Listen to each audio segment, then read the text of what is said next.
equals 200,000 people? Don't worry, guys. I have a master plan. I know how to recover this. So what we're gonna do is we're gonna find one admin place that we have admin in. Okay, this one isn't banned yet. Let's have a moment of silence for Adopt and Raise a Cute Kid real quick. I have a master plan. Thank you for spending that moment of silence with me. Yo tengo. Thank you for spending that moment of silence with me. So yeah, what I want to do to make it up to Roblox is I'm gonna find people, you know, online dating, you know, breaking all the rules for all the wrong reasons, and you know, kind of clear them out of the area. Oh, I hope all of you have clothes on under. Yo tengo. Drive starts in 1 day. That's what it said yesterday. Wait, so when does the drive start?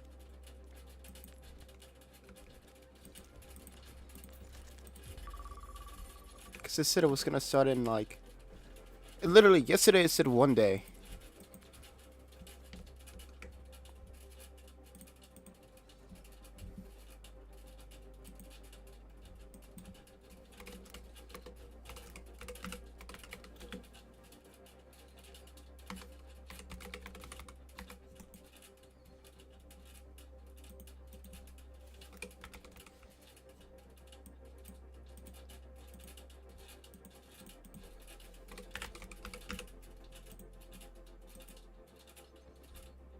My Twitch stream to still doesn't work for some reason. I don't know why it won't work.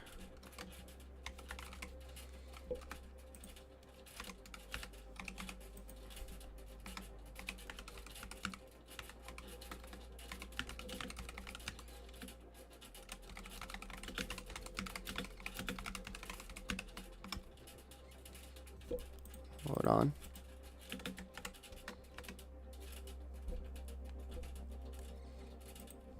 There we go.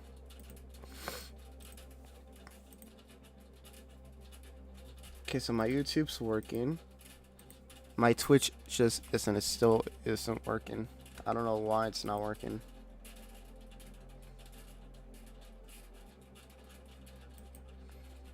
I do not understand.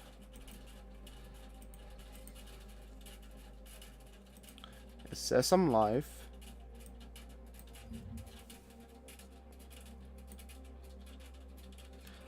Wait, so when are drives out? Because yesterday, I got on, it said drive starts in 1 day. And then someone told me it starts tomorrow. Yesterday.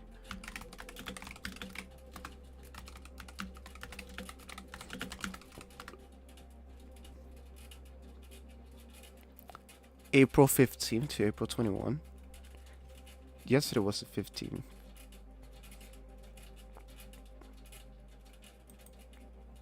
Oh, that's so dumb. I found it.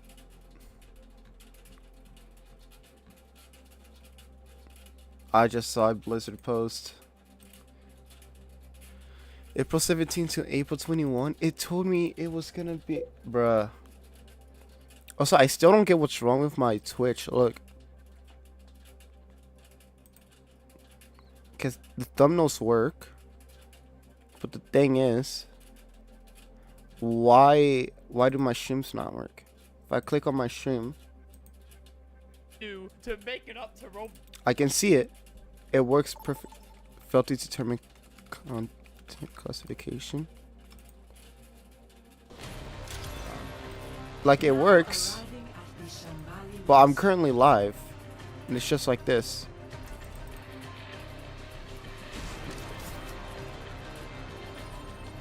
I don't know how to fix it.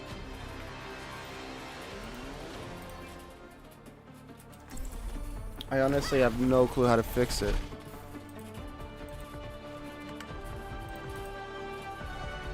Let's make history. I'm live on Twitch.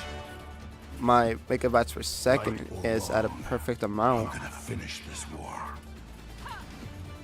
It's really good. 60 FPS. I was trying to recreate a This is more than enough. Kept getting tangled, so I made this friendship bracelet instead. Want it?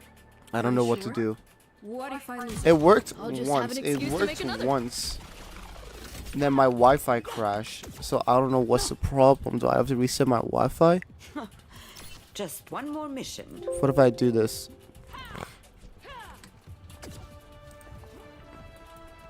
5, 4, 3, 2, 1. Attack commencing. Okay, I exited out of those. Let me lock in first. Moving the payload. I'm gonna go top left. Hey, Brian. Genji. I'm moving payload. Okay, never mind, I missed.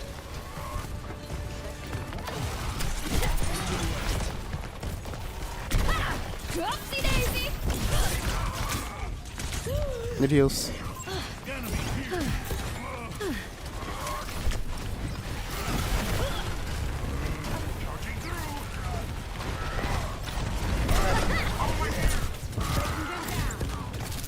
So shop left.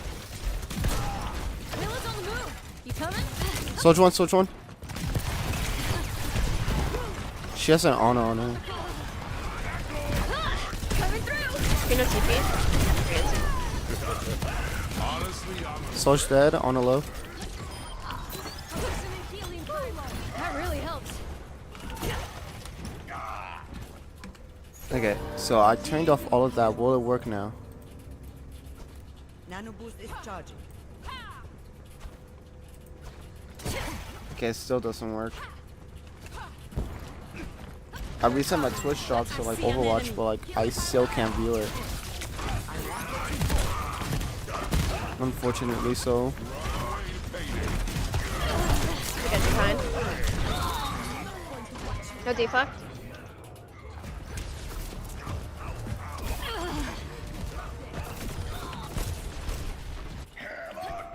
That's a bump on the noggin. Sure. Nano boost administered. 3-1. Ryan's staying out backline by himself. He has no supports. He can die. Done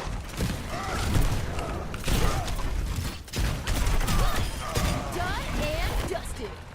We're equal, we can push this. 4v4. We got him where we want him. Here am I now. Okay, Genji.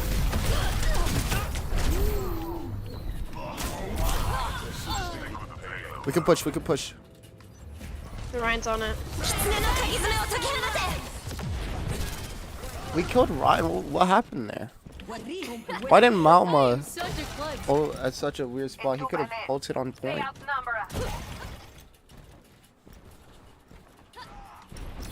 I should have fought with my team. I don't know. That's the only thing I could have done. Or should I?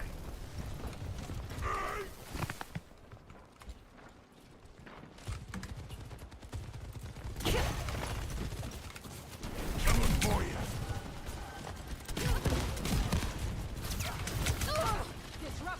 The Genji behind. Tactical visor activated. Gotcha. And Genji's dead.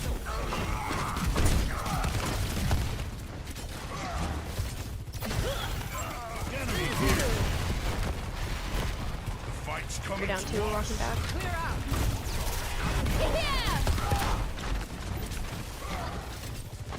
I'm so dumb. I don't even have my perks ready. I'm about to ult. Excavation initiation. Good shatter.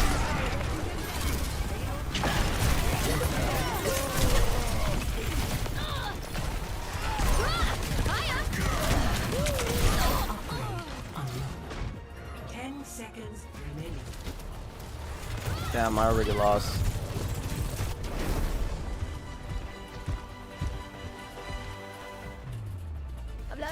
Should have practiced a little.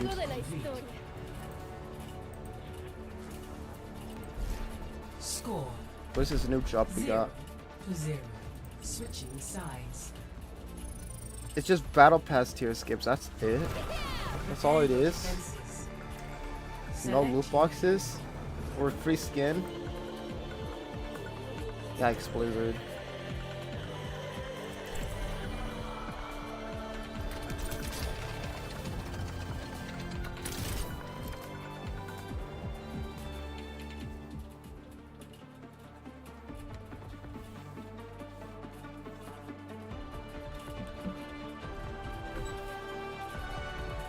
Let's make history. Strange fluctuations emanate through this space. If I go to stream manager on my phone,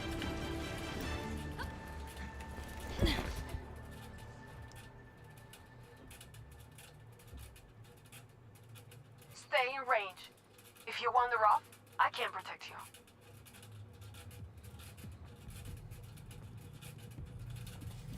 okay, there's obviously something wrong with my stream. 5, 4, Oh, wait, what? I can hear myself. 1. Attackers incoming. Wait. The payload. This is gonna be so much fun. Run, Genji again. I can hear myself on stream, but you can't see me. On left I side. mean, you can't see what's going on.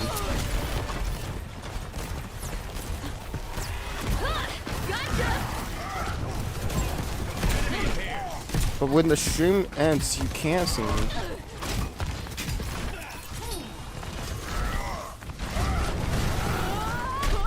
Oh my gosh.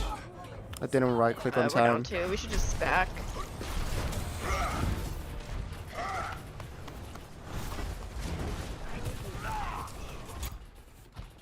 If Joan of Arc didn't quit, I won't either.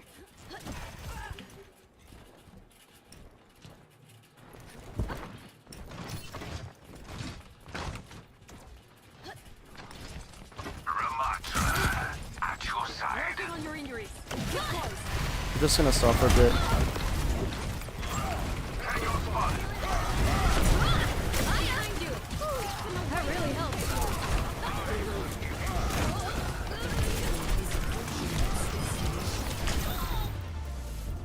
GG. GG's.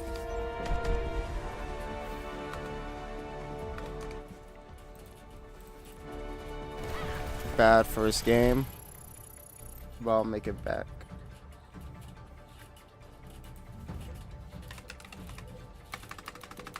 Can hear my Twitch stream, but can't see. Wait, while I'm doing this, I might as well check my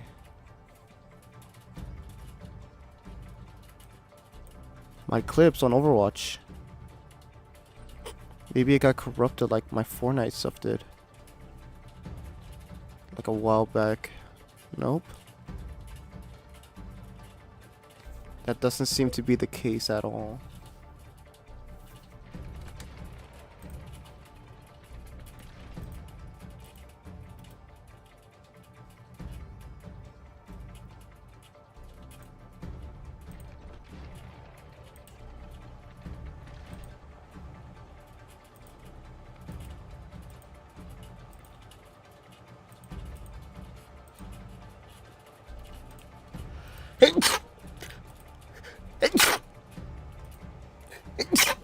Oh my gosh, that's a hard sneeze.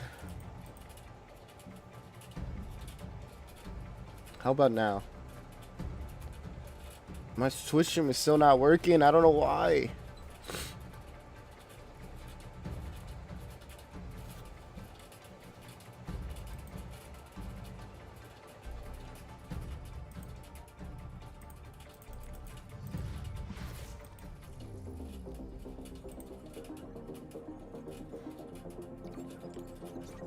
I don't get it.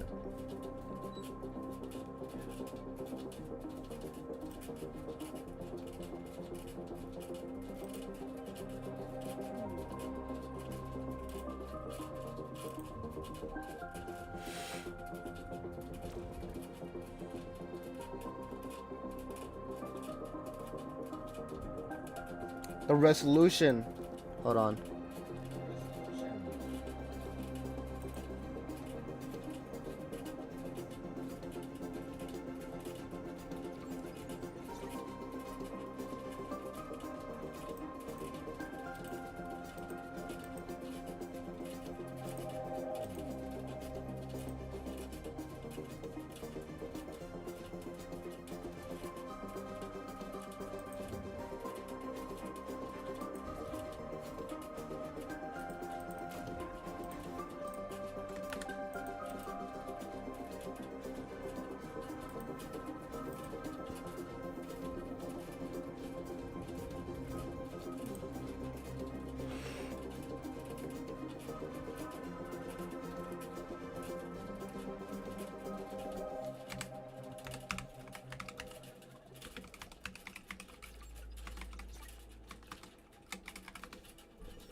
Where's the Lucian?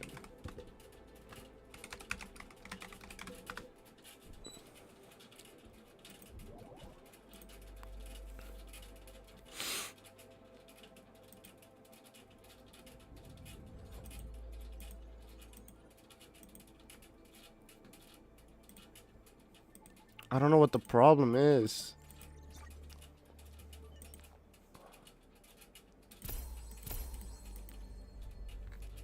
It's pissing me off.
Dude, I don't get what's wrong.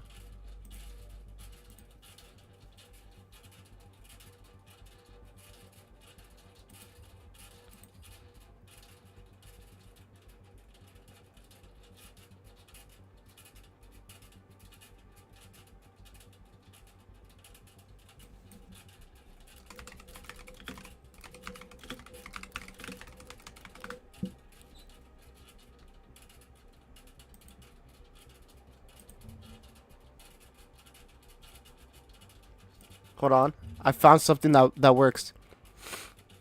Twitch shows black screen and offline while I'm streaming, but after I stop streaming in the video, the knobs are looking nice. I want help.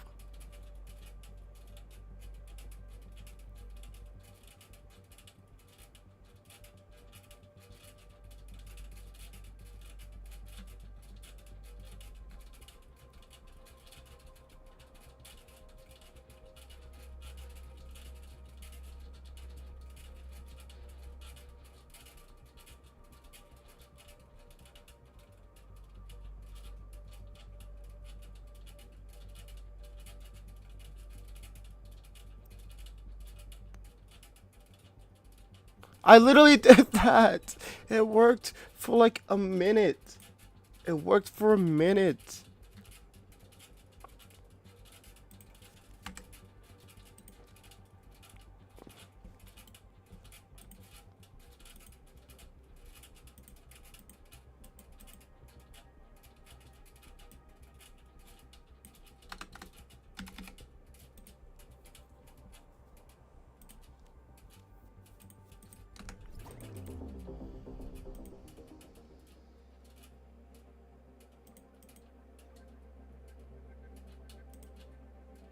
Why is my stream still not working, dude? I honestly don't get it, and I'm not loading up for a game right now. Why is it not loading me up?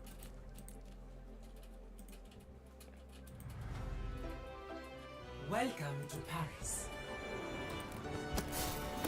What's your worst assignment horror story? I had a 10-page paper, and that didn't turn out too well. Just last night, actually, I had to do 20.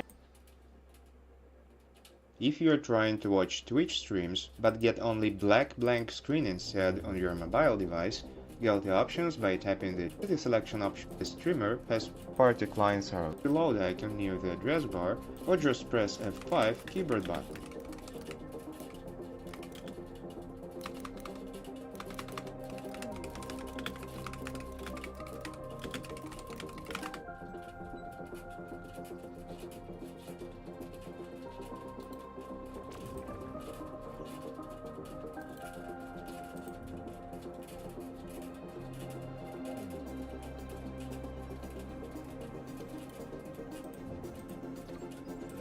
Like I had yesterday.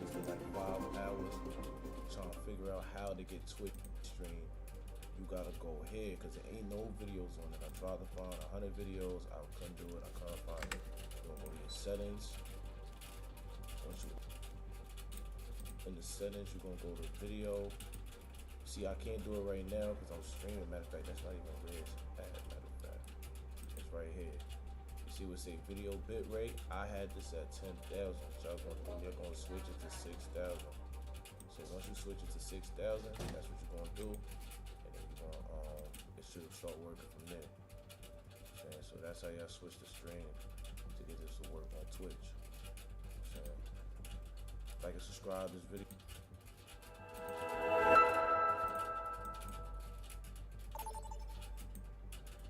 I'm gonna restart my file. Now entering Midtown. Prepare to attack.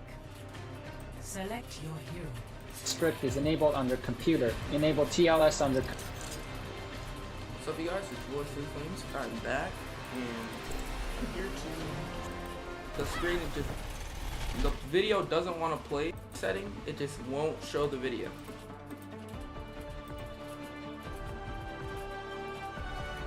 Let's make What if I history. restart my stream like this? Gear up, crew. Who knows what we'll find out there? What we'll find out there. Did I pack So I put it on 60, and it just I'm sure it's works, fine. right?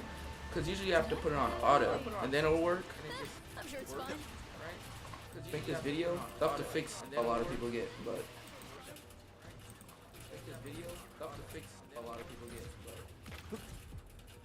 What the hell? No fucking way it actually fucking worked. It actually fucking worked. 5, 4, 3, 2, 1. Attack. It actually fucking worked. Capture objective I'm turning it up to 8,000 now. Drop the enemy. Oh my gosh, it actually worked. I fixed it. If I turned it up to 8,000. It was my bit rate all along. I just had to reset the stream. That's why I didn't notice that that was the problem.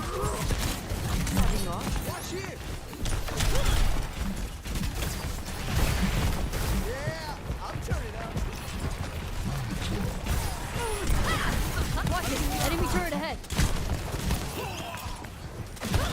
Okay, the stream is still lagging for some reason.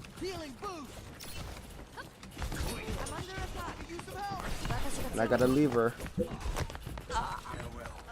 Watch out for that turret! That's so dumb. I would have like 6 minutes just to queue up.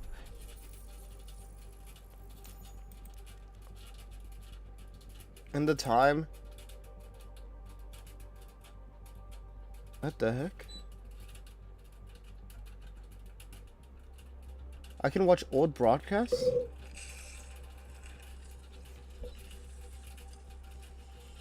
Oh no, this was like recent. Weirdo, dude. I fucking pressed the button that would let me place a fucking cone.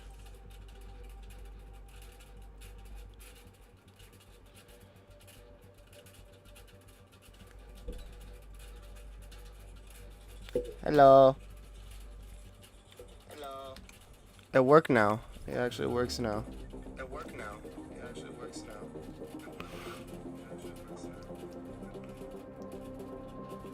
Oh, I'm happy. Okay, I'm gonna be a little bit more careful. I'll turn up to 8.5.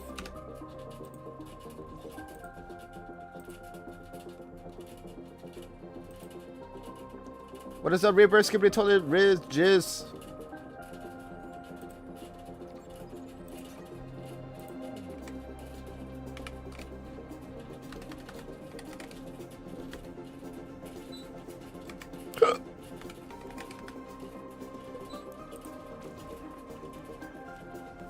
Read Outlook emails. Should I do that just for the points?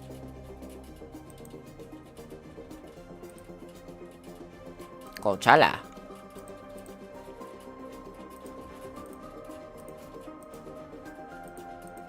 Okay, it won't let me do that anymore.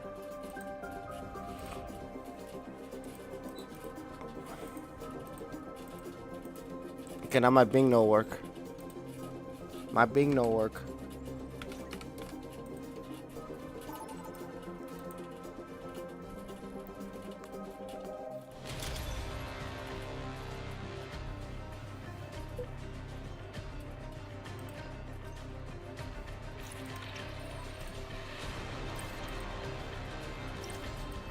Hotels in New York. I've never heard of hotels in New York. City. Okay, how about symptoms of COVID? Oh, dude, I completely forgot about COVID. COVID, take me back. Take me back. Let's make history. Oh my gosh. Just happy my stream actually works now. But now I have that little thing on my top left of the screen. Okay, never mind. Whoopsie daisy.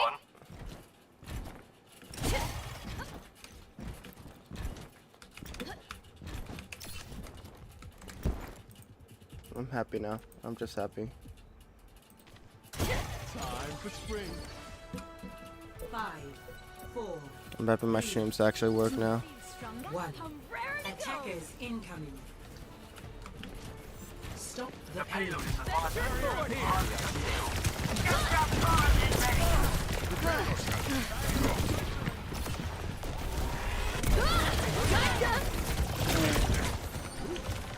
That was not a good idea. That really helps.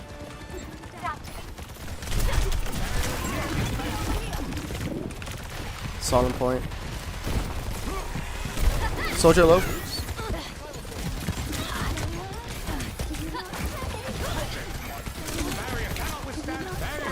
Doing that panic. Don't panic, judo. Oh, that got me. Better off with me.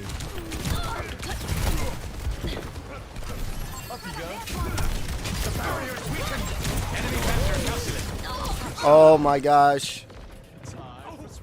With a single click of a button, he just killed me with that punch.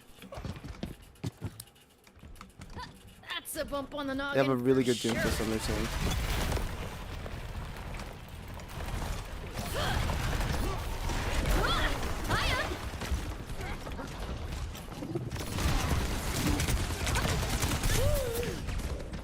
Wow. Wow, I just got beamed.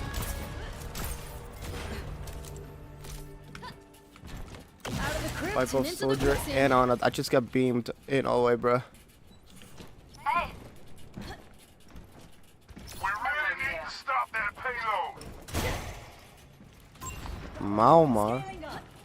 Everyone just switches to Malma, bro. I literally saw her for a second. I was and they're plat. I'm going to D-rank. Back in action, baby. Was that plat? No, that's diamond. Rimming with biolight. Payload's on the move. Let's put a stop to that.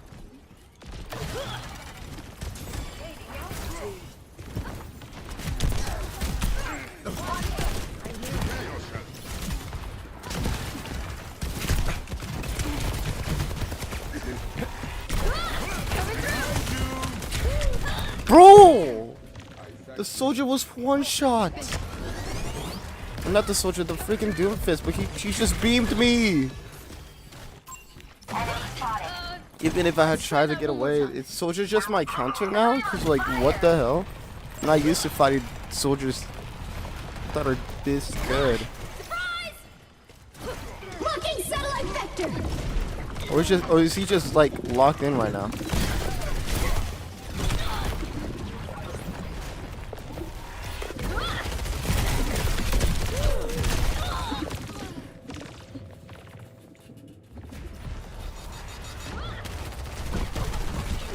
Bro, that Juno was not there before. They just appeared. I have 0 kills. I'm actually so garbage. Whoopsie daisy.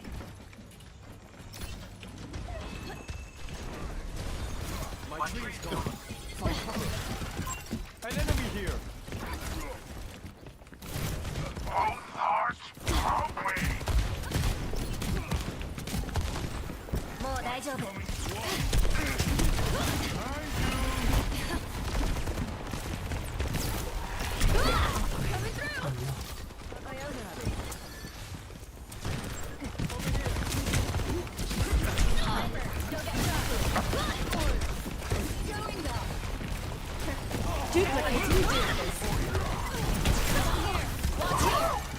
Meteor strike. Don't go for me, bro. You went for me, bro. Sorry to bore you. It's against the payload. Surprise! Just face him. Whew, that really helps. Got on top? Not so bad. 6 feet under. My ultimate discharge. I get to you.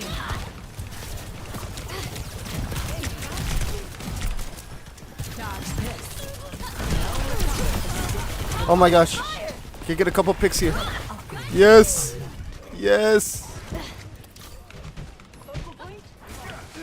I'm going for my 2 right-handed perks. I'm gonna be fisting more.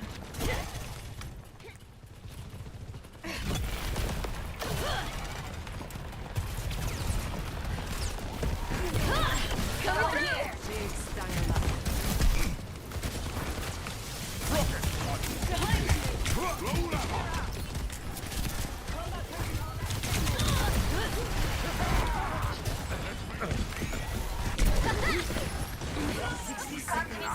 Excavation initiation.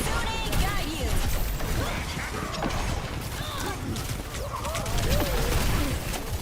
Okay, I did some damage.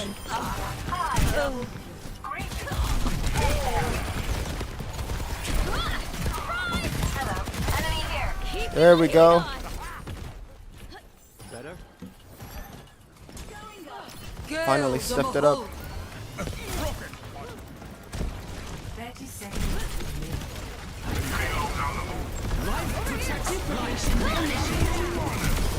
Your ancient history. Thank you. A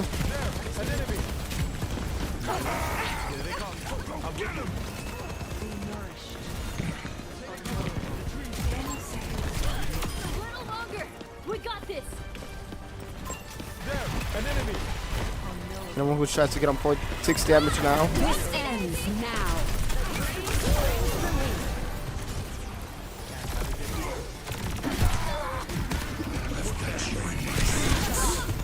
Oh, damn. I took a lot of damage somehow. I don't know from where though. And the soldier got me. I've got you in my sights. Oh, it was a soldier and beam. Keep that off the record. If it weren't for that, I would have lived. Coming through.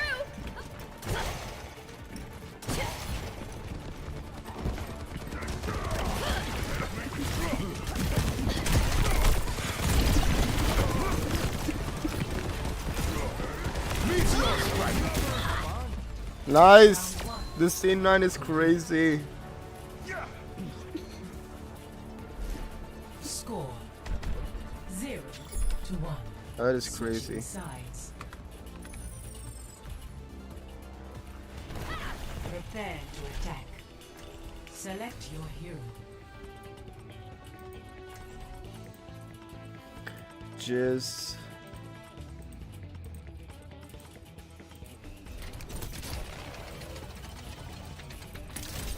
For that. Oh wait, no, their characters haven't loaded. I thought everyone was naked. Yeah, so I mean, Roblox has been banning pretty much everything I do for no reason. I don't know why, but yeah, please don't get rid of my other fan group on Roblox. It has almost 200K.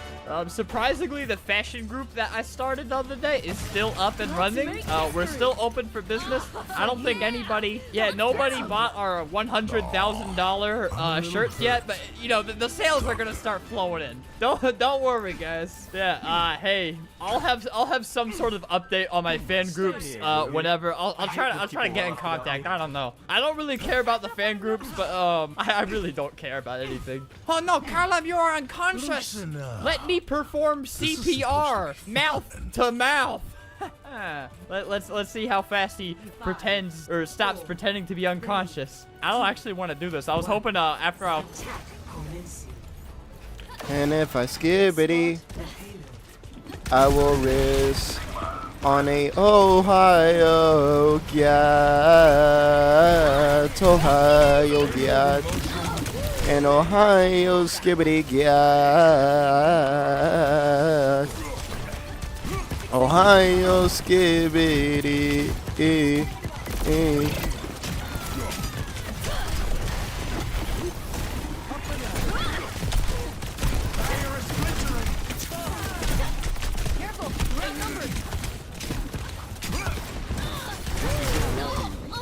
Motherfucker.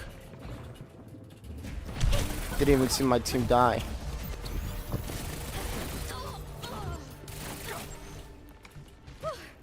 I'm okay. They're on me. There's one. How am I one shot? Coming through.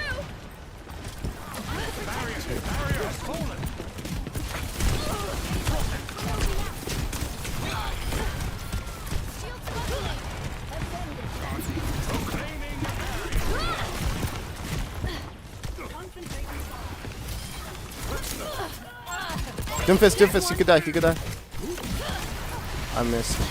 Doomfist on a point, he can die, he's one shot.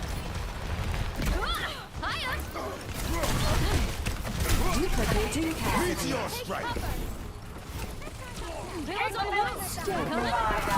Systems on optimal level.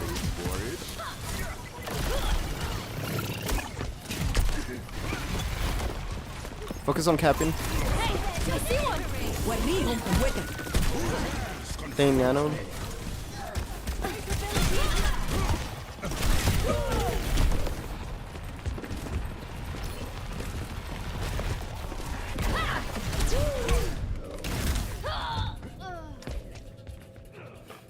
Damn.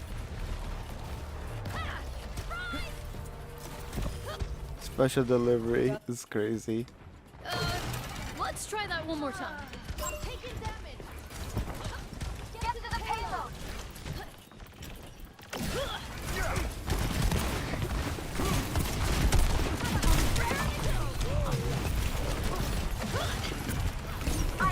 I have ult. Can someone pocket me? Excavation initiation.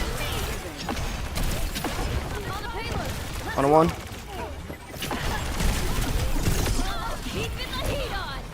Juno, get that. Focus Juno.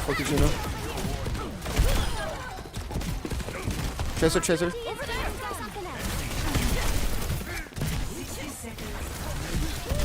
Meteor strike. Heroes never die. Gotcha. Actuating the barrier. What is that sensation? I thought I was running. Looking satellite active. Power fire. Barrier is splintering. I'm slipped.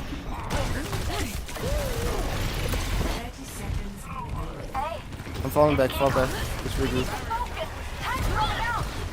Come here.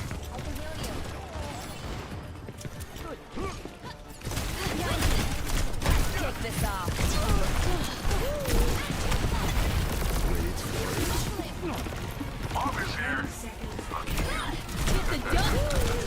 Tracer dead. Just touch. Echo's gonna touch. Duplication initiated.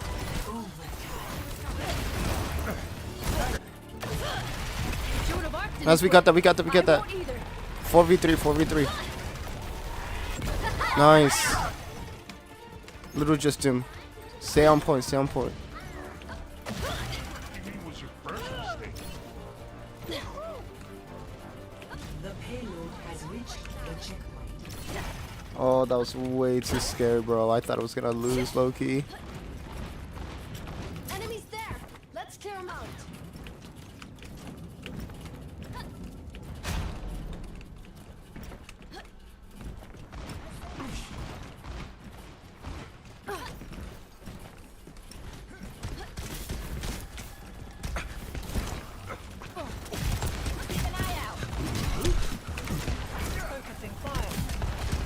How did he do that? Gotcha!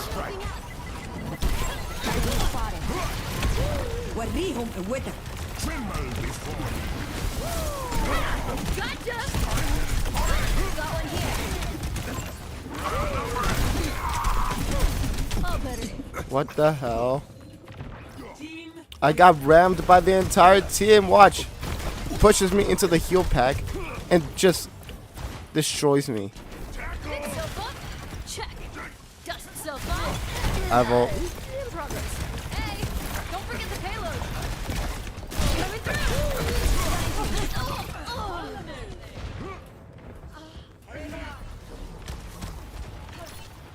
Ready for a knockout? That's a bad idea. That's a bump on the noggin for sure. Fixation on top. 60 seconds remaining.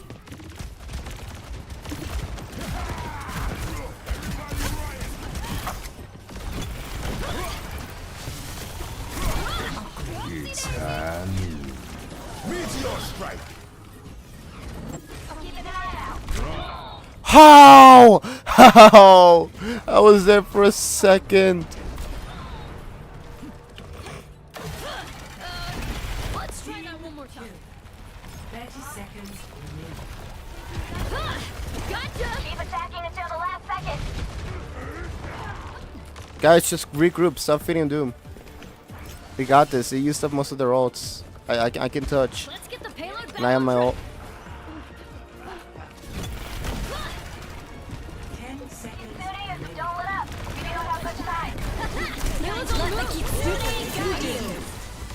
Hey, that really helps.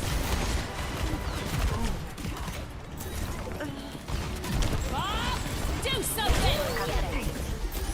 Fucking satellite excavation initiation! What?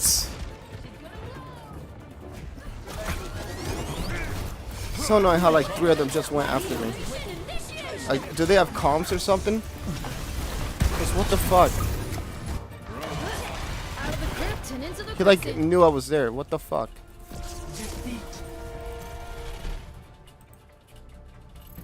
It happened so fast.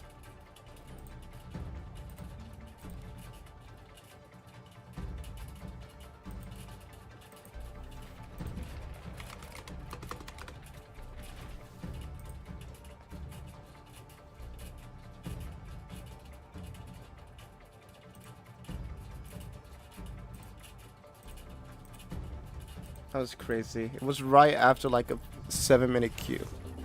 Like just... That's so dumb. Traveling to New Queen Street.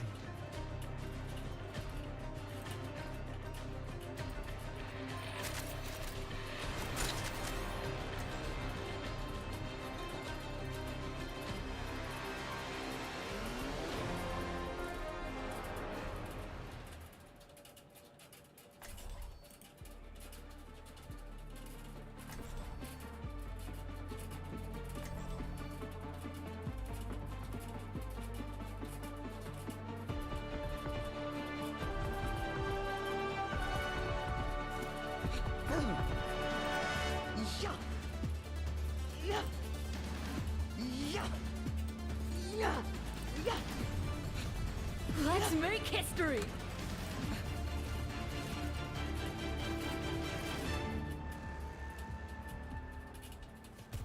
Five, 4, 3, 2, 1.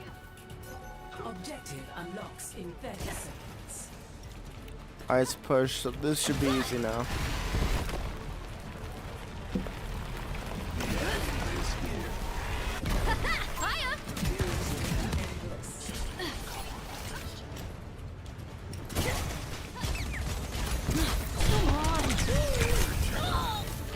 Dog, I came out the window for a second and then I just got hacked. I wish I was able to spectate the Sombra, cause like what the hell, the reaction skills were insane. Coming through! Alert! Enemy has taken the robot. The enemy team is trying to push the barricade. I'm stalling the robot.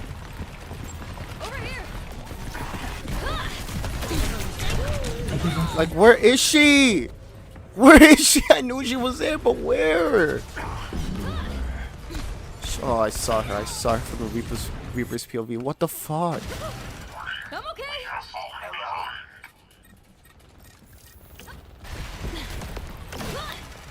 This number needs to go. That's what it's at. She just needs to go.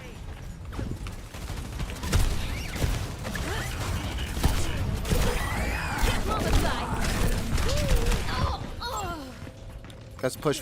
They don't have a tank. You don't care me. That's a bump on the noggin for sure. Hiya!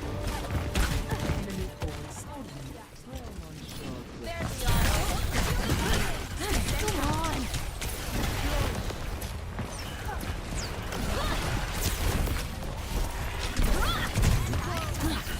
Oh my gosh, from the air.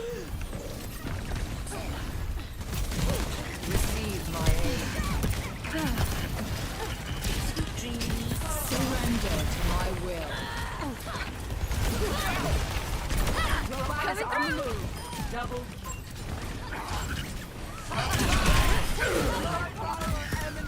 They're not even good too. They just got a lucky start.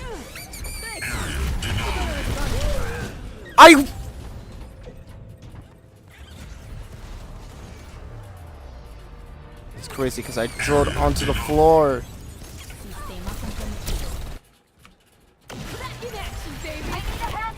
Bad news. They took the robot. Gotcha.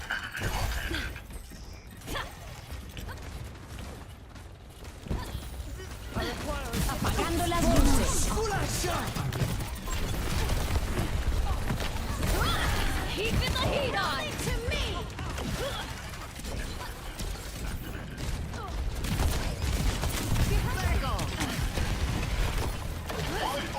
When you can push. Hiya.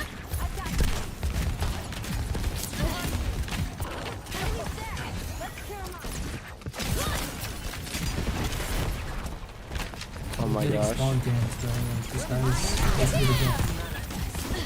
Who is one? Behind you.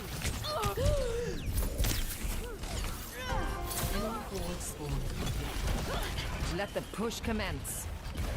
Coming through. It's go time.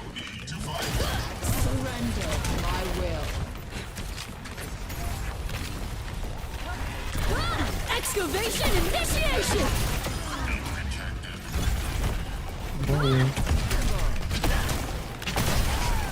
I had to, bro. That they were pissing me off. Don't let them get away with this.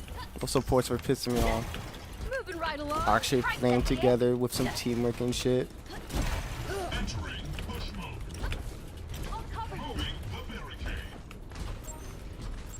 Over here. Enemy here. Area denied. Let's go, everyone. We're about to keeping the heat on. Shoot. This ball's not pushing me, and I'm destroying all your mines. I thought it was coming. Let us proceed.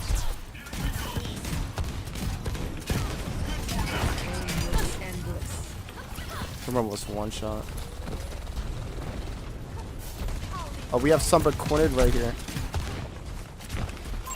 Hey, I see one.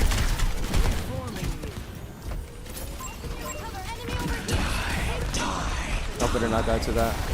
Almost fire. Good looking out. I see one. Reaper. Almost there. We must take the lead. Reaper, bro. Oh, no. You see that? We've overtaken them. Holy, he's so fast. God damn.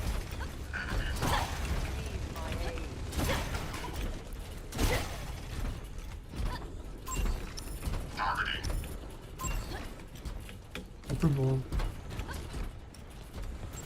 Yo, he's suicidal. Surrender to my will. Vamos, escuracha!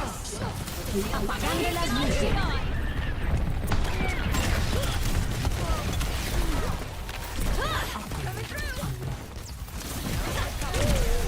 Oh, that tracer confused me. I thought that was the Sombra. I think I chose the wrong pick for this comp. We'll see. I can't die. I've still got more stuff to see. I just fall back, reset. Yeah, because I have a Bastion now. Eyes open now.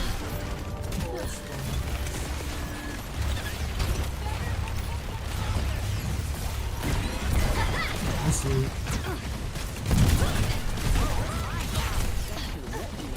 It's you and me, robot.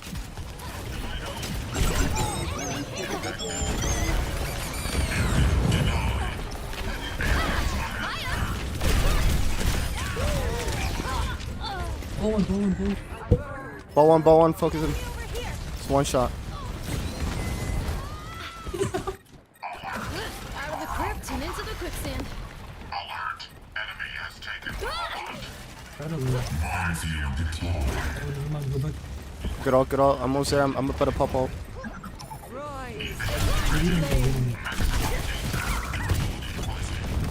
Yeah, coming through. Oh, that's...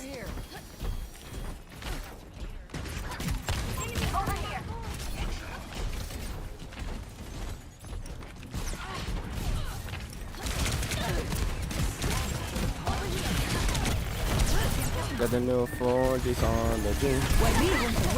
Surrender. And I died. Don't let them get away with this.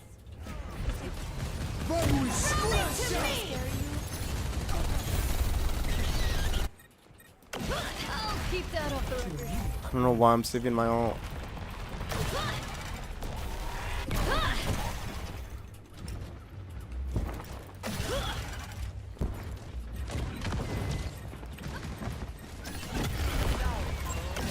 Careful, we're outnumbered.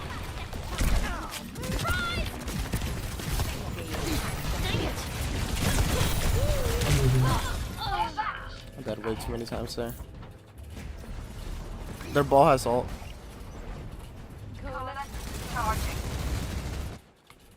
Hablarán de mi muerte a lo largo de la historia.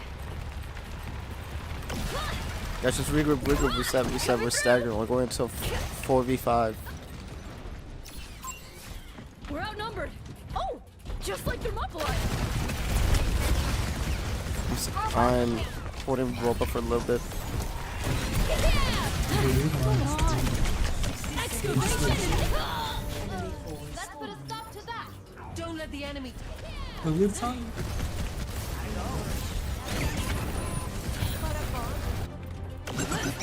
Joan of Arc didn't quit. I won't either. What the fuck am I doing, dude? Did I just throw?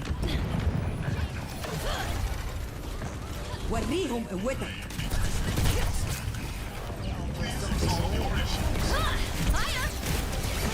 Area denied. We need to stop them.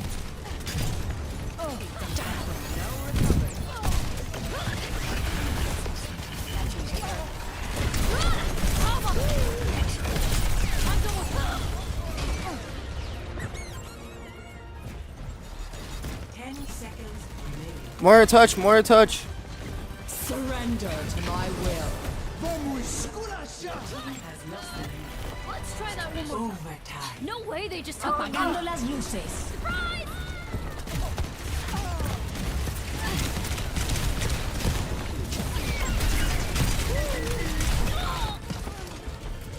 Oh my god! Why did we just stagger every single bit after we cut the point? Why did we just stagger?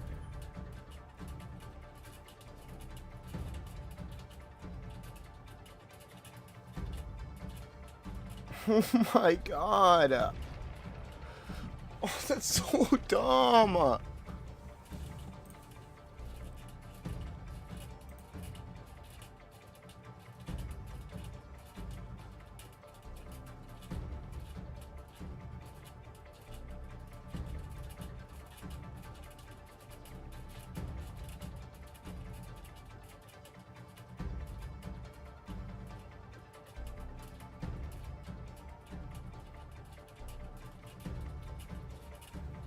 So fucking dumb. Like, why is it that when I'm so close to ranking up that my teammates are actually so dense? Why did we just stagger and stagger and stagger? Why? We were about to win. Welcome to Rialto.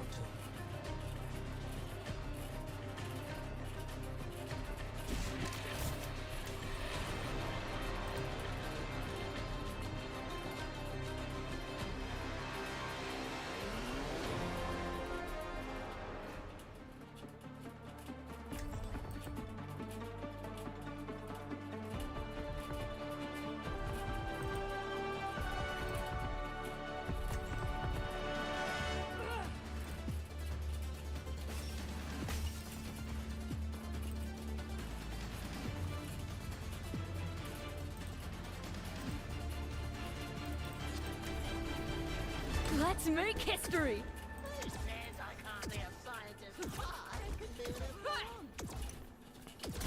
I was trying to recreate a Kipu, but the threads kept getting tangled, so I made this friendship bracelet instead. Want it?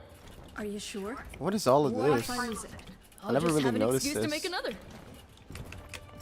Hey, feel free to ask for Bubbles, Venture. 4, 3, My ultimate is charging. 2, 1. Attack commencing. I never realized what those things were. I never noticed them.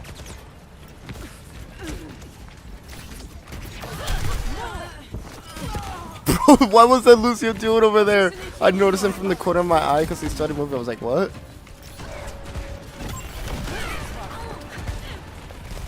There's I one. got you, Venture. Coming through. Widow. Rocked and rolled.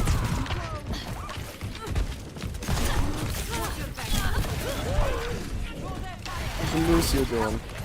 What the Lucio doing? What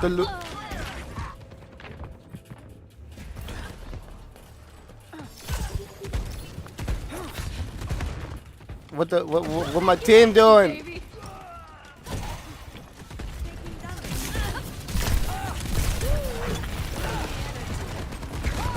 I dived one Widow and suddenly my entire team just like does not push the payload.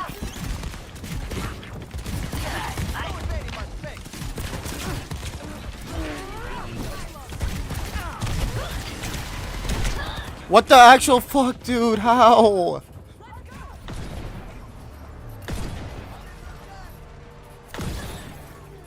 Actually fucking crazy. Recharge. I'm okay.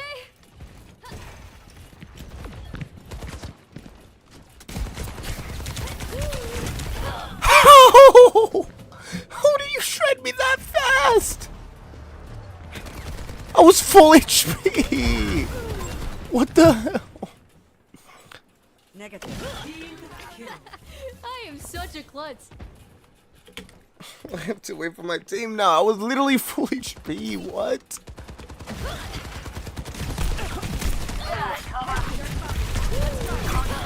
What the fuck?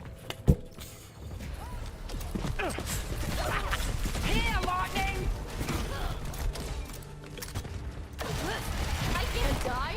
I've still got more stuff to see.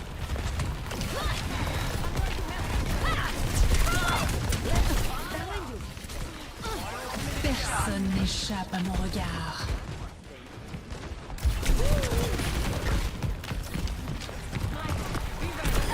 Done and dusted. Got you in my sights. Fire at will. Upgrade unlocked. Getting this Widow no matter what. No matter what I said.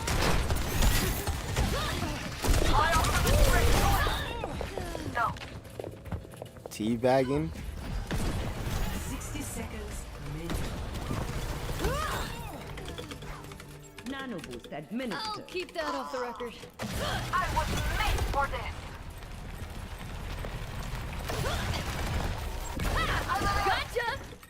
Sniper, be ready. The payload the payload. On the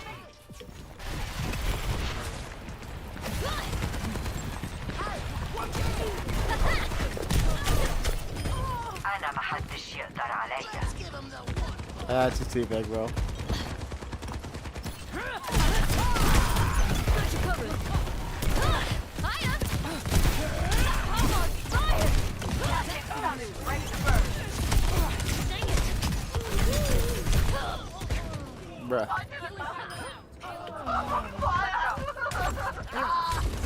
am on fire. That's a bump on the noggin for sure.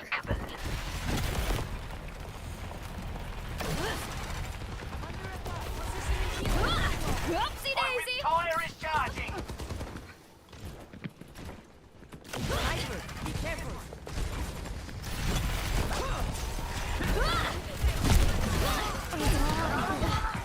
وليهم قوتك. You dare oppose Olympus?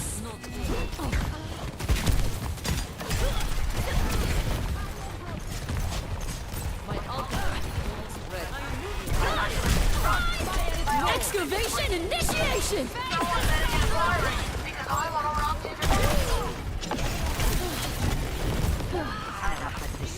Close your eyes.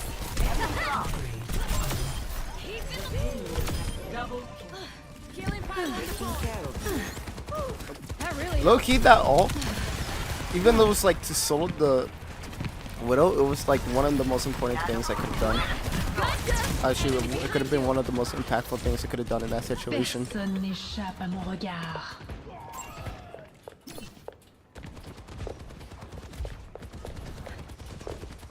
Bro!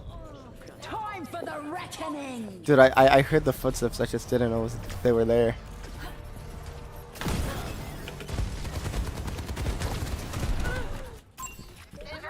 back in action, baby!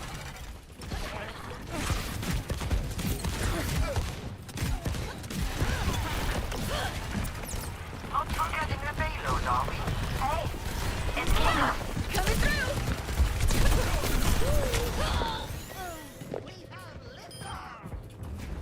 Hey, Soldier's dead at least. That's all we needed. Please dive Widow. I still got more stuff to see. Ladies and gentlemen, start your engines. I'm under attack. That tire. Pop. Toward the payload! Keep your eyes peeled. Hiya!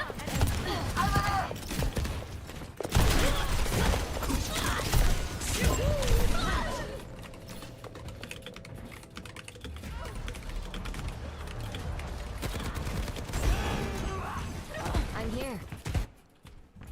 Out of the crypt and into the quicksand.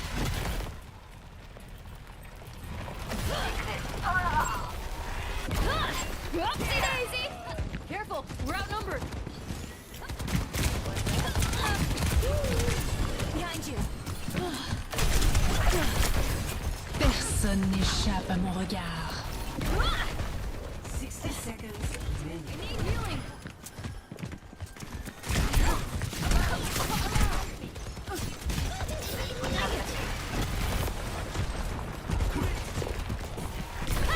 Gotcha! Nano boost Ultimate's administered. charging. I'll show you true strength. Is ready to be unleashed. Time for the reckoning. Into the iris. We don't hurry, this might get ugly for us. Excavation! I've got you in my sights. 30 seconds remaining. Finish. Well, that was to be expected. Pick self up. We won though. Dust self up. In progress. Score 3-0. Switching sides. Prepare your defenses. Select Wait, who's your me and hero. Bitchy? She's out there! I'm on the beat!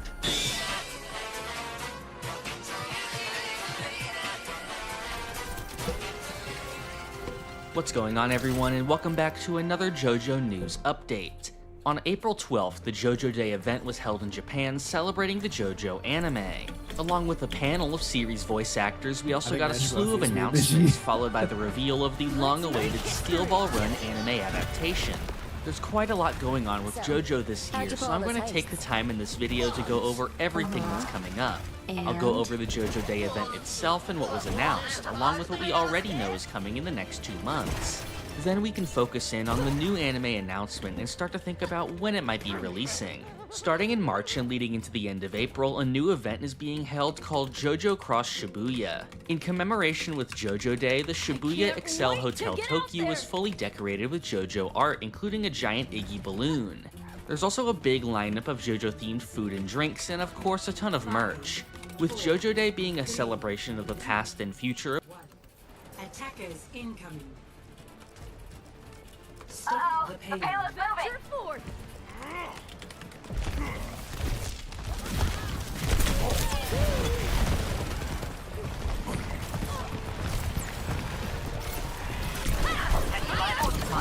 Ooh, I made it! Oh my gosh. No! I'm dead!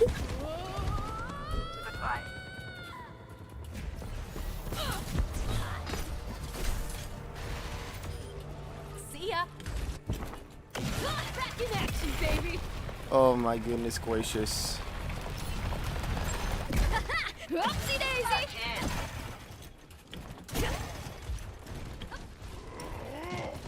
Thanks, mate. There they are. Get ready.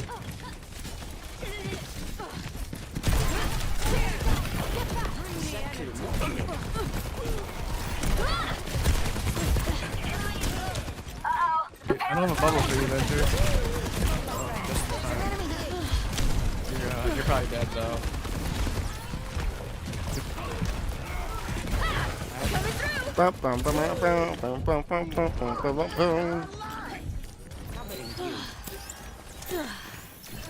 Good as new. Watch this, bro.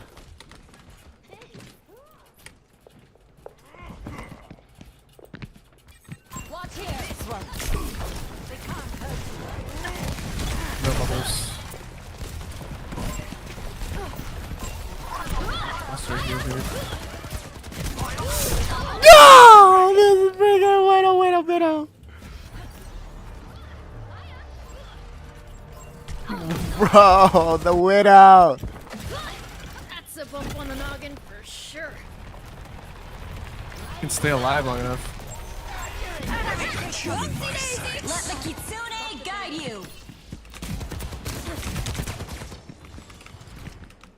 Nano boost administered.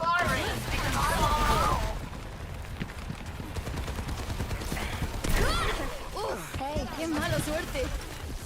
Oh my gosh. Watch this, watch this, watch this.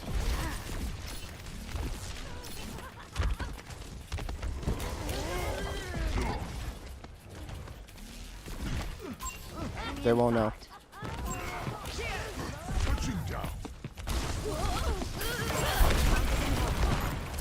How did they know? They should not have known that. Coming through.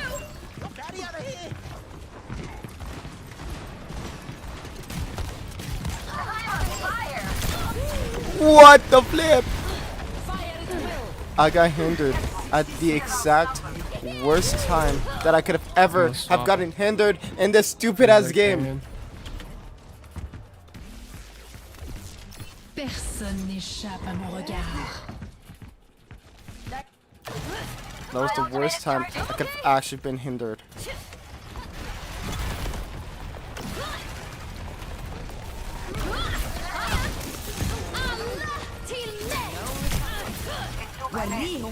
Excavation initiation. You fucking bitch. You fucking bitch. You fucking bitch. You fucking bitch. Team kill. Back in action, baby. Winston report. Nice. I'm with you.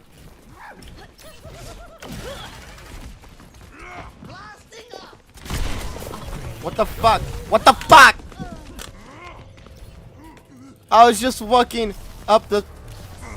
And I picked the wrong perk. I'm going to fucking kill myself. I picked the wrong fucking perk. Now I can't rely on my ultimate anymore. Because I picked the wrong fucking perk.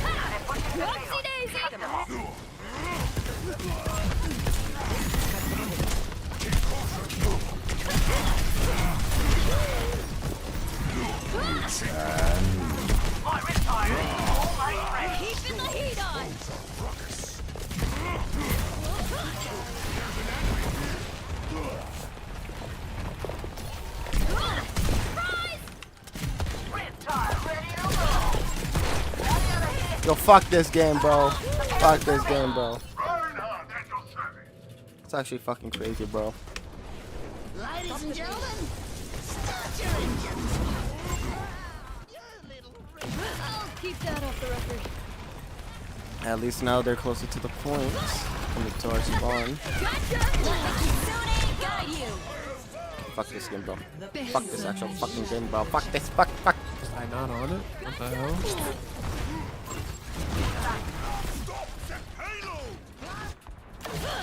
Fuck this fucking game. I swear I had 1 foot on it. Coming through.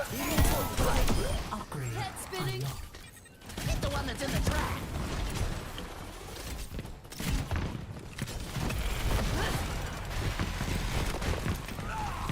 Yeah, you thought? Oh, you're not so tough without your little hinder now, aren't you? Not so tough now.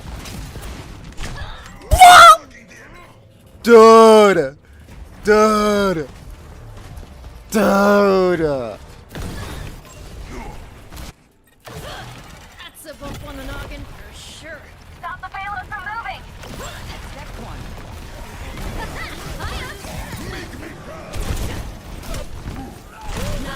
What the actual fuck, bro? Monkey did not do that much damage. Oh good, she nanoed herself. Alright, they nanoed.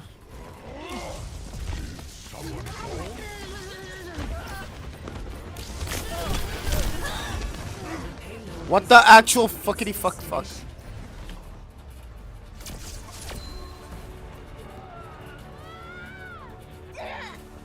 What the actual fuck was that? Of the JoJo anime, the tagline for this collab is "Onward to the next stage." A bit of a double meaning if you're familiar with Steel Ball Run. If you're in LA, there's actually a JoJo Day pop-up shop at the Animate store in the Del Amo Fashion Center, where there is merch available as well as an art gallery and a wall to leave your own messages. Moving on to the actual show, it was preceded by an hour-long program called JoJo Scoop, recapping the event and looking back on the host's favorite moments in the series. The JoJo Day event was hosted by actor and comedian Kendo Kobayashi, who has had a history of JoJo events in the past, along with starring in a reality TV show traveling along the location seen in Part 3. The main panel of guests were Kazuyuki Yokitsu, the voice of Jonathan, Daisuke Ono, the voice of Jotaro, Junichi Suwabe, the voice of Abakio, and Pyro's Ai, the voice of Jolene. They were also joined by a surprise guest, Kenta Miyake, who voices Abdul. Throughout the show, we also got video appearances from Tomokazu Sugita, the voice of Joseph, Josuke's voice actor Yuki Ono, and Giorno's actor Kensho Ono, as well as Issei Takahashi, the actor who portrays Rohan in the live-action TV drama series to promote the upcoming At a Confessional movie. Finally, we had an appearance by Tommy, Koda, and Jin, singers of many of the JoJo anime openings, which they performed on stage. At the end of the show, we got the teaser for the Steel Ball Run anime. Oh my fucking god, how do you shoot that fast? Fuck, man.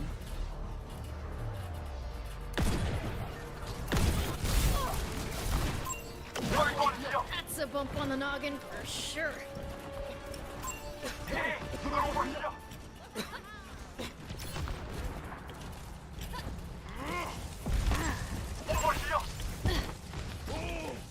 Seconds remaining.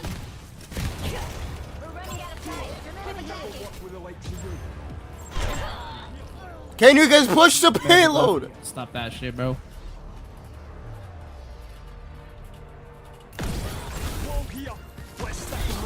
Like, what the fuck am I supposed to do, though? Appreciate that. I've still got more stuff to see. Coming through. Hey, help me out. Careful. key visual. Taking a look at our main visual here, we can see Johnny and Gyro in a race, along with some brief glimpses of Mountain Tim, Poco Loco, Diego Brando, Hot Pants, and surprisingly the very minor racer Dot Han. On the official website, we also get a closer look at Johnny and Gyro's designs. There's some pretty notable differences here compared to the manga, mainly with the absence of stars on Johnny's pants and less spheres on Gyro's shirt, likely due to how those would be more difficult to animate. Overall, I like how they look, and I think they made a good choice of the colors here, since I really dislike some of Johnny's other official color schemes. Immediately after the announcement, it was also revealed that a new exhibition will be held called JoJo Caravan. This is a project showcasing Steel Ball Run at various locations across Japan from April 13th to the 24th.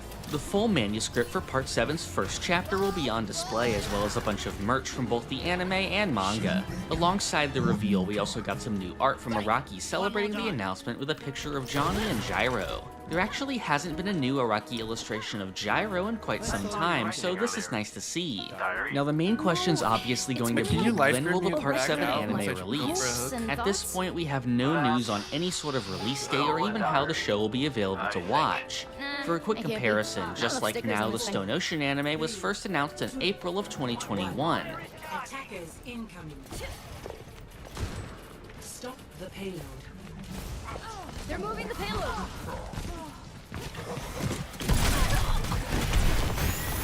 Oh my gosh, I was so close. Whoopsie daisy!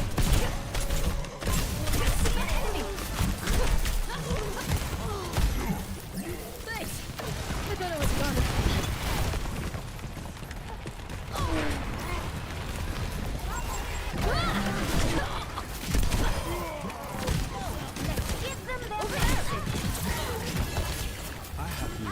Watch it!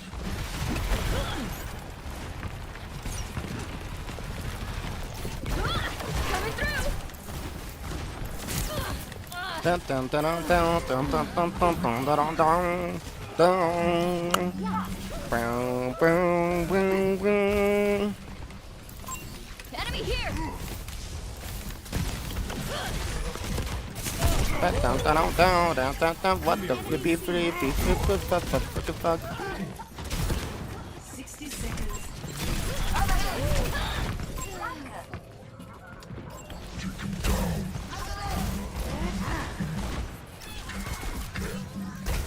Can we stay on the motherfucking fucking point? On the noggin for sure.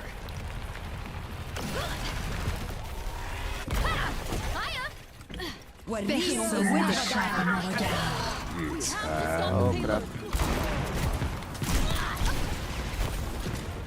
This is all I can do. Slap the candy shit.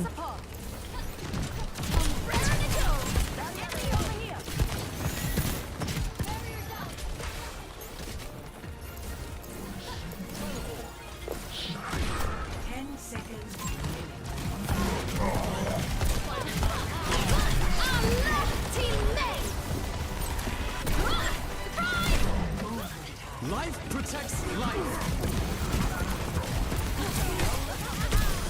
Excavation initiation!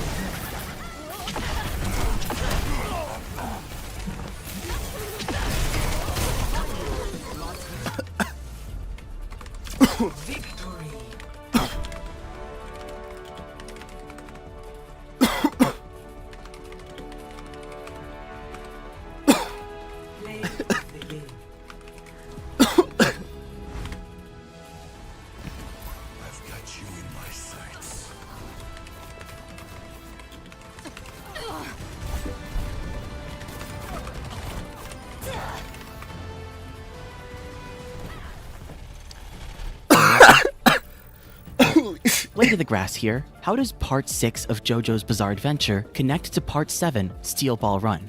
Out of universe, what connects each part in the series is this chain of lessons it teaches to the audience, which manifests in universe by having each JoJo face off against a worst-case scenario of the previous JoJo's threat. But in the story continuity, the timeline is left a bit ambiguous. Part 7's new universe could be in a completely separate continuity. Or if you take the animations trailer's word, it's after the original universe has completed a natural cycle and we've arrived at the next incarnation. Like in Futurama, where after the universe reaches its end, it repeats almost identically. But instead of specific characters being copied or reincarnating, it's more that the ideas behind everything, like fate itself, are what remain, being reimagined in different ways in a new combination. Which could work with the ending of Part 6, because Pucci describes the repeating of the universe as a cycle that does happen naturally, and we're never shown what the normal version looks like, only an artificial reset that displaces living beings from the old one out of time to carry them over so they have the exact same interpretations of fate as they did in the previous world. Because Made in Heaven hijacks the natural functions of the universe to create a world under Pucci's control in a process that takes a person's stand and eases it through feedback loops from existing mechanics within the wider universe to become symbolic of and stabilize agency over the rest of reality. It's possible that a natural rebirth of the universe that lets people of the old universe live out their actual lives doesn't carry those souls over or have them reincarnate at all. Because in the world of Part 7, we don't get one-to-one counterparts for the old characters. While some original universe characters do have counterparts, like Jonathan getting Johnny, other characters have their traits combined or spread across several.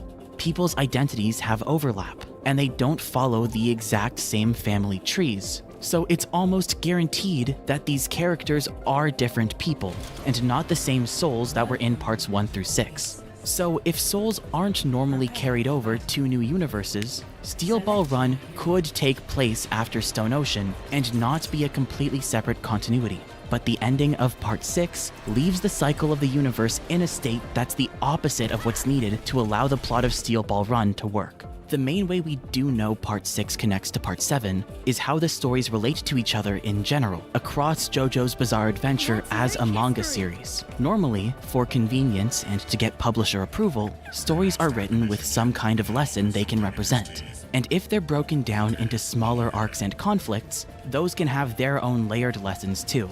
Especially when it's a manga, which have often been made with an emphasis on teaching readers how to outsmart problems and think in strategic or practical ways. But because every JoJo's adventure represents some abstract solution for a problem the audience might face, the next JoJo in the next part needs to be in some kind of situation where the previous JoJo solution doesn't work for them, whether it's because the new threat is stronger or because the character isn't lucky enough to have the same advantages and has to learn something that's new for the audience or helpful for whoever don't get to follow the previous story's advice because of what methods are accessible to them. As a result, the stakes often get higher, or the main JoJo has less agency than the previous one, and the story ends up being about how they're able to survive the outcome the previous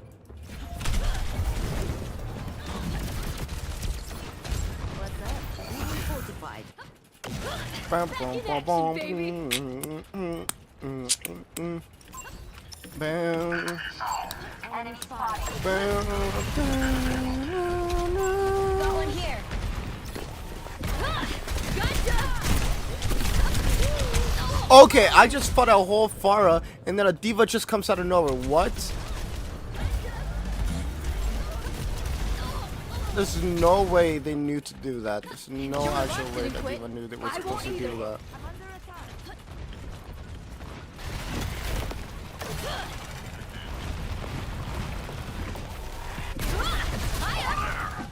See if the diva tries it again. They tried it again! What a freaking loser. This diva's so weird.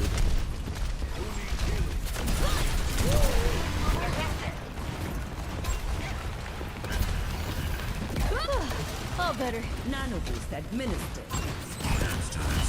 With justice reigns from above.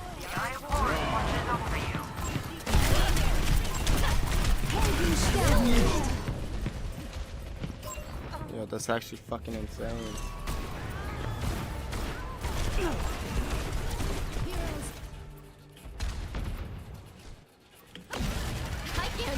They weren't even shooting at me. I don't think they even knew they were getting attacked.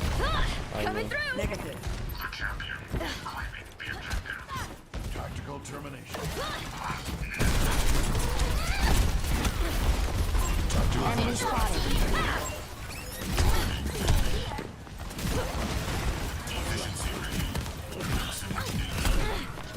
this. Oopsie daisy.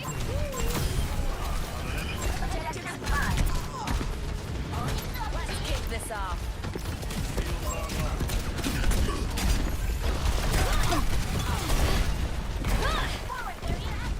Mercy got back up.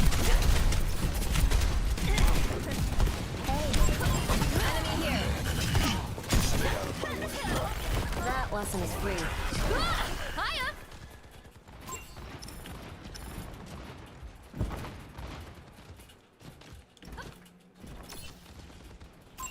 Enemy spotted. Got one here.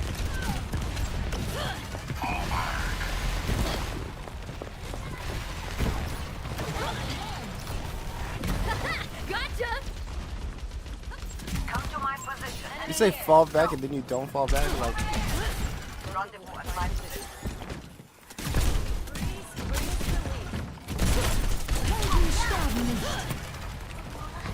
Let the Kitsune guide you!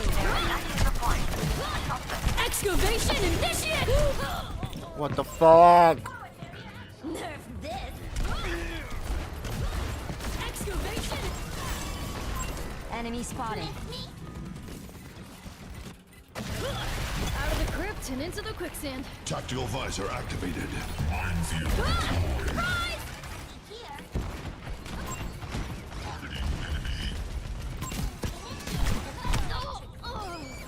Enemy here.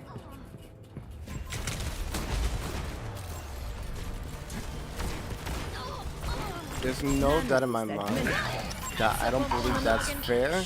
Where I can just like. No way. He had to be damage boosted or something. There's no way. All he had to do was shoot me twice, and one of them was a headshot. Only one of those shots was a headshot for him to actually kill me.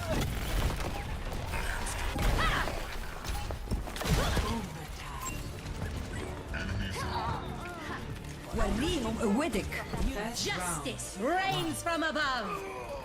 It's Hanu. Is JoJo fought to avoid. JoJo starts with a simple message of doing the right thing no matter how difficult it gets. The villain is a vampire who cuts corners with the power to take from others rather than embracing the harmony of nature. And the idea is that while wrong actions can be more effective in individual struggles, doing the right thing, supposedly, I wouldn't know, has the potential to harmonize with the world, where if everyone makes the right choices, there will end up being far less circumstances where people will have to struggle. So doing the right thing is more worthwhile to stay consistent with overall. And because this is an incentive for anyone in the universe to do the right thing, those who don't are at a disadvantage if called out and fought back against. Like how the vampires are destroyed by concentrated energy.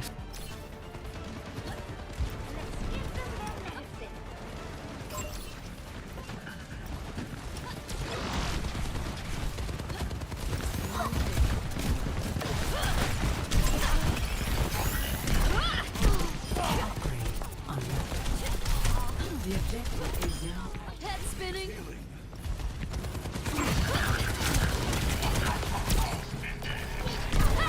Gotcha!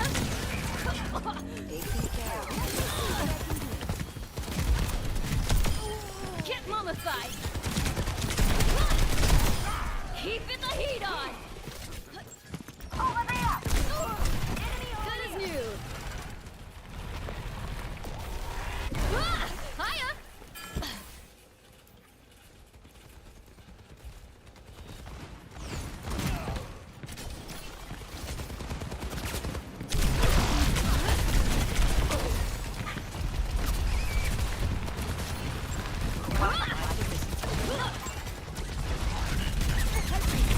Careful, we're outnumbered. I've got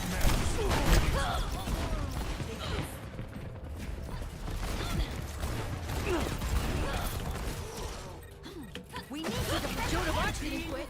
I won't either. Surprise! You. Tectonic shot still spinning up. Nothing gets past me.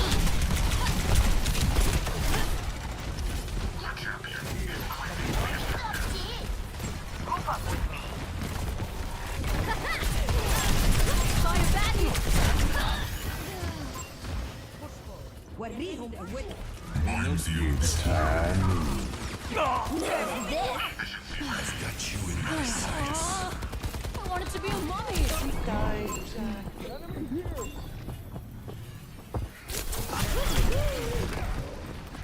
On the objective. You with me?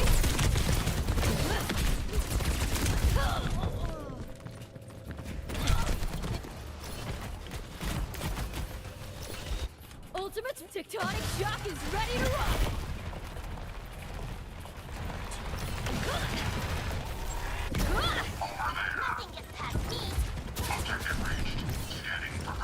Excavation initiation!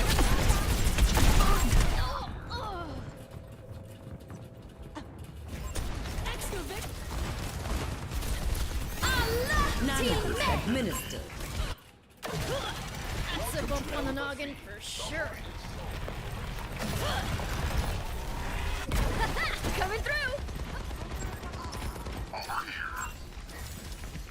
There.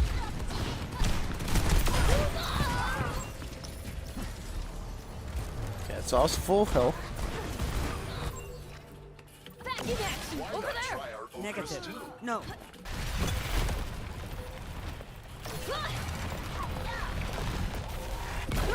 Gotcha!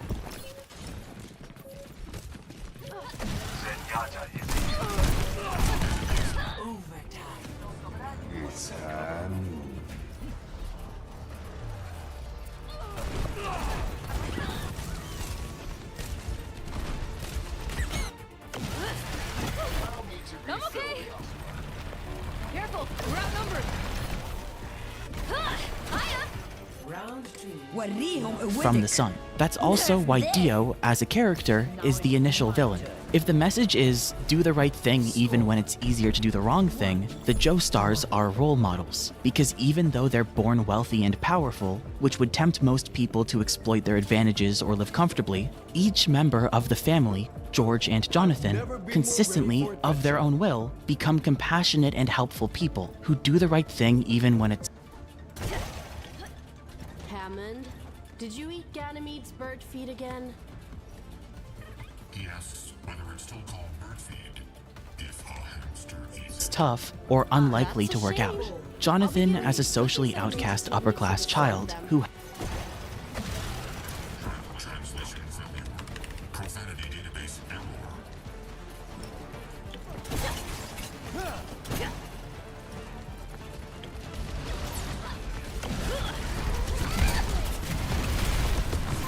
There's one! Whoopsie daisy!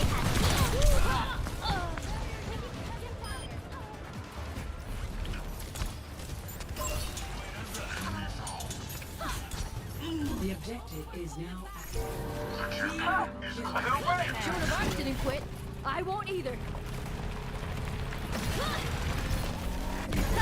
Surprise! A perfect world is a perfect prison.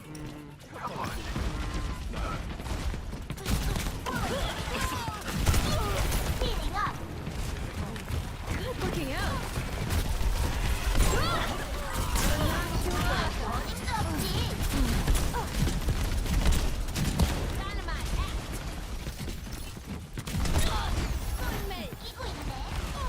I can protect you.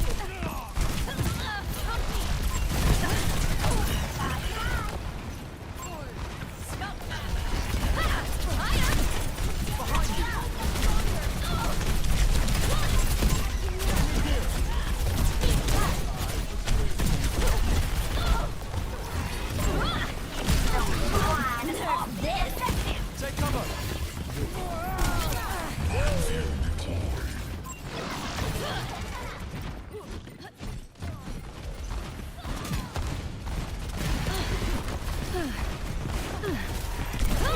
Coming through!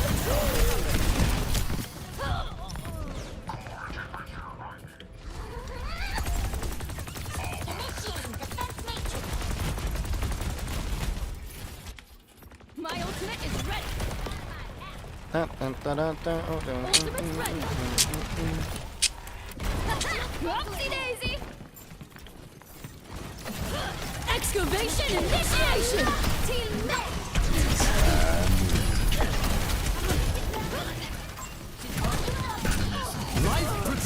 slice. Hey, I see one. Get in there. Well, he went with it. To me, almost fired. My tree's gone. Find cover. Enemy here. Enemy here. Hablarán de mi muerte a lo largo de la historia. Push forward. Yeah! Surprise! Enemy over here. More options from above.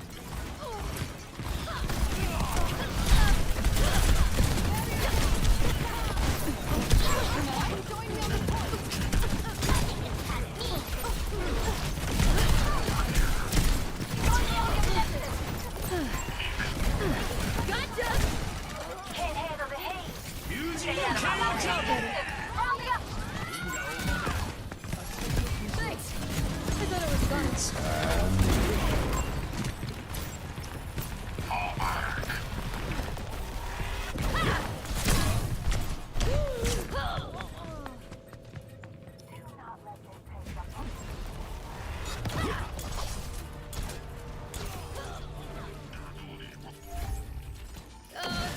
Let's try that one more time.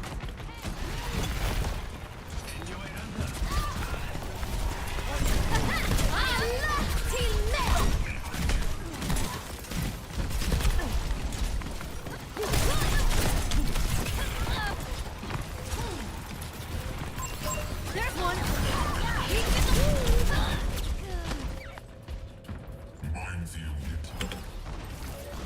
There's this. My ultimate is almost ready.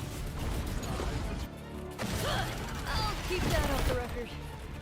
وريهم قوتك. Lead to me. Get in there, Bob. Ha! Surprise!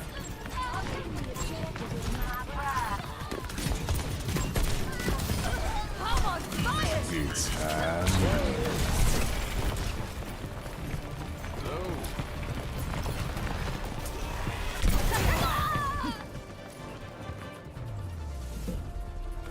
Defeat.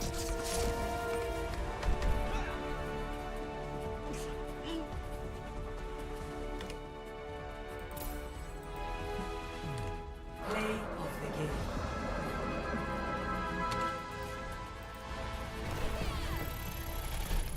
Who has his entire life ruined except for his status over commoners, chooses the harder path of attacking the actual hostile enemy responsible for making him miserable, rather than letting out his frustrations on the less fortunate. And even if he can't get rid of the problem, he comes out of it one of the kindest and most helpful people imaginable.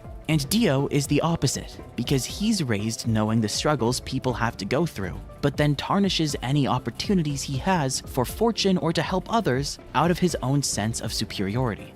JoJo incorporates various cultures, arts, and religious themes, like how Buddhism is relevant to the idea of enlightenment in Stone Ocean.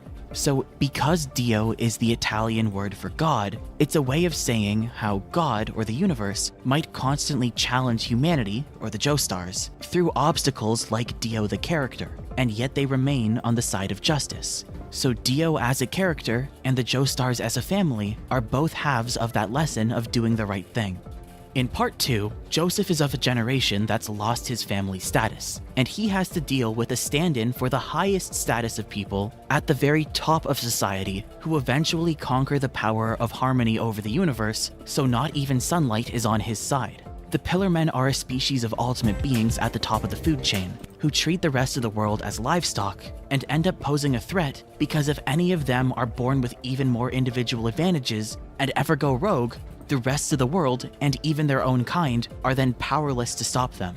Joseph doesn't have Jonathan's status, like how he doesn't have Jonathan's superhuman amount of sunlight energy. And the beings he has to fight are what vampires replicate diluted forms of the powers of, like the difference between dead apostles and true ancestors in Tsukihime. So his only way of beating them is by making the idea of doing the right thing just a regular part of who he is, at his core, and completely masked on the surface. Because now, Joseph can apply it in all sorts of roundabout or convoluted ways, overwhelming his enemies and making sure he's never doing anything wrong, as he consciously focuses on scratching and clawing to get by. And that's why, in Part 3, Jotaro then doesn't have to fight a physically stronger type of opponent. Instead, because these power systems work by symbolizing what exists in universe and then feeding that symbolism back onto what it's symbolizing to give it extra power or spiral, the idea that the Joestars are always going to be provided trials by Dio becomes a force of the universe, and now the fight is using and against the abstract powers of causality itself, like how after Tsukihime you get Fate. It's not a guy that's physically scary, but a guy that's backed by reality, as it turns out that this whole time, tarot card divination has really been predicting this ultimate battle, and guaranteeing through Final Destination Fate that this guy will be dangerous no matter what. Since his agency is boosted by this rule of reality, Dio is granted the power to progressively get stronger the longer things go on, and Jotaro's only hope is the idea that if you're not naturally given that kind of advantage of a guaranteed win by timeout, you can take whatever strength or agency you do have and stretch it as far as possible by being as careful, thoughtful, and controlled with it as you can, in the hope that it's enough. So Jotaro is given the power to concentrate his strength, to give him farther reach, or accelerate himself to stand a chance against the enemy's ability, up to an eventual 5-second limit. Because the challenge is for Jotaro to stretch his power against a guy who accumulates power to beat him before it's too late.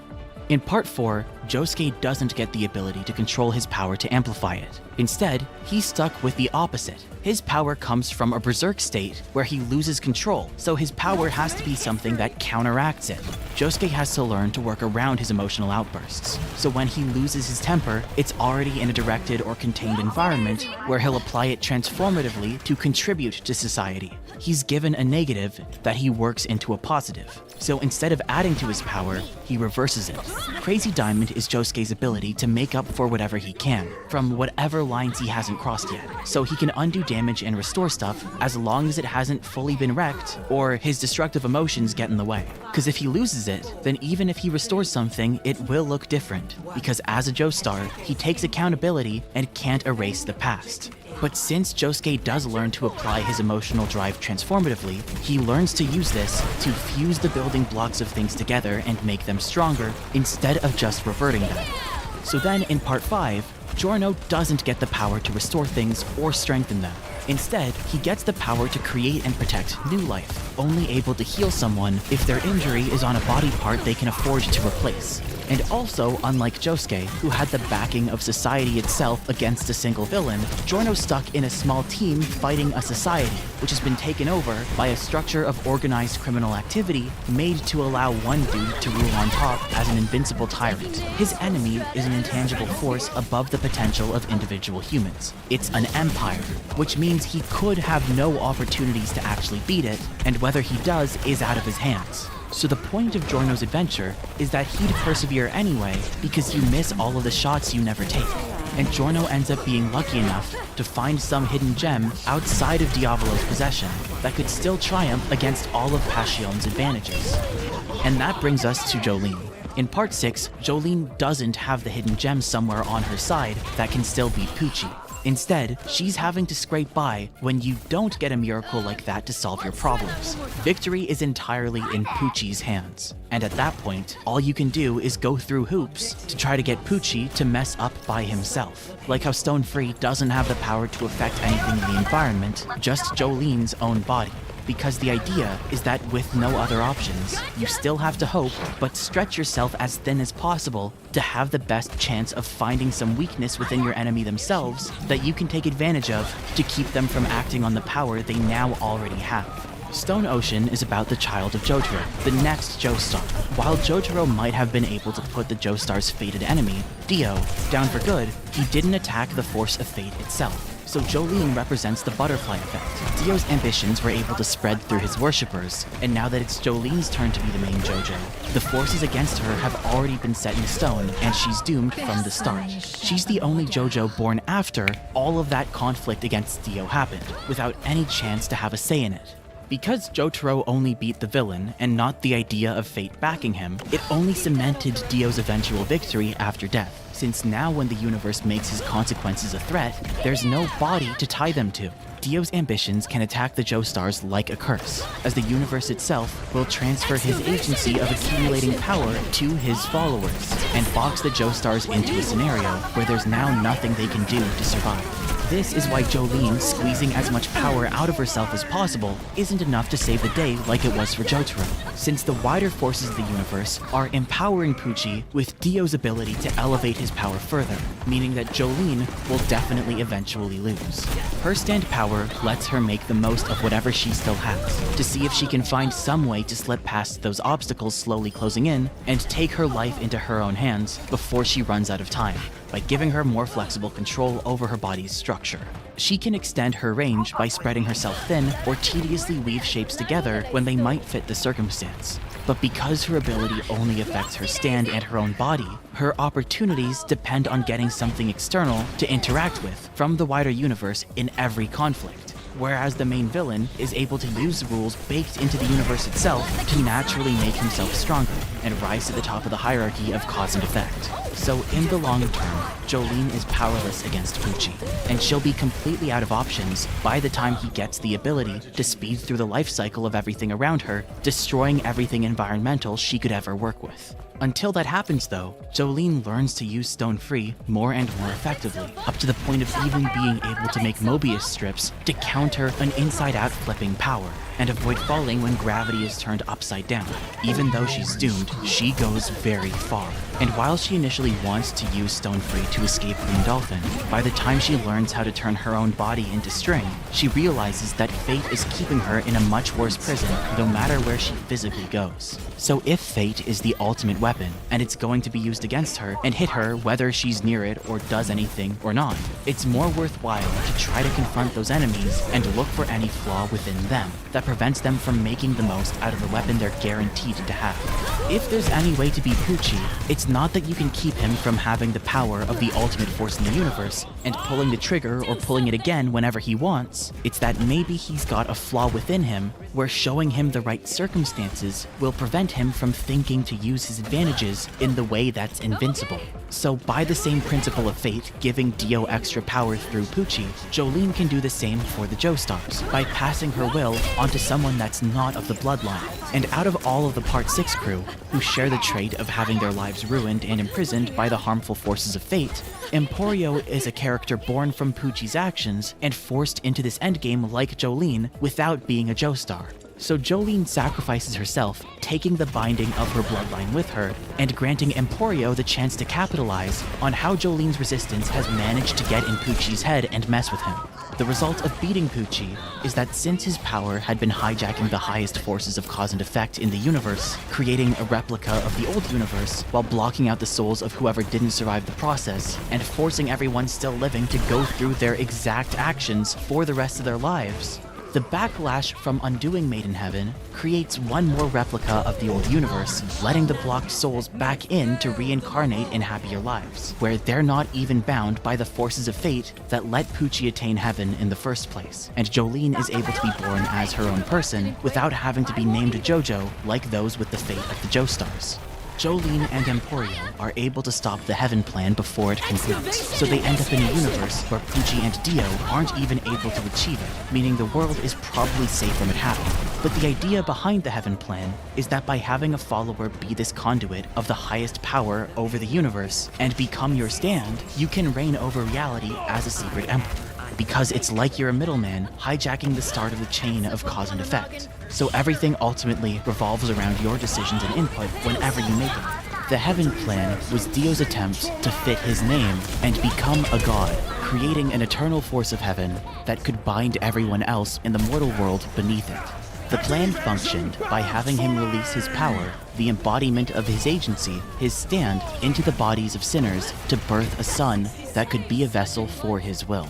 And by fusing that son with a trusted friend, Dio could have that friend walk Via Dolorosa and bear his cross to become a force of power over humanity spanning all of time and space, like the idea of timeless potential salvation from the crucifixion.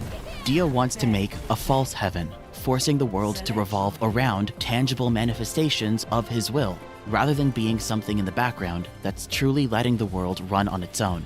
The ending of Stone Ocean is Jolene successfully preventing anyone from taking that seat behind causality, so nobody's agency is limited by a distinct sentient character's will. So Steel Ball Run is specifically in a world where someone has obtained that seat. There's a workforce of stand-like beings we're only shown glimpses of from the outside, but we know they all facilitate carrying out the will of something beyond the agency of and spanning the whole planet. And we know there was once a vessel for this power, whose corpse has been split into relics so strong all the planet's agency revolves around them, granting even unworthy people stands for as long as a relic is in their possession, and preventing someone from getting their natural stand that would represent them having the highest agency over anyone, the world. Because here, everything bends around hierarchies. Part 7 is specifically about a setting where people have to somehow struggle and succeed through the limit to agency that Emporio and Jolene fought to prevent ever coming into existence in Part 6.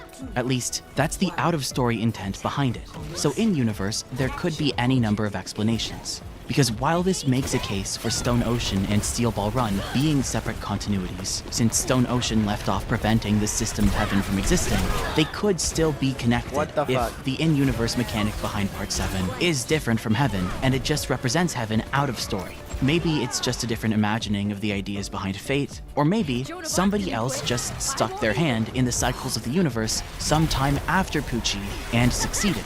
But unless the mechanism becomes story relevant, and admittedly, mechanisms are pretty relevant in Part 9, what's important across the parts in JoJo is that the characters have to be lessons and their circumstances are progressively getting worse. And I'm very worried about what that says for Jodio.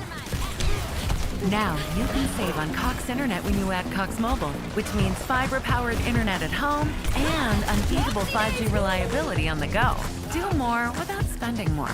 Get Cox Internet for just $35 a month when you add Cox Mobile. Each type of power-up has its own mechanics, but they fit within the wider universe and with the themes of their stories. Kira unlocks Bites the Dust when he's cornered, because having a stand isn't enough when it just symbolizes individual power, and you routinely go against society. All you can...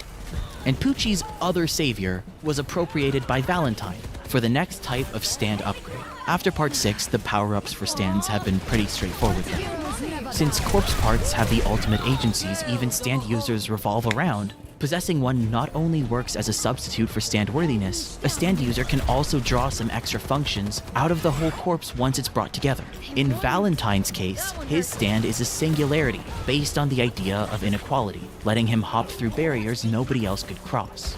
So by possessing this source of power that specifically works through equivalent exchange, Valentine can use an extra ability revolving around the corpse that, at the cost of a human sacrifice, in this case Lucy, would let him create a gap in space nobody could cross except for him, and transfer any attacks to somebody else as far away as possible within the corpse's global span.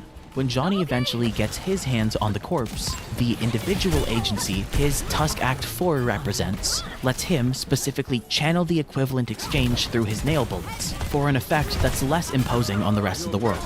His use of the corpse doesn't benefit him, since his power isn't based on inequality, so it just takes from stuff equal in value for him, but his source of strength lets him be sure that he takes the brunt of the misfortune so that the rest of his family prospers.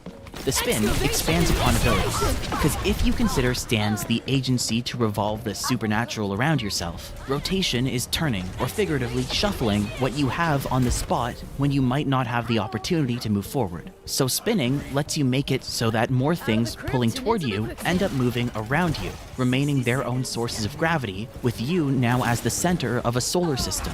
So the more levels of spin you use, the more expansions you can stretch out of your power. Johnny needs deliberate use of the spin as the basis for his strength.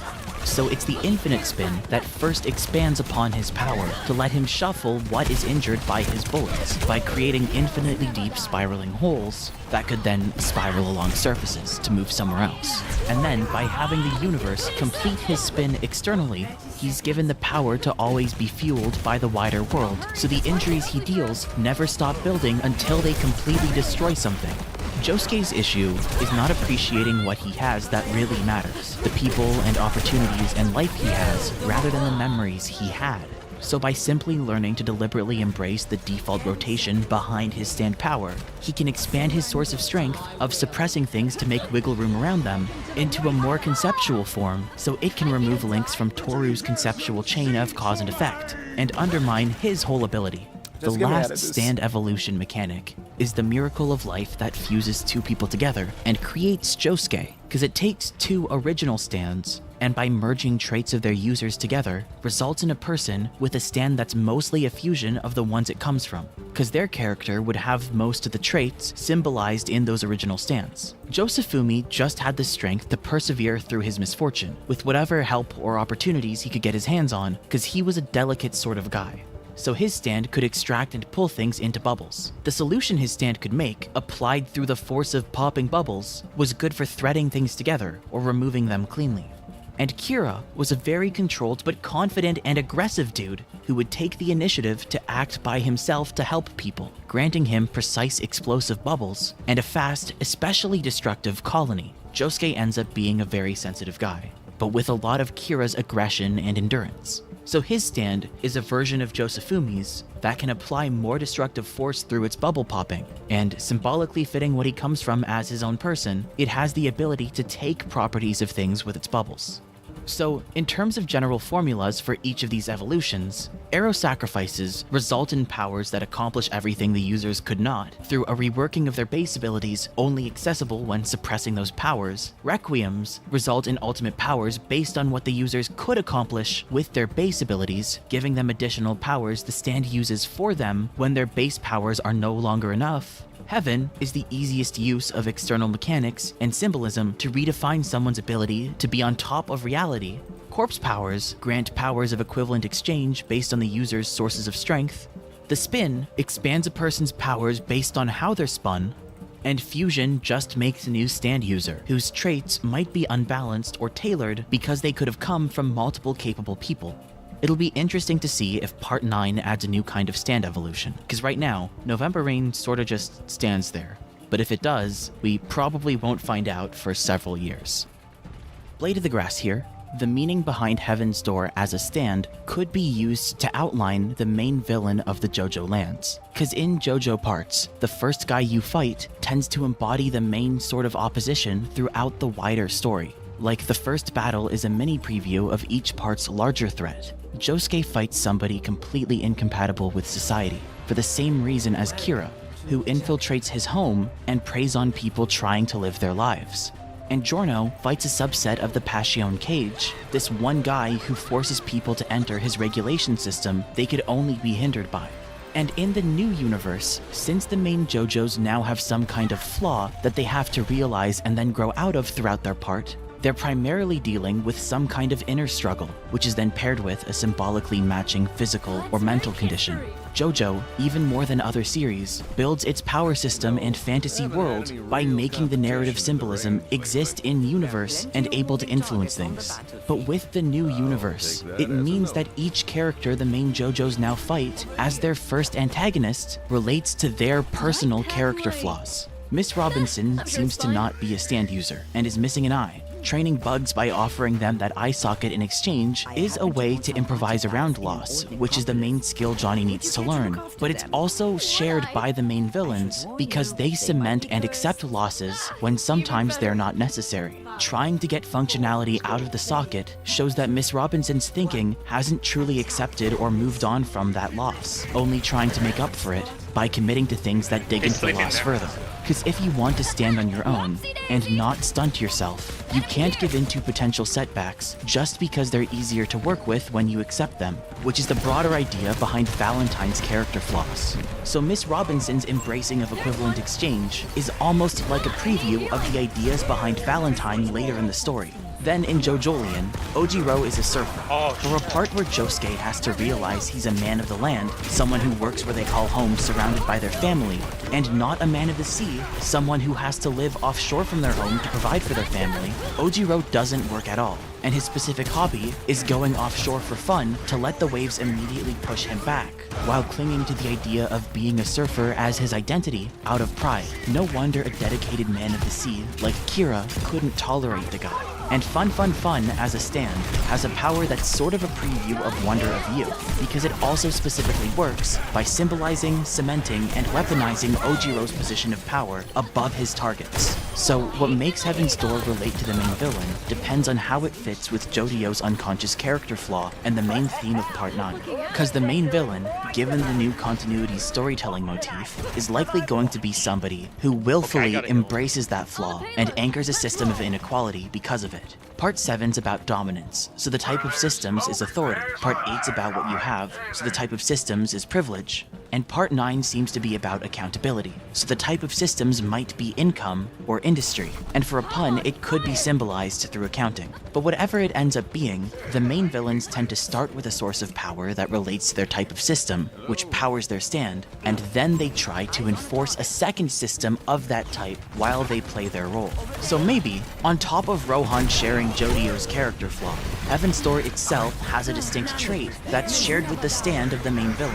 Cause you never know for sure, but it's really not gonna be Rohan. He could be the final opposition, but there's gonna be a character specifically designed for this part to be the ultimate embodiment of Jojo's flaw. And so far, this Rohan has been included in the story because he's indistinguishable from original Rohan, to the point where they could even be the same character as far as anyone can tell. Rohan was brought back so we could use Part 4's version as a reference for what Jojo's flaw is meant to be and how the main villain is going to mirror it. Since stands reflect people's agency, they reward working smarter over working harder. So Heaven's Door initially comes from Rohan's influence creating manga, and he has to learn to manifest it through the superhuman drawing talent that carries his career. The stand symbolizes and expands his ability to write influentially by observing the world around him. Things he reaches become books he can read and write into, and that's why he can't read any facts that he's internally blocked out. But Rohan's initially a villain in Diamond is Unbreakable because he turns people into perpetual machines for providing content, taking up their lives and depriving them of their agency. What makes Heaven's Door special, as a stand, is that it's an accumulation type. Most abilities tend to expand on someone's process for influencing the world by temporarily warping it, or cement their effects on the world by giving them supernatural ways to permanently cause those changes. But Heaven's Door is able to create a feedback loop by symbolizing a process that builds on itself and never ends. The changes Rohan makes to people while they're books can accumulate and stay in effect regardless of distance. So with each page, he's expanding his scope of influence piece by piece, making it easier and easier for Rohan to collect more pages or isolate new targets. But since he's planting additions to his process, that growth is artificial, because it's maintained by the power itself. So while his stand can boost his own strengths indefinitely, those extensions aren't making permanent consequences, so mentally defeating him and getting him to truly deactivate his stand can undo everything that he's built up. Heaven's Door creates some kind of system that builds up a power over time by fitting things into it. When Rohan's initially a villain, he accumulates it piece by piece to raise his advantages in power disparity while he's on the grind, without any concern for the people he's carving into cogs. And that's the trait and type of stand he will probably share with the main villain.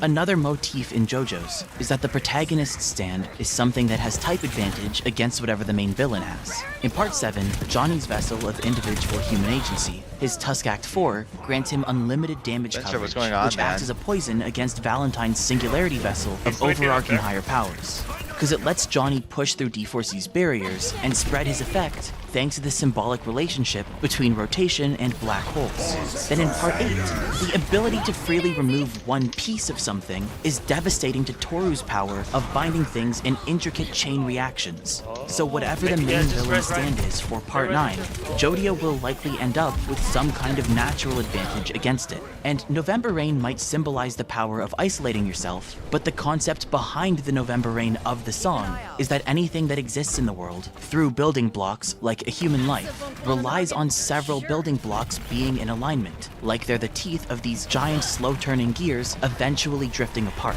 Sorta similar to the limitation of Crazy Diamond, the stand named after that Pink Floyd song that couldn't bring people back to life since it could only reconnect their building blocks by tracing their history.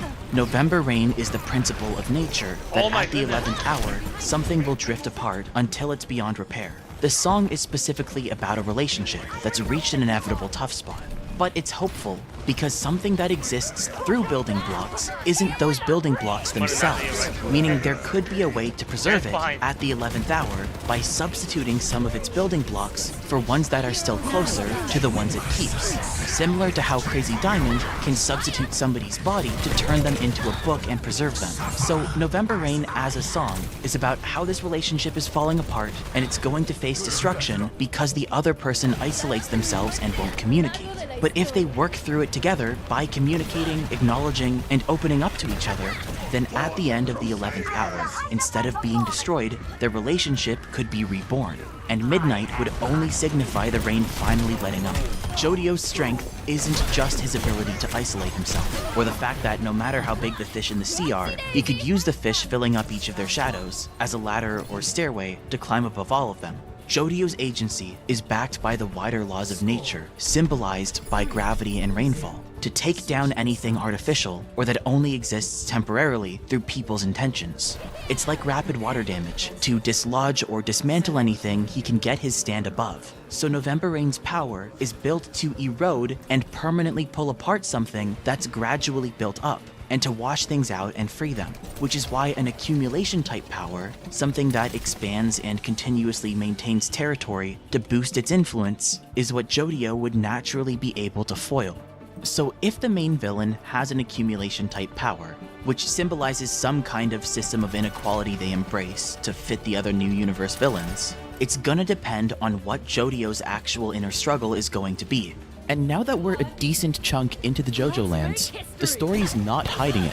Jodio from the start has been bothered by people rigging things to keep themselves winning at everyone else's expense. Given that his character is pushed down by other people's unfair systems and advantages, but whenever he gets the chance, he takes advantage of power disparity for himself, regardless of how that then consequently affects other innocent people. I mean, he gets a rock above the concept of money and steals for personal gain like he's still an underdog. And he gets a superpower and then burns a bunch of innocent high schoolers because a handful of people in the crowd hurt his brother. Chances are, Jodio's issue is that while he's paranoid and condemning the examples of systems he can identify, he's neglecting how his own actions lead to things that appear the same way to others. How easily your actions for your own stability or protection could end up having consequences that look to people like they're being restrained by an invisible wall from the outside.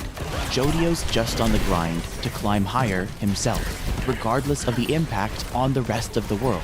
Like if he'd end up hoarding something precious, or if he'd be suffocating others, because he has no concern about how sustainable his type of behavior would be for everyone to adopt. Since the current villains are reckless corporations and people who accumulate things of value without actually using their value, letting them decay and stunting the rest of the world just for their own security, Part 9 seems to be about accountability, and Jodio needs to learn how mundane acts for self-preservation don't scale up when your money does, and would end up causing overall losses to the world because you're just throwing shared pools of resources into this void instead. One of the reasons the JoJo Lands seems to focus on the idea of money itself, or land, is because unlike individual items, where you can make pretty much any amount of food or tools, the value of money or land specifically comes from them being divisions of shared pools. So you can't make more, because stuff like the numbers of money going up just means the denominator of the fraction each dollar's worth goes up as well. Money isn't a tool you can use by yourself. Its use comes from how you gain things by having it flow from one person, yourself, to another. So if you just hoard money in one place, it only leaves the actual assets Meryl acknowledges its value is supposed to represent to spoil, and opportunities are missed out both for you and for the rest of the world it's meant to circulate through when you don't spend it. It's like the pitfall of relying on an automatic stand. Keeping a theoretically endless amount of money in one place would automatically shield you from misfortune, but in that time, you could have been proactively spending the money to be adaptive and also increase your ability to earn further. The Howler family's thematic flaw as antagonists is that they hold on to things of value for times of need, stunting their potential in the long term, because they're cutting off their circulation. And their flaw as villains is that they're keeping everyone else from benefiting from the pools of resources they share in the meantime. Because if you have a guarantee of ownership of something, like a magic rock that ensures it'll be returned to you, you wouldn't lose anything if you regularly gave your possessions back to the people that were forced into giving them up. But the Howlers do anyway, because their priorities are about locking in their own prosperity thanks to their pack mentality. The main villain of the entire part would be somebody who does proactively spend their money to secure more passive income, but what would make them an antagonist is that endlessly cementing further sources of income without restraint recklessly limits other people's agency, and what makes them a villain is that they're hoarding those opportunities. If Jodio's flaw is that he's recklessly limiting others through his own ambitions because he fails to identify how even everyday people's mundane acts of self-preservation naturally restrict those around them, the main villain is going to be somebody who's aware of that and embraces it because they don't care. They're going to be somebody climbing higher no matter what, locking in sources of income and getting more and more jobs whenever they can, deliberately ignoring any restrictions that might inherently be created against others through their own routine accumulation, like what made Pulpo hated by Giorno. The system they might adopt could be some kind of corporate structure or career hierarchy then. They're attempting to stabilize their own income by insisting on some kind of status where they sit on top and take the biggest cut, no matter how much they get the people under them. Accumulation, like what made Pulpo hated by Giorno. The system they might adopt could be some kind of corporate structure or career hierarchy then. They're attempting to stabilize their own income by insisting on some kind of status where they sit on top and take the biggest cut, no matter how much they get the people under them to do their work. And since they're plugging up the flow of money and exploit every opportunity to take more for themselves, they're the reason why an idea like trickle-down economics can never work on its own. Because the drive that puts somebody on top fundamentally clashes with the idea of them fairly distributing the profits they're given the opportunity to keep for themselves, meaning money won't trickle down unless something deliberately adds pressure or causes a downpour to force it to. Since the story strongly implies that the main villain's stand, like the original Heaven's Door, is an accumulation power that gets stronger by adding pieces to a system over time, one where the main villain just grinds and progresses forward, neglecting whenever they push others down to do so, they would be what minced Akka Howler. And because the main villain is someone observant and manipulative, who uses a structural hierarchy to remain sitting on top of different sources and flows of income to disproportionately hoard the rewards of their industries, then given how the series symbolizes things, one of their sources of money, the primary one that's key to their identity, is likely something institutionalized and funded by society itself, like enforced by the government. But with Chapter 24, we're given a scene that specifically portrays one existing character like this. And if Akka Howler's character does reference the Mincer, it doesn't mean the Mincer has to be an actual stand name. It could just be inspiration for his character, like the Great Deceiver from the same album, meaning the stand that minced him could have a totally different namesake. Esme wanted to bundle her love of... And when you think of something that cuts off people's potential by carving them into boxes, making them pieces of a system that's built up over time, and you think of an institutionalized platform that can be exploited by the people running it to do this, to the people within it for the administration's own comfort and luxury, and you think of a song that's written in terms of a system that's built up brick by brick, the first thing that comes to mind is probably Pink Floyd's The Wall. With the song Another Brick in the Wall Part 2, written out of resentment and scarring from lifelong trauma, where kids are funneled into a meat grinder by the administration of the public school system who are just using their government-mandated jobs for their own comfort instead of to actually benefit those kids. Maybe the principal of a government-funded public school whose main identifiable job is paid for by society, but who goes out of her way to look for children to exploit for grueling and life-threatening labor at the expense of their futures and potential that she then makes off with most of the profits from is the bad guy. The one with several jobs and quick to use any opportunity to earn more. Her recruiting of the Joestars back in Dragona's backstory could have been an unorthodox form of compassion, but it's in Paco's backstory, in the latest chapter, where we're specifically shown that Paco has a weakness where he'll only see the good in an abuse of authority because he's desperate for their affection. And then immediately after that, when his father's sent to prison and he naively works for the gang that set his father up, we're shown how Meryl recruits him by offering the same kind of arrangement, but drawing him, through his weakness, in. Meryl is the evil version of Bruno, with the negligence of Pulpo. If we break down Meryl's 3 jobs that we know about so far, we have the systemically government-funded principal occupation, which fits the subject matter of The Wall. We have the criminal enterprise, where she backseats to do the accounting, takes most of the profits as the boss, and exploits children to do the grueling labor for her benefit, like the school administration in The Wall. And her 3rd job gives her her own territory, a store she can operate out of, where, in her office, behind her throne, she specifically is drawn with a wall where she adds, pins up, fashion designs she creates, the things people wear as crucial symbols of their identities in JoJo. That wall is so on the nose, it could even just be her standability itself, cause providing people false opportunities and boxing them into things, like outfits, while consequently carving away at their potential would be the perfect symbolism for a stand named after another brick in the wall, though I'd imagine it's something more Hellraiser labyrinthish. And also, this would resolve the mystery with her relation to Usagi, and all the King Crimson references throughout the story. Cause King Crimson was originally supposed to be a guy that would rule through mechanisms in the shadows, cause he's embarrassed or scared of other people seeing him. So the person on top of all these invisible systems, in accordance with the part's theme, is somebody in plain view, who's able to use different people's independent goals for their own objectives. The King Crimson songs in the JoJo lands are probably the bricks that Meryl's shaped and placed to power her system, and that means we're likely going to encounter more because she probably has more than 2, and there are specifically 3 parts to another brick in the wall.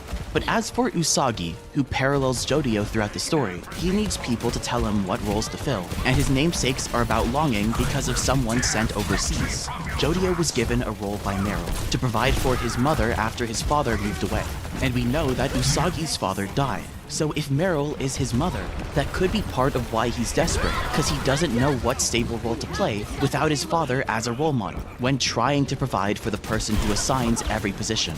And the precursor to Another Brick in the Wall Part 2, Another Brick in the Wall Part 1, uses going overseas as a metaphor for the singer's father dying, which would explain the relevance of Mate Kudasai.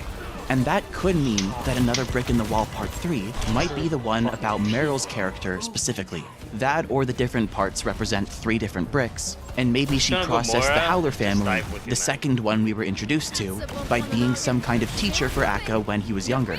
Either way, The Wall is about isolation, how different individual events became bricks that emotionally isolated someone over time, which parallels Jodio. So someone that deliberately walls off other people for their own benefit rather than walling off themselves would be a perfect villain. Anyway, because Part 9 seems to be about taking accountability, and that the invisible rules anyone's made aware of are just the shadows of regular people's feelings, so identifying that the sources of what plagues us are the mundane and obvious people in plain view, then if Meryl May's stand is The Wall, then she's going to be the main villain, which is sort of an abstract title, because it could be her consequences that cause internal struggles, while the plot focuses on a different antagonist. With storytelling, it's less that there's a guaranteed outcome, and more that there are connected underlying ideas, which could ultimately manifest in any specific way. And given the parts elements so far, there could be something major related to the Howler's pack mentality, or something tied to the spider from the It TV adaptation. But the point is, musical inspiration doesn't always result in a stand, and Meryl May being pretty blatantly inspired by The Wall, as of this latest chapter, doesn't mean she's the main villain. But if it's what her stand is named after, then she's definitely going to be. Hey, sweaty. Sweetie, you good? Someone stole my Old Spice antiperspirant. Now I'm smelling like perspirant. I did. Hey. Watch your head, gang. Payload's moving, and it really shouldn't. Patched up.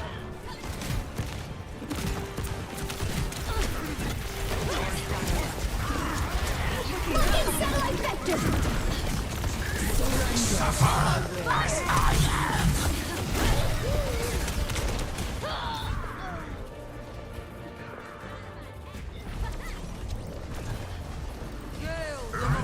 To pieces.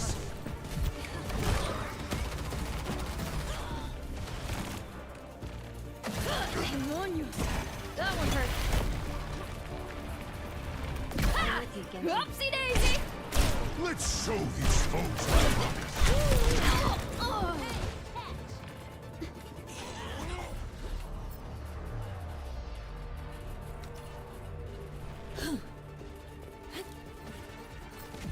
Let the kitsune guide you. That's a bump on the noggin. Sure. Hiya.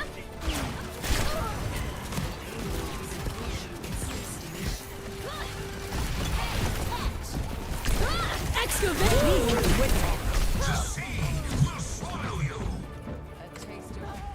That my gym sucks.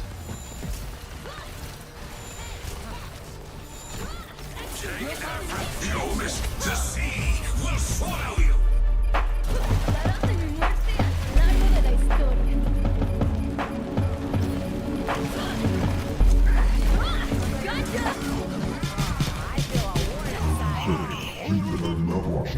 What up, everybody? It's your boy Frog.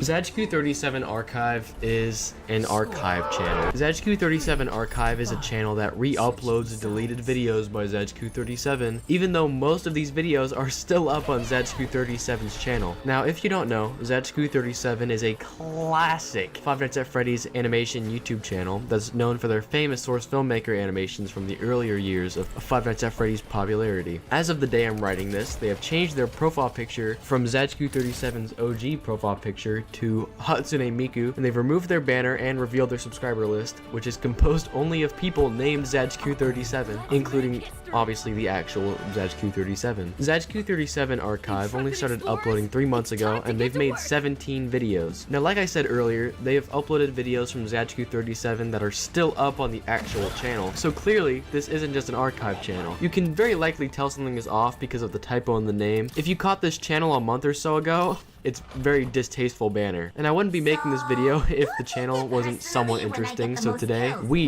yes, we are going to dive deeper into this channel together to see what it's all about.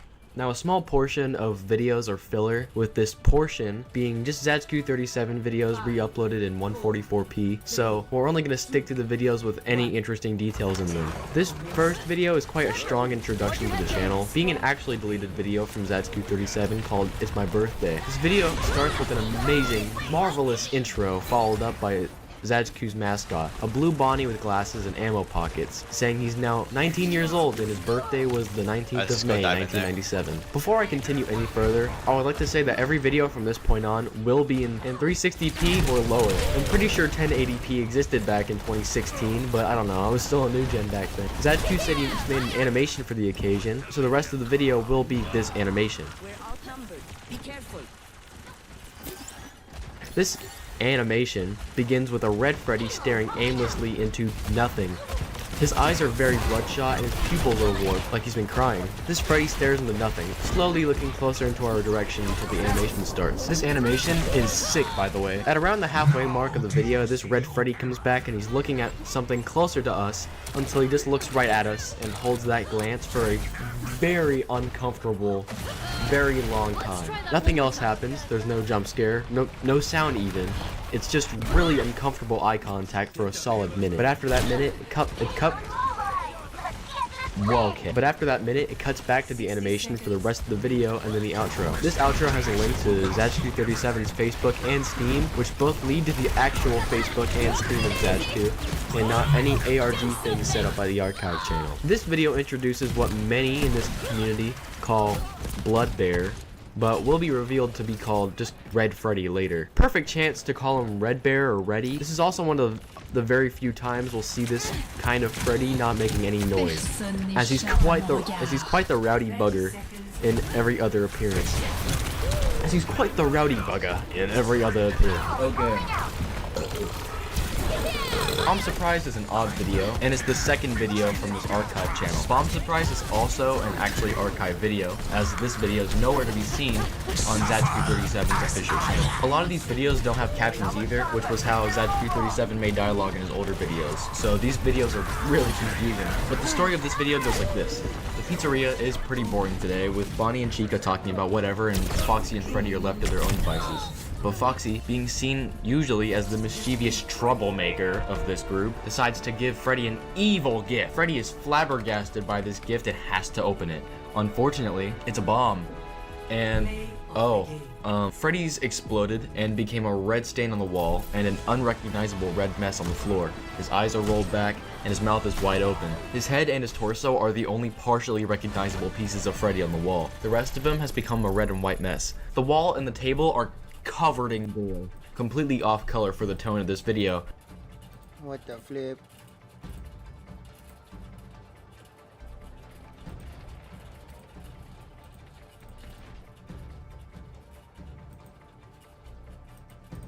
With its first batch releasing that December. For Part 5, it was announced in June of 2018 and premiered in October. For Part 4, it was announced in October of 2015 and began airing in April of 2016. So we see that there's quite a bit of variance between the dates that we could expect. Something to note is that for parts 4 and 5, which were airing weekly, they premiered sooner, since they don't actually finish making all the episodes until partway through the season. For part 6, the wait was longer and then followed by a batch of 12 episodes all at once. Now, I've made it known that I heavily prefer the weekly format, which gives a lot more time to appreciate and dissect each episode, and I think makes for an overall more fun time to be a JoJo fan. Like I said before, we don't actually know if Steel Ball Run will air weekly or get batch releases like we saw with Netflix. In Part 6's case, following the April announcement, we didn't actually know about the Netflix involvement until August. So for Part 7, we might not know for quite some time. Other than the anime, we also got some more announcements from the show. First is something that was teased a short time beforehand, which is that JoJo will be receiving a line of SH Figuarts figures. Most JoJo figures have been limited to the super action statues, so I do appreciate having some more to choose from here. It was shown that the main characters from the first 6 parts will be getting figures. I think generally the super action statues are based on the manga, while the Figuarts here are modeled after the anime appearances. In my experience, Figuarts are generally a lot more affordable, so I think it's great that we're finally getting some. Well, I say finally, but we've actually already gotten a JoJo Figuarts before in the form of the live-action Rohan figure, which released alongside the Rohan at the Louvre movie, which I really liked for being modeled after the Issei Takahashi Rohan. Another new announcement was for 2 new Nendoroids based on Johnny and Gyro. It looks like they'll actually come with their horses, and we can look at a couple other figures to get an idea for how that'll look. We got a new teaser for the upcoming JoJo anime mobile game developed by Gumi. This was first announced back in March of last year, with the new teaser showing off the first 6 JoJos and a 3D model of Jotaro and Star Platinum. It was said that more details would be revealed on June 30th, with the game's official website showing a timer until then.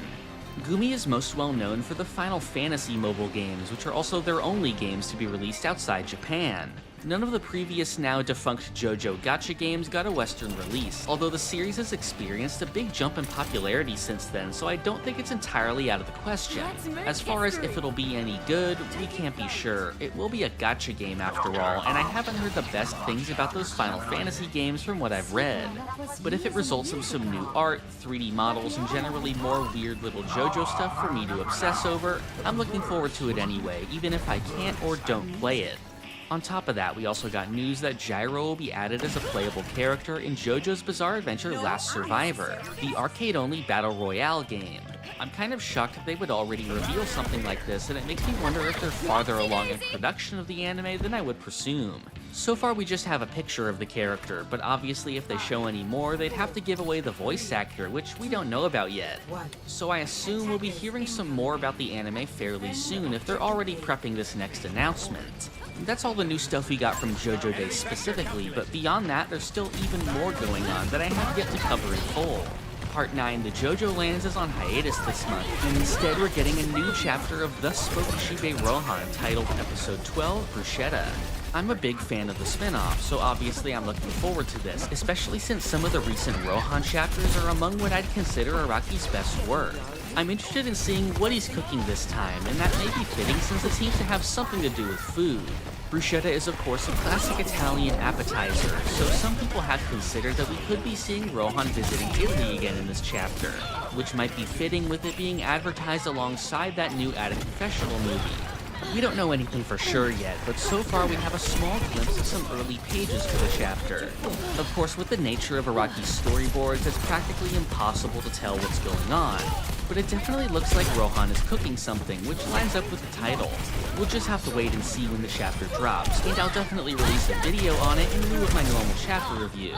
I've actually been planning a big video since a few months ago where I go through all the Rohan chapters, give my thoughts on each, and rank them in a tier list. But just before I could begin work on it, they announced this new chapter, so that'll be delayed a while. In May, we're also getting even more stuff. First of all, that's when the new Rohan movie is coming out. If you aren't already familiar with it, the live-action Rohan TV drama series has been going on since 2020, adapting various Rohan stories from the spin-off and the Part 4 manga itself. So far, it's released 9 episodes across 4 seasons and a feature film in 2023.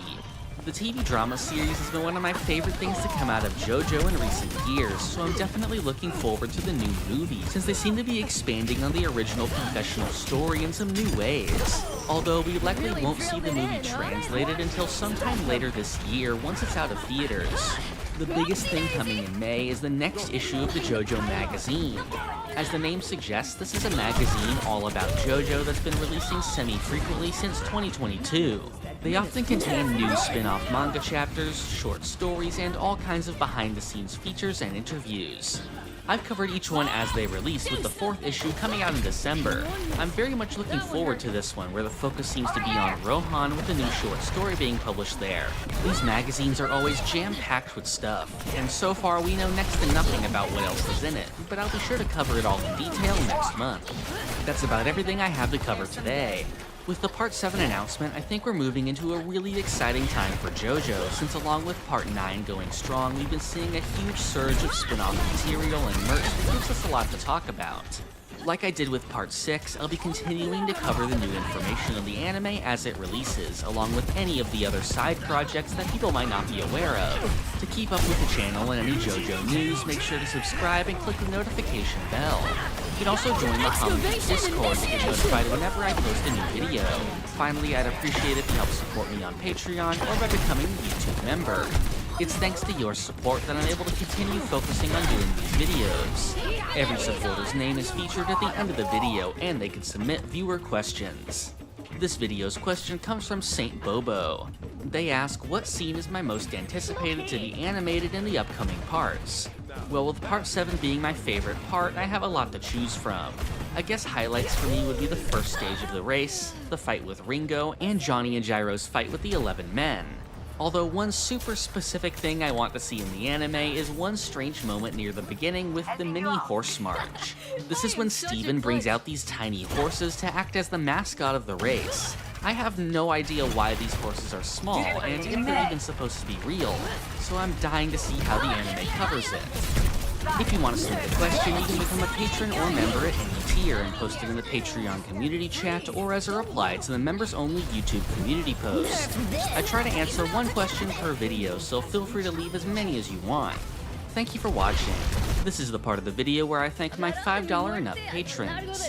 Thank you to Doorbell, Crayon, Rigovids, Zucato, Pumpkin Doge, Marrow, Sponge Cake, Cakext, Feliciano Rabaja, Rayana Meme, Christian McDonough, Emmanuel Etienne, Pulse Dog, Zach Greenfield, FIFO, Rob Goliath, Jacob Smith, Big T, Gold, Red Hot Mayonnaise, Zenkai, Royal Slush, Keenan, Perry, Cho Henshin, Saint Bobo, Max Verstappen, Kira Not Yoshikage, John Garcia, Crankenplank, Puffin32, and Fran Studios.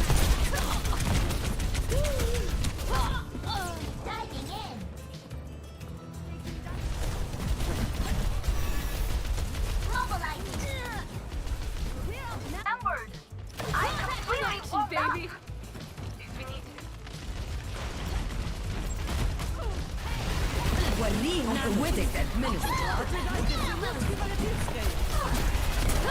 Coming through! Enemy here! Coming through! Speed purified. Out of the crypt and into the quicksand. Fall back! Fall back! I can touch, don't worry about that. I can touch. Just real close, I can touch. Do something! Gotcha! Or you can just die.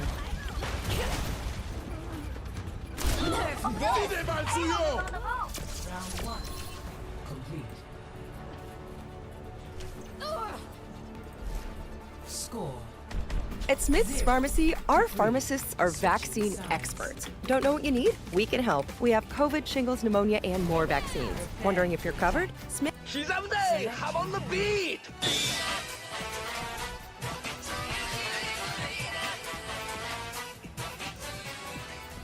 Hello everyone, today I'm back to take another look at your JoJo hot takes.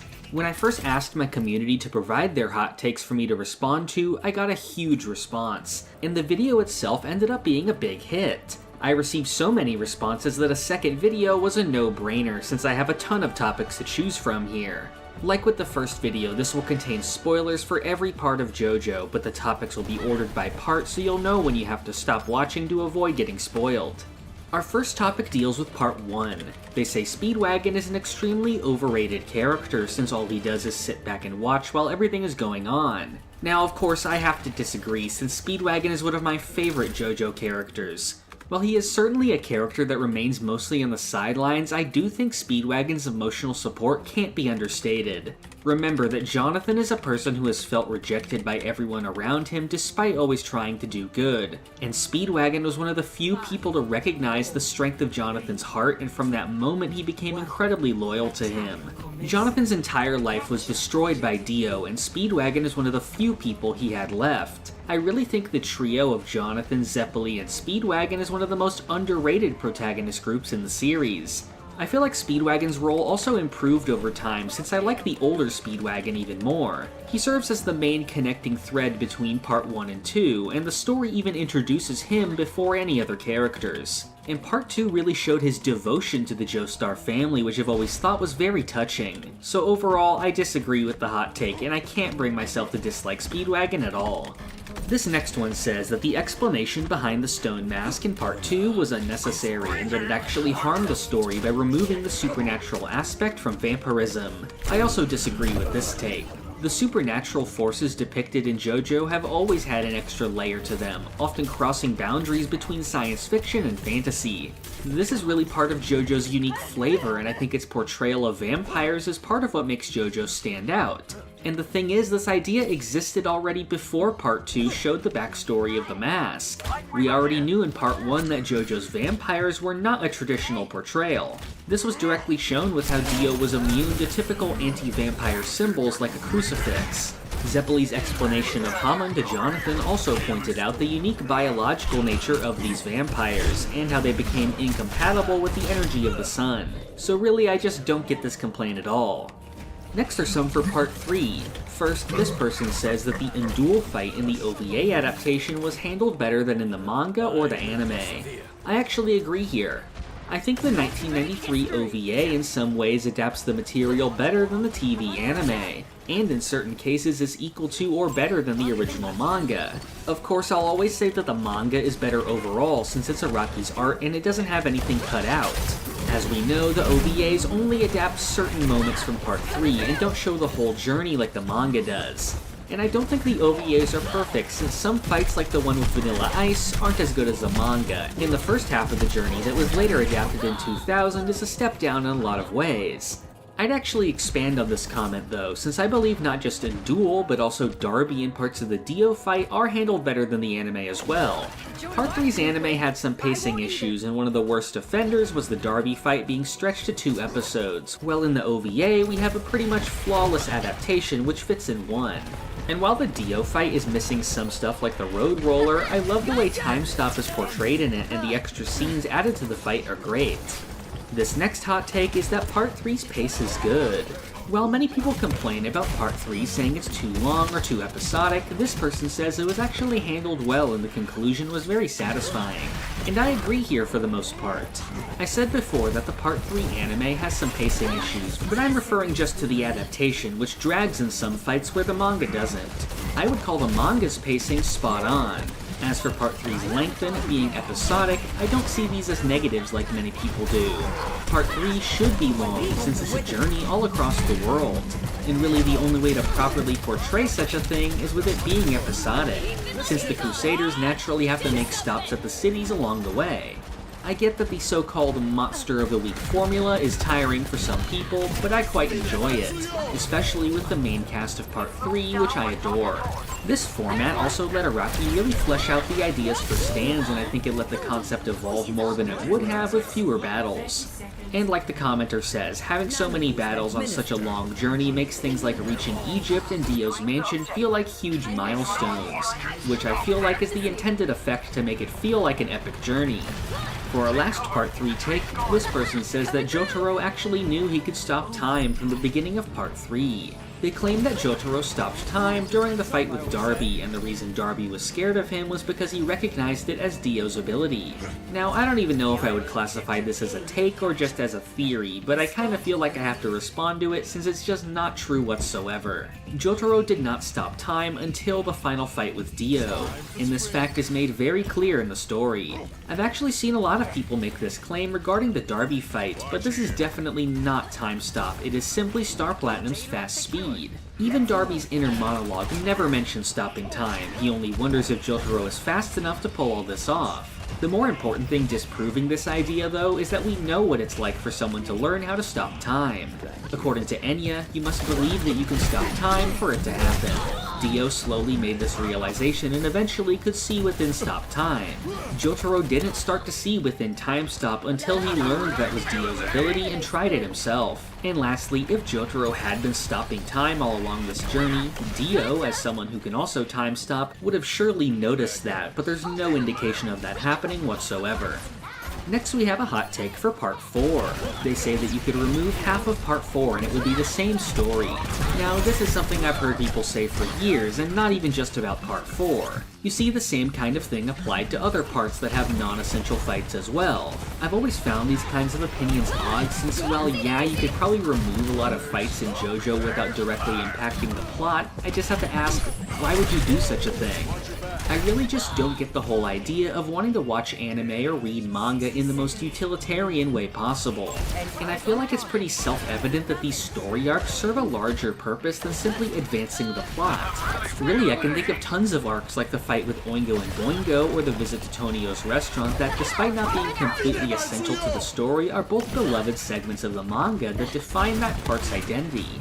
Part of the whole point of Part 4 is building up the atmosphere of Morio as a setting, and simply gutting half the manga for no real reason would do nothing but harm the story.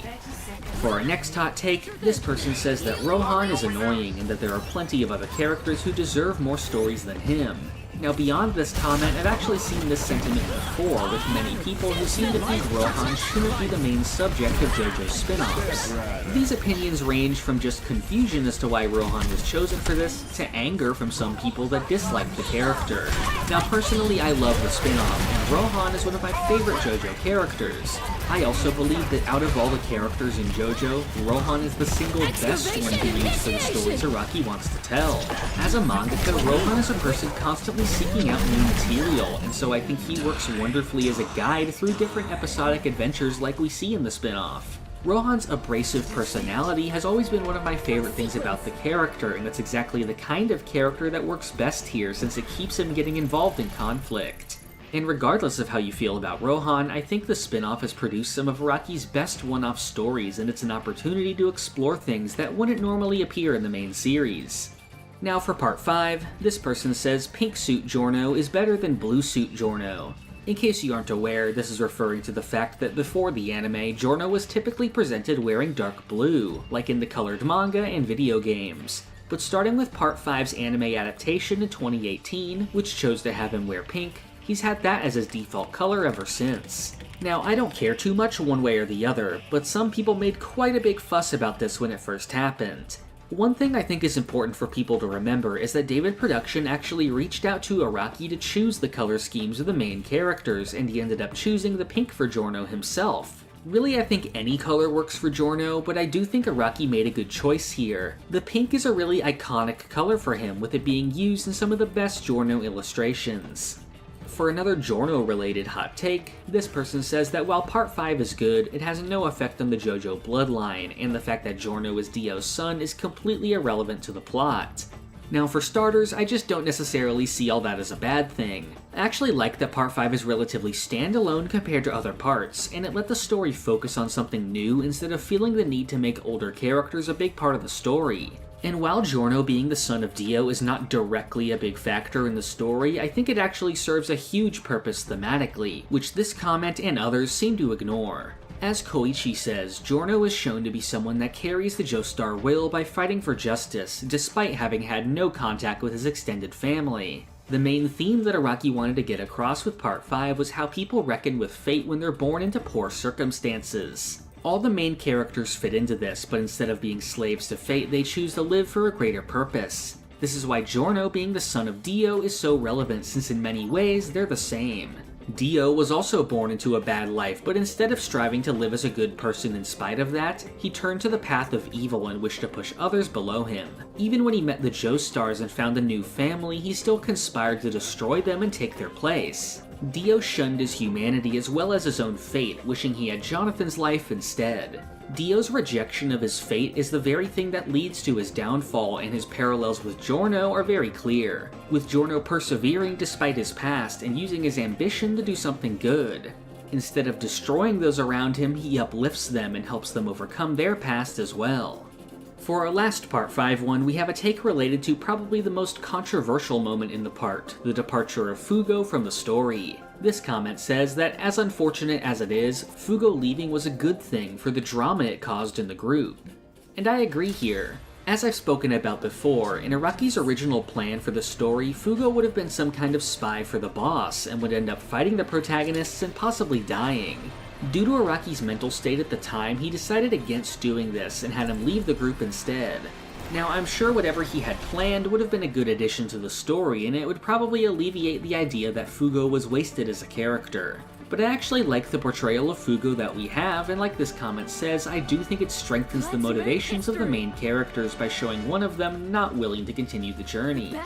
This next one is for Part 6. Here they say that the Dragon's Dream and Yo-Yo Ma arcs are overhated in terms of fights. Which I can only assume was meant to be a kid-friendly comedy video, like the rest of Zatchku's channel. I have genuinely zero idea how the actual video looked like instead, but I doubt it's anything like this one. It cuts so suddenly to this one frame of Freddy, and it sits on it for the last 20 seconds of the video, until it cuts to Bonnie and Chica's very reasonable reaction, which was to shrug off what happened to Freddy. Obviously, this probably wouldn't be their actual reaction to the occurrence. This frame seems really stuffed in the video, replacing what actually happens to Freddy but not affecting the rest of the video or the story. I couldn't gather a story if I wanted to, especially because this video is the deleted first part of a 3-part trilogy on the ZazQ official channel. But from what I can try to pick up is that new Night Guard 1 is about the Scout Night Guard quitting because Golden Freddy almost got his ass. And he's replaced with Soldier, who pulls out a shotgun when he sits down. But they kind of mind their own business for the rest of the video until a repaired Mangle plans to scare the Night Guard or Foxy. But when she goes to get the Night Guard,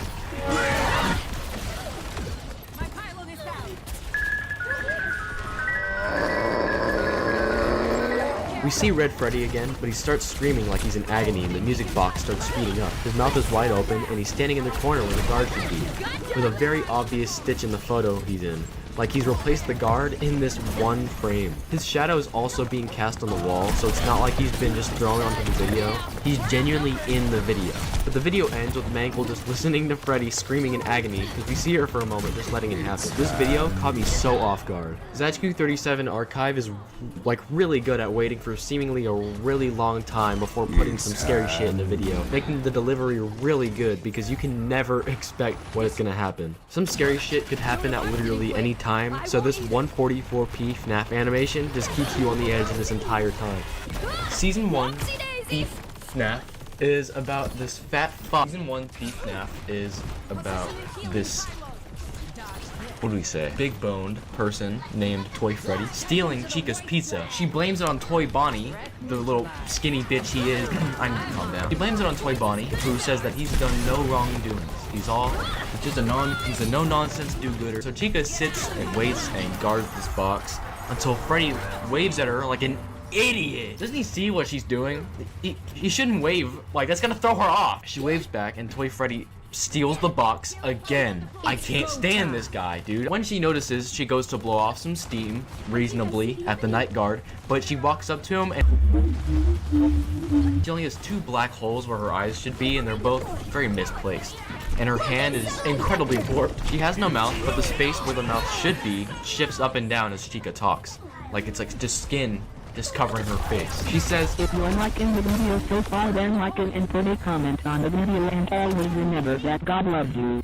Smiley face. But she replaces the guard and finds Toy Freddy on the camera system and makes him her I don't feel very proud saying that right now. I need to like repent. She replaces the guard and finds Toy Freddy on the camera system and makes him her little errand boy when she gets caught. She's such a boss-ass B-word, but that's the video. The weird Chica isn't really as scary as the Freddy segments, but now that the scary shit has spread to Chica, she's gonna start doing more freaky shit in the upcoming videos now too. Assistant is about Freddy helping everyone around the pizzeria. But it starts with Chica telling Freddy to follow her, and they go to the bathrooms, and Chica reports to Freddy that there's a huge mess of pizza on the ground, and that they need to clean it.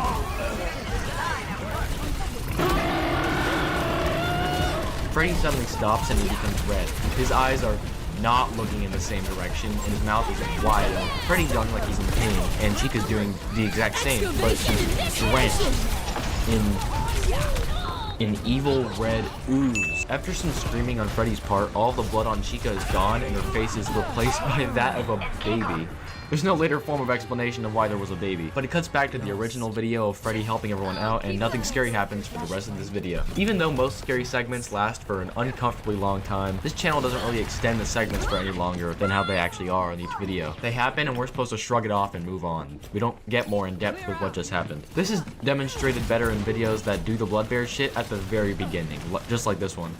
The story starts with Freddy, Toy Freddy, Bonnie, Toy Bonnie, and Toy Chica playing a board game, but it's boring, so they all leave, with Toy Chica leaving first and Bonnie going second, because he likes Toy Chica. So he gets her a plush replica of herself from his little stash behind a shelf in the janitor's closet. Low-key, weird as fuck, but that's okay. So he tries to give this gift to her, but it's awkward, because Chica's sitting with them on third stage. God, I hate third wheelers. So they go to another room, but Toy Bonnie is there with them, so they go elsewhere. They go to the bathrooms, but Freddy's making a big band in the bathroom.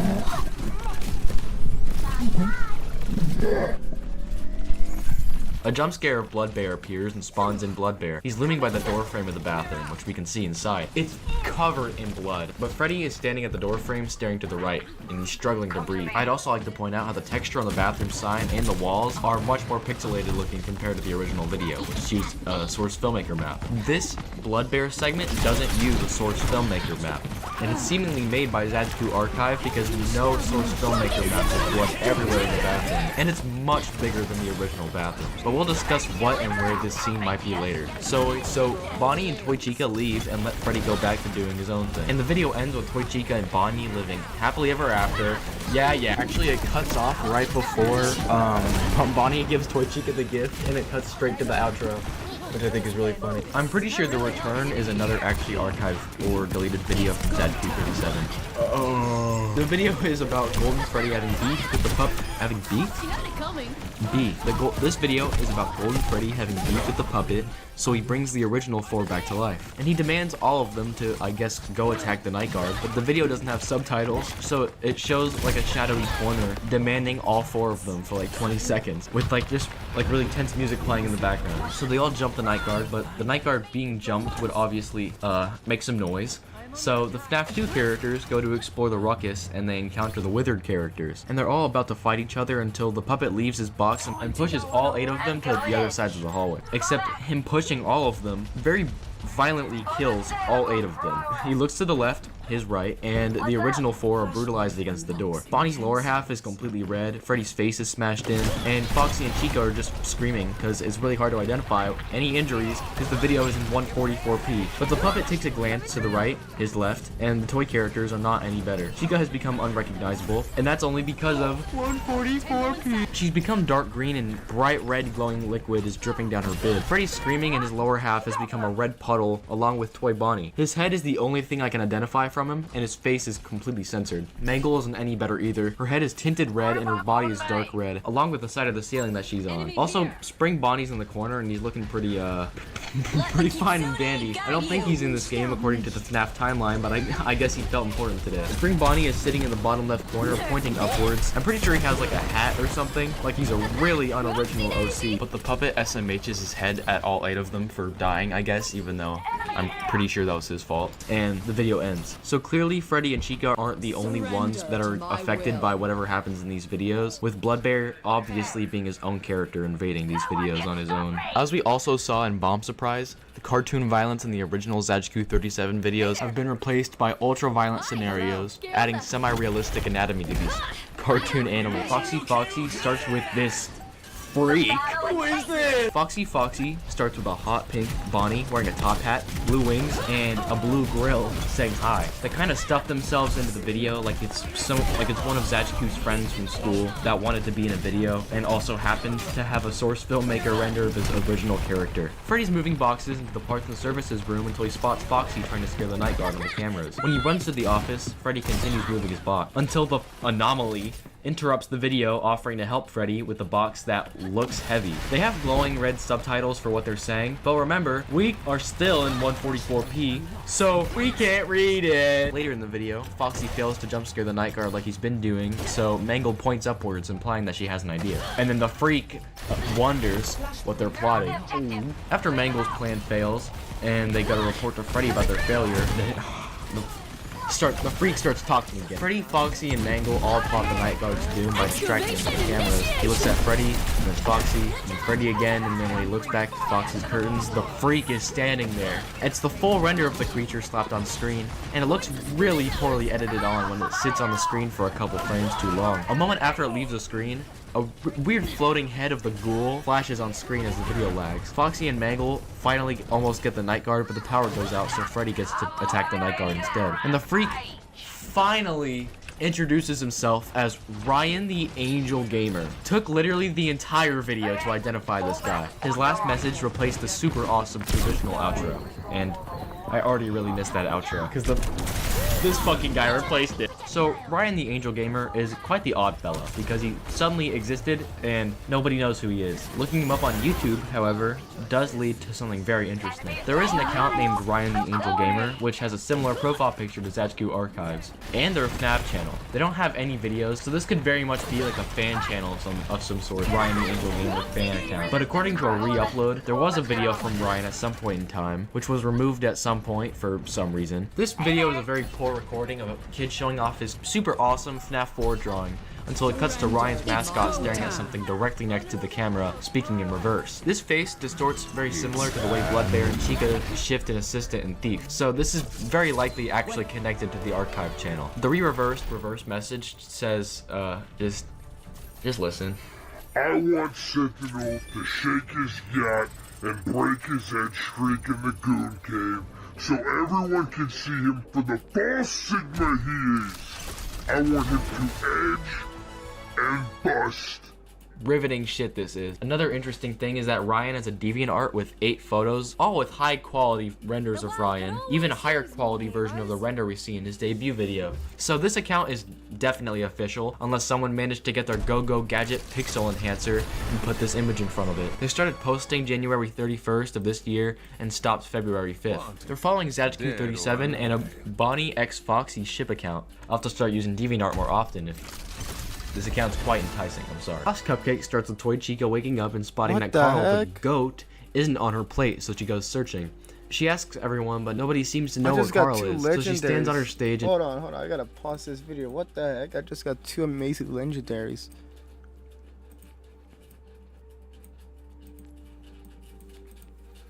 Who's ready to party?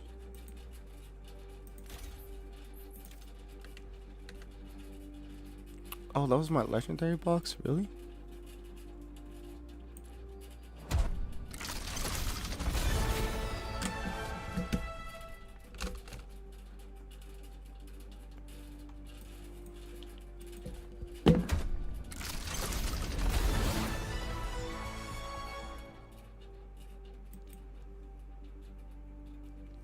Ghost. Okay, this looks sick. What the hell?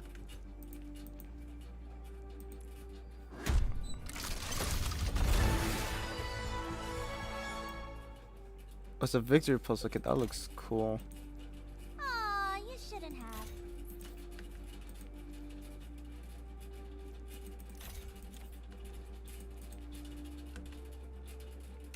I actually got some really good pulls, I'm not gonna lie.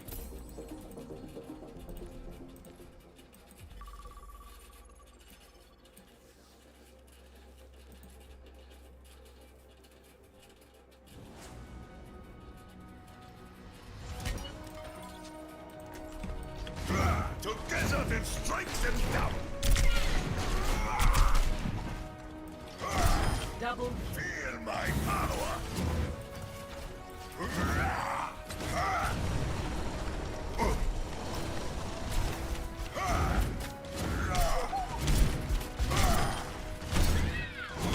Double. I'm feeling the burn.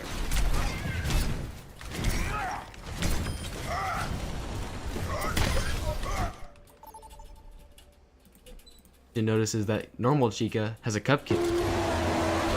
The moment Chica is fully in frame, she goes completely red. Her beak is replaced by one small mouth and her eyes are replaced by random human eyes, both staring into nothing. Her left eye is crying all the way down to her tippy toes and her right side is dark red. All you can hear is the extremely loud screaming of Chica, and it cuts to Toy Chica, who's unfortunately also been affected by whatever happens in these videos. Except her face is upside down and her hand is completely cropped off. Her chest is unrecognizable. She's also screaming until she suddenly opens her mouth and it cuts back to the normal video. So if you're wondering, Bonnie finds Carl in the basement and gives him back to Toy Chica. And they all live happily ever after. Now, this video is actually archived because Zatsku deleted most of his videos, and his oldest currently uploaded milestone was only 50k subs. Was 50k subs. The special starts with the cast seeing that the channel has hit 3,000 subscribers, which nobody can see because the video quality has somehow gotten worse at 240p. But the rest of the video is the cast performing I'm Not Kidding, Hello by OMFG. This is a moment in history. This is a moment to celebrate, guys. Let's fucking go.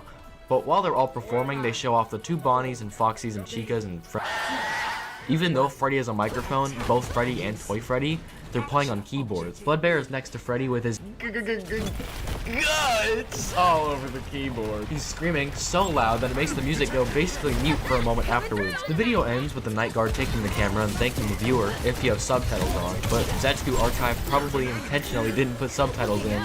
Bad Dream starts with Freddy planning to kill the night guard with Chica, except Chica's distracted by the lovebirds that are Bonnie and Toy Chica. So Freddy goes to kill the night guard with Chica, but Chica's just way too busy just stalking Bonnie and Toy Chica, so they don't get to kill the night guard before it hits 6 a.m. But at 6 a.m., everyone returns to their stage and goes back to sleep. In this video, we get to get a quick deep dive into Freddy's brain and see what he's dreaming about. Bonnie and Chica have gone missing, so he goes hunting for them, but he hears a noise. The noise was apparently nothing, but when he returns to the front of the building, he finds that the pizzeria is now engulfed in flames, as it would be. But Springtrap suddenly appears out of a random doorway and kills Freddy, causing him to wake up and fall off the stage. In the original, he gets back up and goes to poke at Springtrap, who is in the basement where Carl was in a past video. But in this version, he's collapsed on the ground and his torso has basically burst. Freddy's chest is open with his insides visible. He's lost a shit ton of teeth, both arms are horribly broken, and his upper half, his entire upper half is bleeding. It cuts to Bonnie and Chica staring down at Freddy's body, and then he suddenly gets up like in the original. The video ends with Freddy poking at Springtrap and letting out a nice sigh of relief because Springtrap didn't wake up. But when Freddy leaves, Springtrap wakes up and text appears saying, Season 1 will continue in Season 3. I don't think that's how seasons work. Now this video is even more interesting because Mr. Archive edited the outro out of the video. The original video was 4 minutes and 50 seconds, and the newest version has lost 20 of those seconds. I kept a recording of my reaction to this video, so thankfully I have the uncut version still. This uncut version contained a QR code in the outro. We'll explore the QR code later, but plot thicken. Bad Balloon Boy is about Balloon Boy causing a disruption for everyone in the pizzeria. After he annoys the fuck out of Toy Bonnie, he goes to disrupt Chica and Toy Chica. But while they're talking, Bonnie comes from the hallway with a gift for Toy. Bonnie comes from the hallway with a gift for Toy Chica. When Chica leaves, he asks if anyone is sitting in that spot Toy Chica is sitting across from. Toy Chica responds with, "Oh." The camera lingers on Toy Bonnie for an uncomfortable amount of time, but after it goes back to Toy Chica's shit-eating grin, the video continues being normal. There's not much explanation for why Toy Bonnie did what he did and why everyone ignored it, but it's clearly another anomaly that doesn't affect the rest of the video like every other Blood Bear related moment. This is the least violent scene from this channel so far, with no blood present on screen, but it still probably correlates to Blood Bear in some way like every other strange thing in these videos. The video ends with Freddy giving birth to JJ, who is just as annoying as Balloon Boy, so they all lock away Freddy with Balloon Boy and JJ. New intro was supposedly given to the Archive channel's creator by the community, as seen as a deleted community post where they thank people for giving it the new intro video. The description also thanks you for help for find old videos deleted ZQ37, but this video is literally just a new intro. The description also contains a Google Drive link. The plot thickens. The Google Drive link is a RAR file called Red Freddy. The extracted RAR file becomes a file with a game inside of the same name. Now this was a surprise to most because why did this like small ARG channel suddenly post a whole ass game in their description? Like not a lot of ARG creators, I'm pretty sure no ARG creators actually have made games for the sake of their ARG. So this piqued the interest of everyone in this small little community of people. Score 3-0. Switching sides. The game starts with text telling you to collect 8 keys. You're in complete darkness until you turn your flashlight on and you're in the FNAF 1 office. This game is free roam and the building is huge, with huge fragments of other Five Nights at Freddy's maps and offices jammed into it with long hallways connecting each other. At first it seems like you're alone, but after a short minute,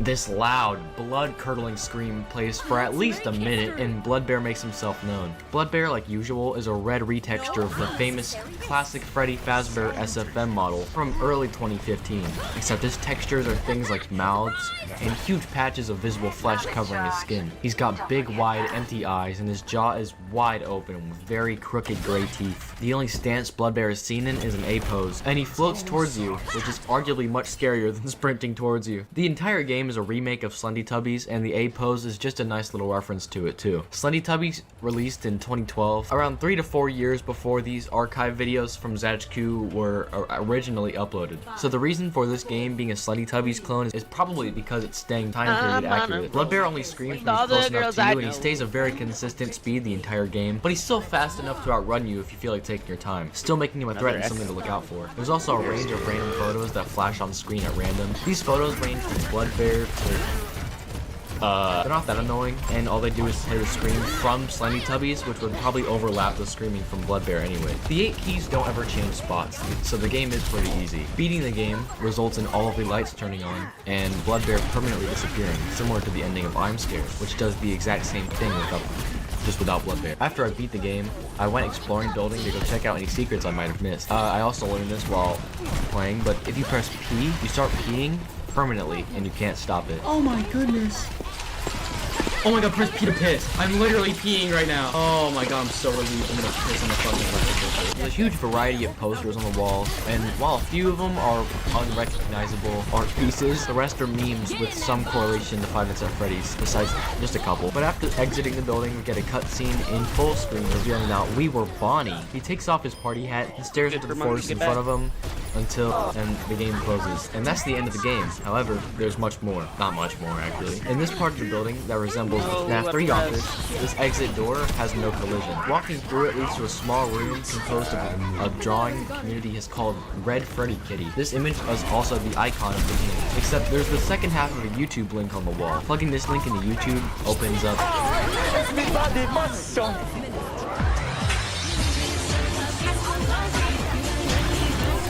This secret ending is a 2-minute video of Bloodbear indubitably hitting that shit. The description reads, "You forgot Pirate's costumes," confirming that there probably wasn't an ARG to begin with. I'm assuming this game is the ending of the ZHQ37 archive story, but it hasn't been confirmed by anybody.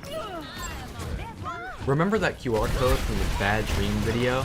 Scanning it originally led to a NeoCities link created by the official archive channel. Started with a very strange photo of Ryan the Angel Gamer staring deep into the camera with the extremely blurry red text next to him. This text has not been decrypted because it's basically impossible to read, and it could also not even be in English. So if anyone can read blurry Arabic, I would love to know what this said. The website changed not even a day later to a very passionate photo of Bonnie and Foxy, which is actually a very blurry, high quality frame from Noon Night Guard 2, which I didn't cover earlier because Bloodbear probably isn't in it. Unless Bloodbear made Bonnie feel Foxy like that. I think they probably did it on their own time though. There's a poster of Ryan the Angel Gamer on the wall with text saying Custodian. The file name is I don't play along, insect. Shit, my bad. There's a black border around the image with hidden text saying You are okay, I will not ask second time 6107. 6107 refers to, assuming it refers to nothing else, refers to Psalms 107:6. They cried out to the Lord in their trouble, and he delivered them from their distress. This quote is about crying to God for help when someone's at their lowest or at their weakest point, possibly even ready to die. This could connect to the frequent agonizing screams from Bloodbear and other characters, as they all look very visibly in pain in their segments, and they could literally be crying out and screaming to God. And his delivery is where the screams end, making Bloodbear some type of demon or tortured spirit that has found their host in these videos trying to communicate with God. But after a day or so, the website has updated to have no text until the end of January, where the website was replaced with a photo of lore-accurate Ryan the Angel Gamer. The website name is You Are an Idiot, referencing the Trojan virus of the same name that blew up from around 2009 to 2012. On the website's last day before permanently closing down, the photo of Ryan the Angel Gamer was replaced with a cropped gif of Toy Chica from the Lost Cupcake video. The gif is named Play Along. According to the Internet Archive, the website was updated 3 other times after it shut down, but there's no changes present in any of those 3 versions. Based on the amount of Ryan the Angel Gamer photos, this website is mainly about Ryan or from Ryan, with the file names of GIFs and images being him communicating, with the photo of Bonnie and Foxy being named I Don't Play Along, comma, Insect. Who might he be calling Insect? Like I said earlier, this photo of Ryan gets replaced by a fragment of Toy Chica during a Bloodbear segment, and the file's name is Play Along. So this website is probably showing off the conflict between Ryan the Angel Gamer and Bloodbear. Ryan calls Bloodbear an insect, like he's some sort of lower being that he has to look down on. This website also says the Juk fan instead of Zajku fan. Typing the correct version leads to a completely new website set up by the Zajku37 archive community. This website is dedicated to documenting everything that Zajku37 archive has posted, like the community posts that show behind the scenes of videos and other photos of Bloodbear and such. Many of these are alternative, unused, like work in progress versions of the Bloodbear segments and videos. Like this version of Chica from what I can only assume is the 3K special, this version of Bloodbear and Assistant, and this version of Freddy in Return.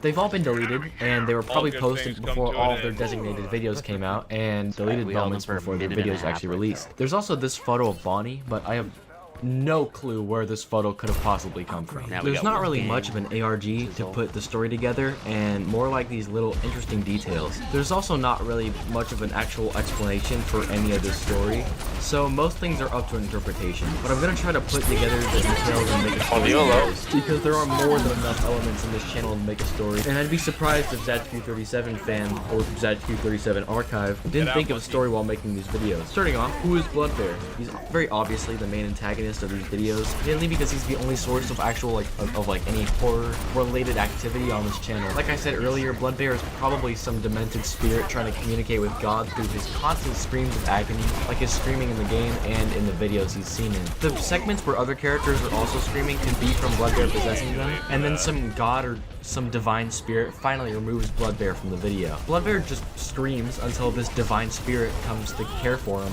which is why Bloodbear is always on screen for an uncomfortably long duration of time. Bloodbear is seen successfully corrupting a video when characters go through some sort of violence without any screaming, like Freddy and Bomb Surprise or Freddy shows off that these characters have some sentience because we're playing as Bonnie and we're escaping Bloodbear. But since Red Freddy is a game where Bonnie can roam anywhere, he has more control over himself and can prevent getting possessed or caught by Bloodbear. These videos have a certain story to follow, with characters being constrained by their own animations, which is why we see them getting possessed by Bloodbear because they can't run away. In videos like New Night Guard 2 and Bad Balloon Boy, we see these characters doing their own thing, which is why their movements are much smoother compared to the shitty keyframing of 2015 Zajku37. Bonnie and Foxy decided to fandangle, but they got caught by Freddy because they weren't in parts and services at the right time like the original video. And Toy Bonnie decided to take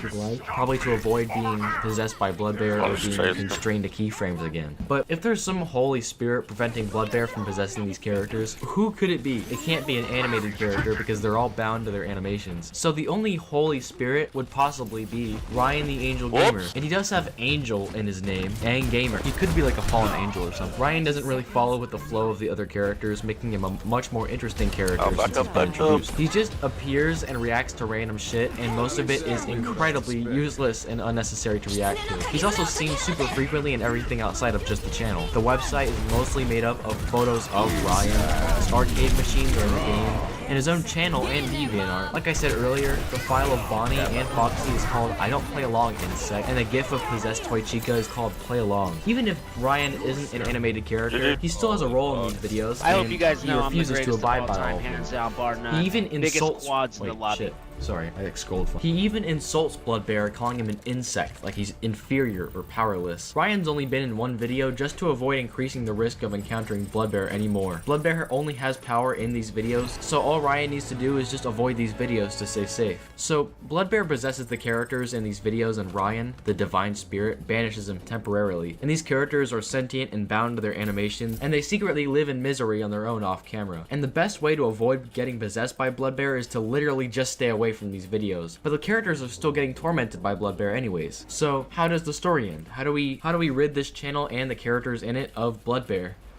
The answer is seen in Red Freddy when we're playing as one of the free spirits, Bonnie, whose objective is to get out of his recording facility with 8 keys in a time period accurate fashion. This game takes place outside of recordings, which explains why the lights are off. You're stuck in with Bloodbear because he knows you're trying to escape the chains of the channel, except like Ryan said, he's inferior and easy to avoid, so we escape successfully and live in harmony with our gay lover, Foxy, now freed from Bloodbear's captivity. There's no explanation of how Foxy and only Foxy also got out, so maybe he just snuck out before Bloodbear spawned in, or we had him on our back the entire time. Actually, wait, never mind. Editor's note, this was my original theory, but based on many others. The most accurate theory was that this channel was meant to reflect on nostalgic horror slop and people using nostalgic content as a quick and easy way to make cheap horror content that'll farm views. This theory is based around this frame from the 3K special, mostly. In this frame, red text appears, and even though it's incredibly hard to read, many have decrypted some words and made their theories off of those words. The first couple lines just say repeat stuff, referencing the common trope that popular ARG or horror accounts of just repeating text or other scary horror tropes and concepts like sudden jump scares and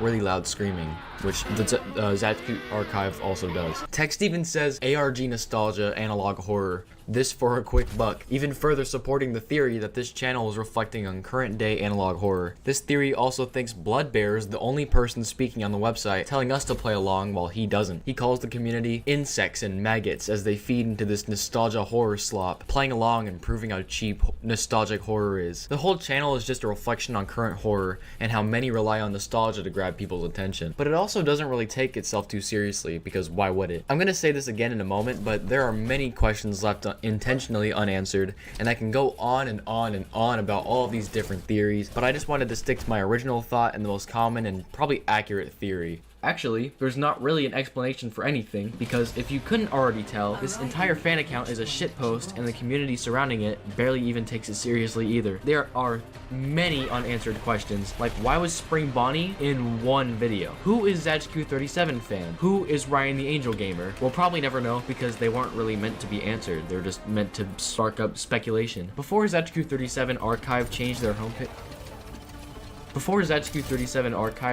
homepage, it was easier to tell that they weren't much of a serious channel just from the banner alone. But you can still obviously tell how unserious this channel is based on other things like the website, the game. Basically everything this channel has created has some like unserious undertone.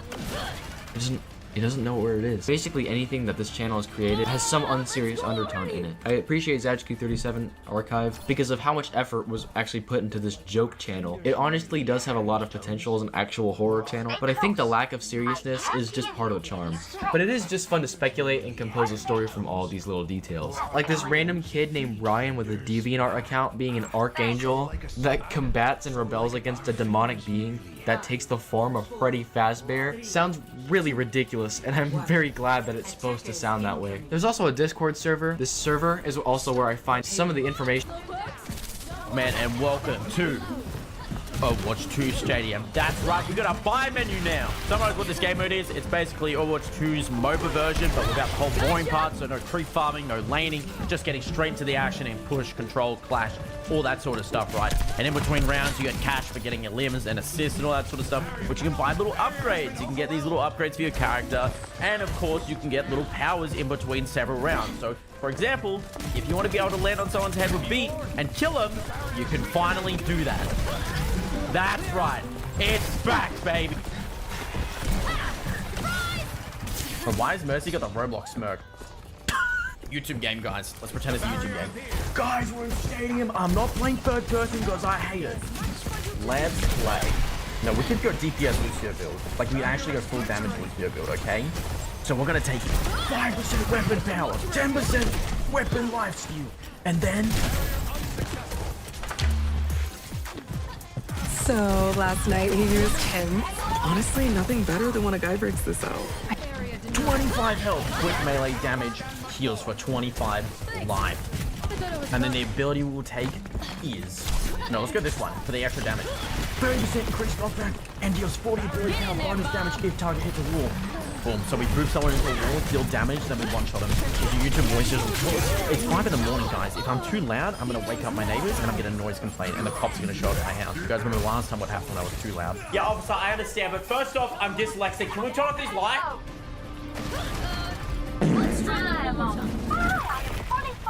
Alright, watch me one-shot someone like an absolute beast. Ready? Watch this. Wait, this is the guy from last game.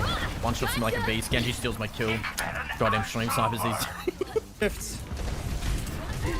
Yeah. They res the soldier. Get my kill stolen again. These stream snipers, man. Can't believe him. Wait, watch me one-shot the Mercy. Ready? Get him, get him, Oh, get him. My kill gets stolen again. My kill gets stolen again. Wrap it around. Oh my god, oh my god, oh my god, oh my god. Are you good? Yep. They just res in front of us. Okay, that's a criminal activity. Oh, you're going in, one-shotting soldier like a beast. Missing all my shots. Okay, like, but why is Mercy healing that quick? Where did he go? I got the beat. Where did he go? Pounces on you. One-shots you like a beast. TP's away. Punches you again. Pounces on you. You die. I killed the D-bomb. Yeah. I don't know where the point is. I want to cap, but I don't know where it is. Wait, take your time. We gotta get more money. I'm opening a portal. They're gonna strafe TP.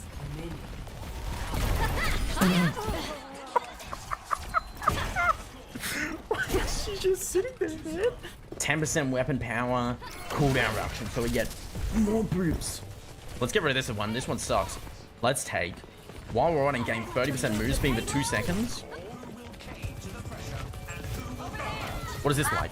Dang. Damn, It's yeah. dang time. Yep, damn. Dang. Ooh, this is a room. Yeah! Alright, as long as they're sold. Wait, actually, I have such a clean idea. What the hell are we doing? Didn't kill him. Fly me again, see what happens. Heroes never die. Go on, run to your team. Yeah, that's right, I killed Trent in smoke. Okay, I can't aim. Yeah, no, the third person's weird, guys. Can't aim for some reason. Let's go, Orisa! He hasn't said anything about me yet, so. Yeah, because no one cares, I guess. Right, watch this move of the day. Ready? Oh, nice. Yeah, it's okay. Hell? Oh no, I've just fallen. Frogger. Behind. My warning just decides to disconnect. Damage It just Genji. low key. Let's get some boots. Right, the Mercy Let's has get some shields boots. and armor. What is that, man? Bro, no one cares. Oh, Diva, get out of my face. Like, get out of here, Mercy. I gotta keep booping into walls for the extra damage, though. Okay, let me log in real quick, bro.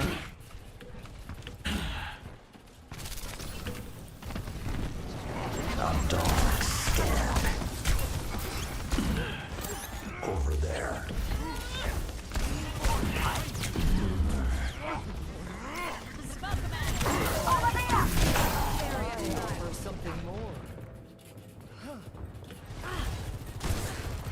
Enemies in our orbit. I will not let you fall.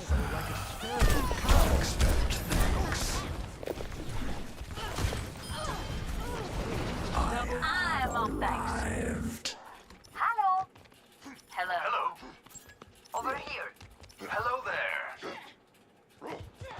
This is where we win.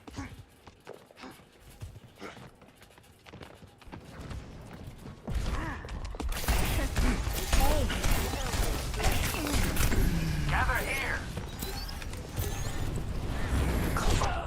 Okay, bro. How does that happen? Okay, why can't I spectate them? Get them off the Did I payload. turn something off in my settings or something? What just happened? Heroes never die. I couldn't spectate the widow.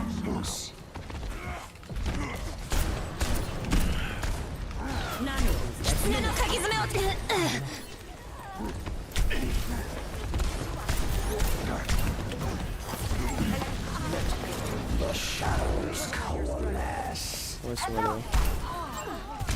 I see her now. 30 seconds remaining. I like how Sigma just speaks strippish all the time. Okay, bro. I'm here. Personne n'échappe à mon regard. In my wake. 10 seconds. Beware the shadows. This ends now.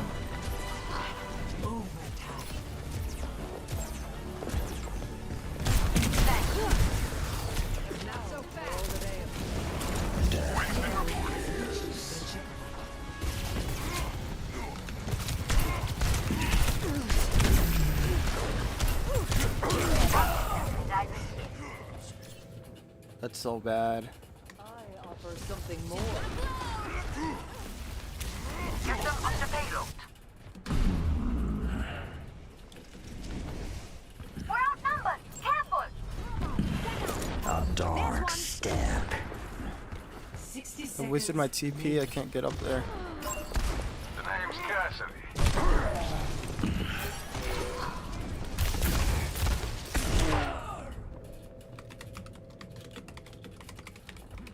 Enemies detected. The best defense is good defense. How's it going? Walks again.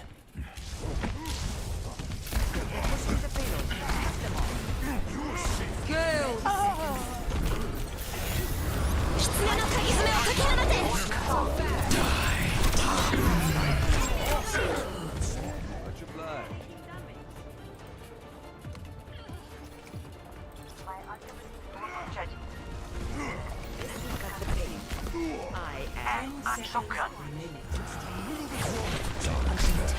You're powered up. Get in there. Personne n'échappe à mon regard. Oh, that was just the first round. Oh, there's another one. Next, it's time for Clash. No one is ever this excited about Clash. Let's be real for a second, guys. Yeah! Okay, second power. While above 50% move speed, increase damage by 25%. We're taking that one. And then, what the hell was I just... What the hell was that? Let's take this one with the armor. And now we just have no money in us. Okay, go in and one-shot someone. Ready? Watch this. Watch this. Ready? One-shot incoming. Watch this. Okay, I think the soldier's PC is... Oh, oh my god. Wait, they rezzed him. This is perfect. Thank you, Mercy. Go in. One-shot the soldier. Weird-looking soldier, but whatever. Honestly, let's just go for kills. Let's just get some more money. Not being toxic, by the way. Let's make it. Yeah, let's just get kills and money. Science. Bro, look at it. Come here, man. Healing. Okay, that's insane. Rezzing. Oh, big. Don't do that. Don't do that, man. Go on, res it.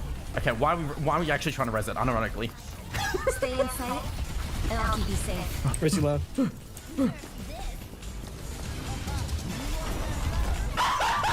Alright, yo, this guy said Mercy low. She has armor and shields on her, man. What is this new Frogger editing style? What is this? Attack. All aboard the payload. Let's make it work. What is this, bro?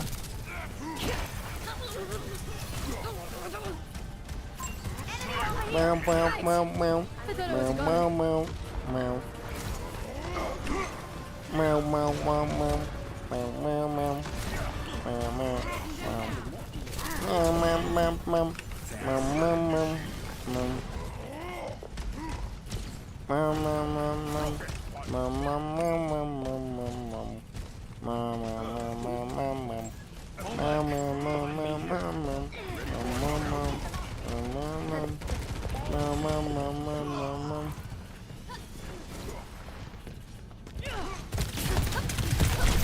Oh, you fucking bitch. How do you already have full charge? For some reason, I can't spectate them. That's on the noggin for sure.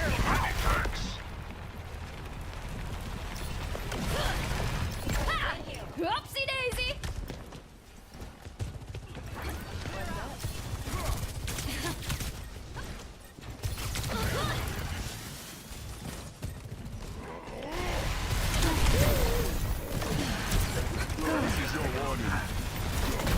Good as new. Oh, what the fuck, bro? Disrupting.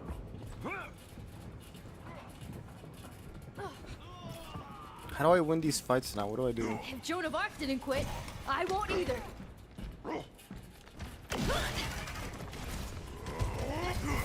Meteor strike. Clear as crystal. Let's get the payload. No, if I can read this, this is really... My ultimate is charging.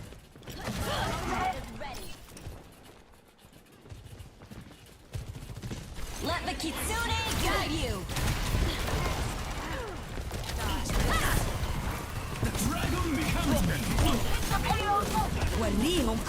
This ends now.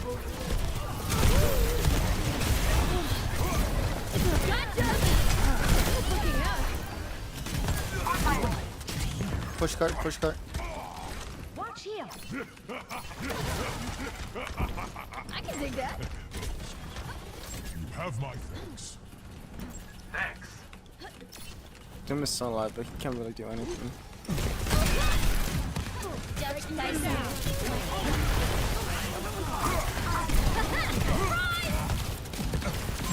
Enemy spotted. Heroes never die.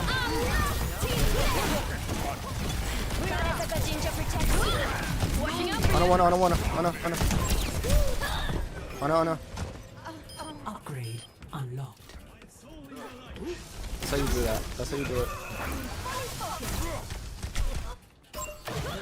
Darán de mi muerte a lo largo de la historia. Salutation. Thanks.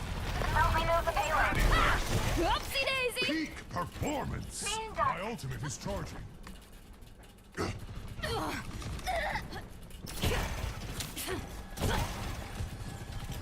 I show you to do. Oh, yeah! Enemy here!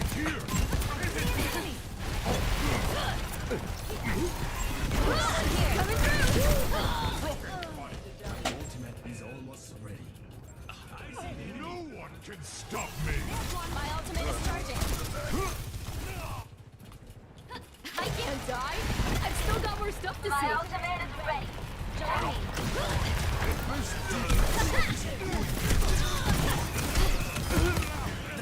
Let the Kitsune guide you. Right back at you. Thanks.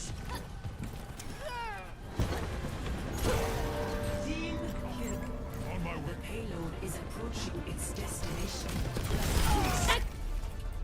Victory. Oh, nice.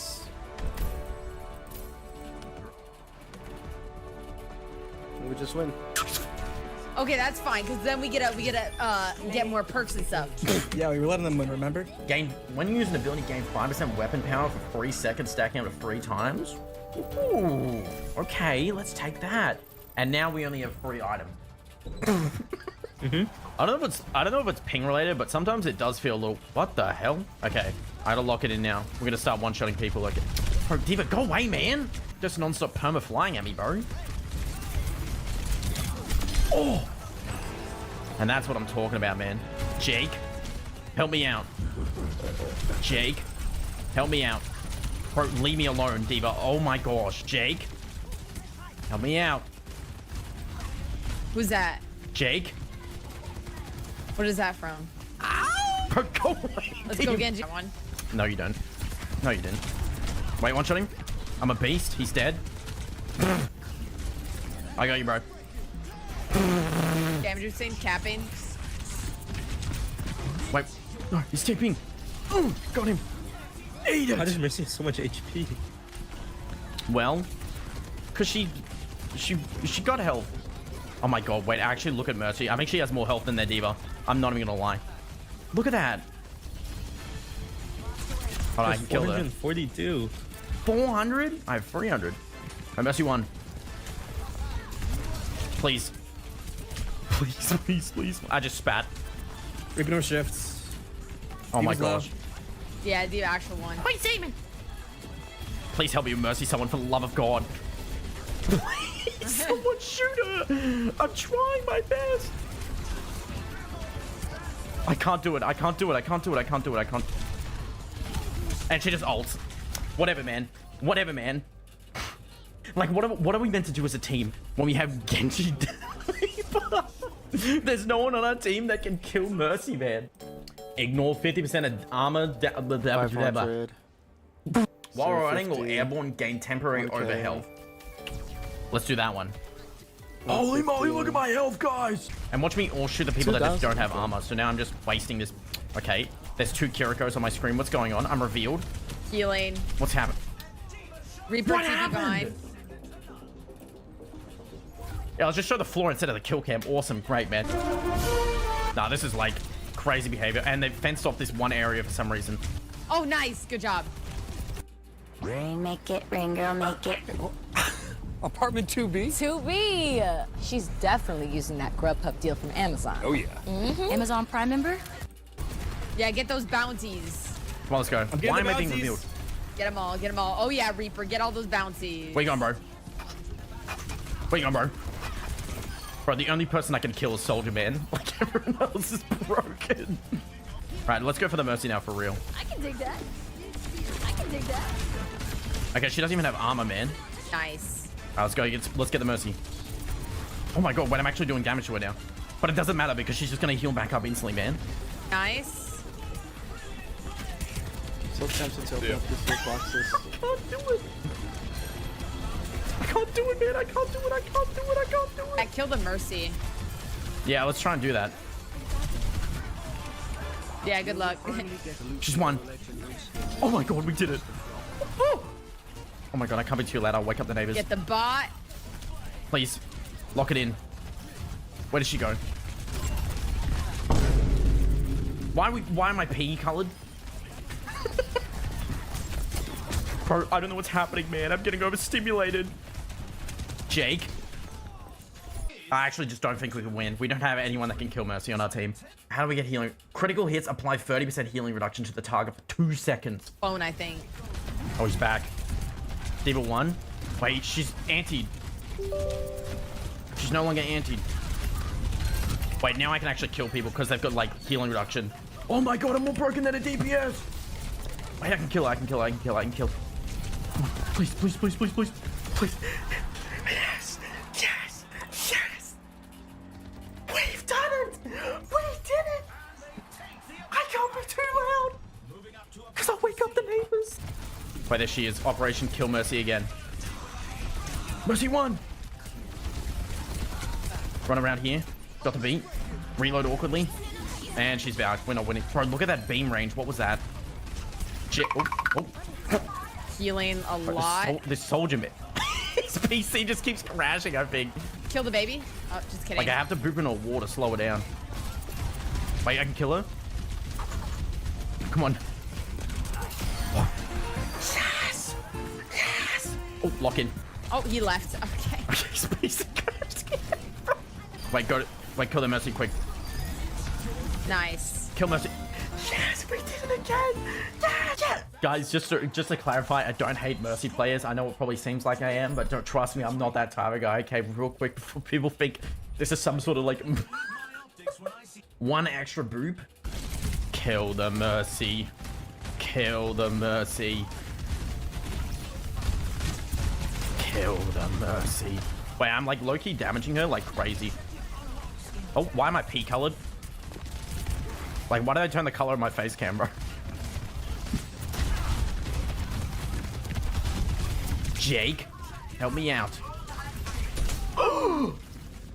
Okay, so why does Diva have like a super boost? What was up with that, man? Oh, wait, I have 2 boosts, man. I gotta utilize them to my full potential. Reaper going in. What the hell? Jake, help me out. I'm so scared Diva's just gonna run at me and one-shot me, man. There's like 7 Kirikos on the map. What's going on? That one's not real. Bro, I'm not real. Wait, where's that Mercy at? Oh, thanks. No, no, no. Jake. I don't know what I'm meant to do. Like, I'm just... Jake. Yes. Oh, that's you. You're Lucio. Hi, Frogger. No, I'm Frogger. Oh. Have you used the beat and head power yet? I need a Zarya to do it, like, successfully. Because I'm on 200 ping, bro. It's not gonna work. Where's that Mercy at? There she is. Kill it quick. Yeah.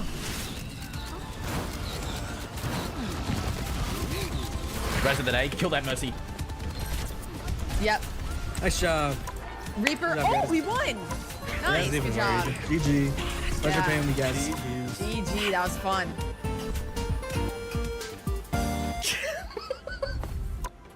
That was one of the most scariest games of my entire life. Right, it just sounded like I was going on an Overwatch tweet. That was crazy, guys. Guys, if you haven't jumped in the stadium yet, well, you can't. You gotta wait 2 weeks. I got early access because I bribed Blizzard.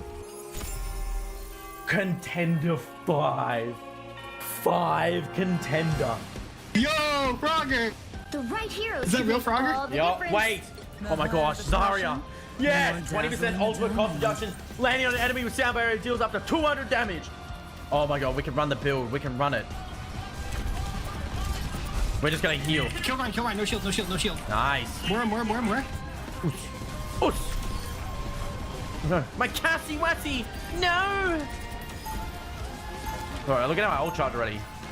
And that's just from healing and dealing damage at the same time. 40% off? Okay, hashtag money. Bro, I already have B, man. What the hell? What's my target at? 70? Okay. Hold B for this grab, okay? I'm close to grab here, 20%. Yeah, when you're ready. 3, 2. We'll be coming in 30 seconds. Stay strong. 3, 2, 1. Drop it. Bam, bam, bam, bam, bam, bam, How does a creature so small lift a weapon so large? I'm worthy. Want to trade? Oh, verily you must jest, Rocketeer. Nah, it was worth a try. The battle starts in 5, 4, 3, 2, 1. You have to stop them from securing the mission area.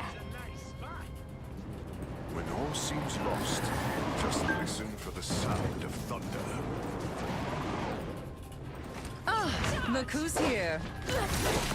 Yo, what the butt? I'll catch you up. What the fuck?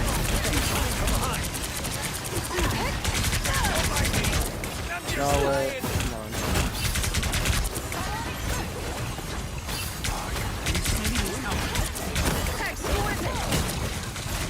Oh, come on. You wanted to get a point. You wanted to get the point. Oh my gosh. I'm dead. I still need more power. Just embrace the light. Your mind is mine.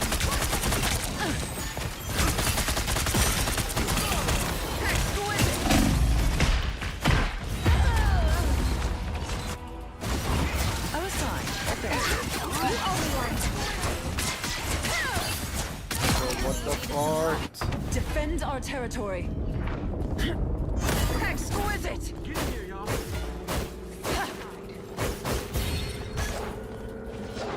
I would advise using caution here. I would advise using... You need to stop that vehicle in its tracks. We're good, we're fine. Place closely.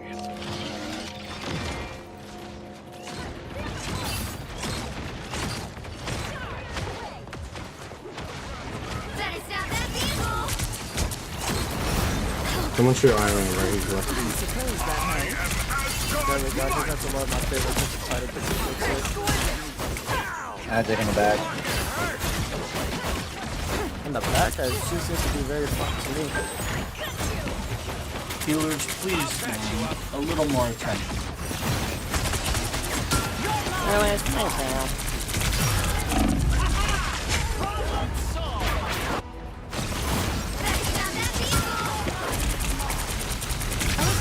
Maximum pulse! Disappear! This queen's reign isn't over.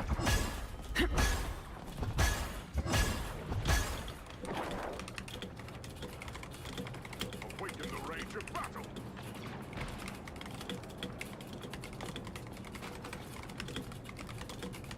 Yes, blame the supports. Yeah, I don't think it's the healer's fault.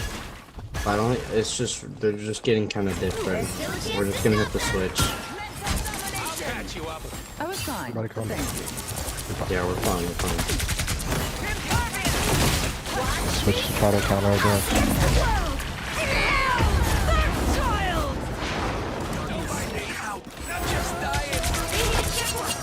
Now might be a good time to stop them.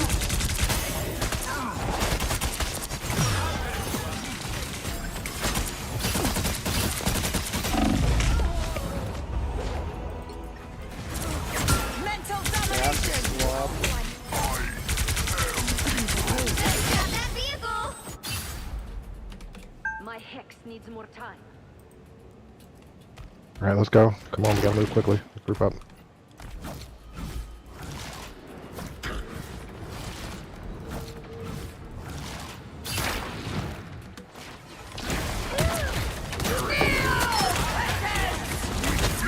Gotta lock in after that, I'm to win. Hey, team! Enjoy the amplifier! I am Asgard's might!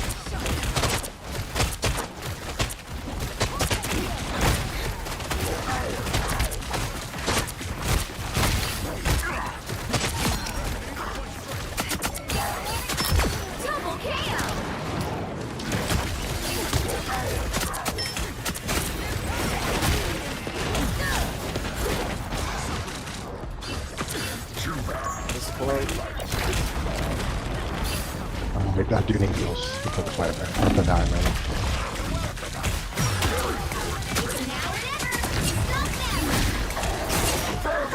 Oh, I lived those. You're not moving this point. You're not moving this point. Who's gonna carry the boat? Who's gonna carry the boat? Who's gonna carry the boat?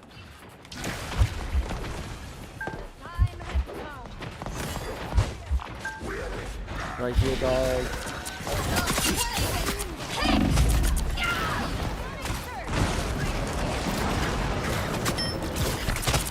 Roots. Disappear! Give them another inch. Behold! That child! Maximum pulse! Us against the world.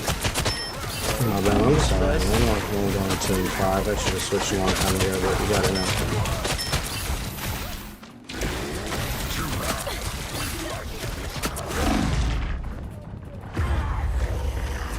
Damn. You get a weapon! You get a weapon! You get a weapon! Join the amplifier! I have if you guys can stay on point. So easy. If you're gonna die, die on point.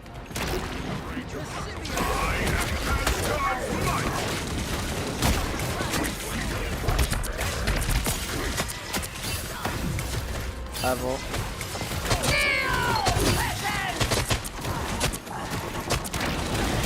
I'm dead here. I tried to get out. Go just hold, I can get back. No, it's fine. We don't need Venom ult here. Just save it. Oh. Coming back with ult. Us against the world! They both ulted it. Yeah, get in. Stride. Touch. I'm coming with ult. Touch. Ah. I don't know why I The listened to your current score dumbass. is 0, 2, 3. Time Alright, to here, I'm switch gonna things switch up, because I was doing including bad. which Bro, side who is you're this on. guy talking to? No one was talking Yeah, to no. you. Like, you're oblivious. You'll need a top-notch team to win this one. I don't know why we're so tilted for some reason. Yeah, I don't know. This guy's just throwing out flame. Like you, dumbass. What did I do? What did I do? What did I do? You've been just typing and... No, that was the first thing I've ever typed. I have not said anything. I did not do anything. Someone said I shouldn't calm have down. Let's just Bro, I keep didn't it. do Let's anything. turn the temperature down. Bro, why are you guys blaming me? I was just asking who it was, and now y'all blaming me? Like, what? Hey, I literally have not turn the said temperature anything. down. I literally have not said anything. I don't know what you guys are talking about. How are you guys just gonna blame me and then say it's nothing? And you're still going. Turn Yeah, the because you guys were temperature blaming down. It's me. okay. Because you guys were blaming me. Well, then no one's blaming you. It's all good. You guys Let's literally just were. focus How are on you the gonna next- say that Dude, no one was? think forward. You guys Look were saying forward. that I was You're fine. talking That's the shit past. when I Let's go forward. wasn't talking. You guys are saying Dude, that I'm if talking all anyone the else think time. this Now I'm guy's gonna talk. crazy- If you guys are gonna be saying that I'm talking, I'll talk. Dude, does anyone else think this guy's crazy? The battle Like, starts let's in just keep 5, going. Okay, now you guys are calling me crazy. Do you want, bro? 2, 1. Yeah, guys are just I'm assholes. this Like, is you guys are actually just jerks. Let's just keep playing. Jesus Christ. You guys are actually just jerks. I'm gonna throw this game until someone apologizes. I mean, you're throwing this game anyway, so it doesn't matter. Who, me? Who, bro? Fucking mental illness, man. Now you're saying mental illness? Like what? Like I have not said anything this entire game, and now you guys leave are it alone, blaming me? No, not until someone apologizes, bro. Like it's just a game, Bro, and then you guys it's an are being online toxic. game. No one needs to Just apologize. mute Calm the down. dude, You're a bro. full-grown Just man. mute Just him. take it to the balls, dude. Holy I'm hell. 14. bro. Mute him. I'm just playing this Drop it, game, and dude. you guys are blaming me. Dude, it's an online game. Just take it, bro. Okay, if you don't if need it's an just apology. if it's just an That's what online I'm saying. game, This then you guys guy's will. mentally ill, bro. Like, I don't Bro, know. you're Bro. 14? Bro. You're 14? Bro. Little baby's upset? Little baby's Bro, upset? if it's just an online game, Bro, then you go guys to wouldn't mind me school. throwing. Shut the fuck up, go to school. Bro, it's like no. Because like you guys are saying it's just tilapia. You smell like tilapia. All I you don't do know is what that com- is. All you do is complain, and you suck How? ass. So How? Literally, I have not said anything until the first round ended. I have the not fuck said up. anything. And how are you guys saying that I've been complaining this entire time when I haven't? Get ready to push, When I wasn't. Let's go. Hey, team! We see that coming. The amplifier!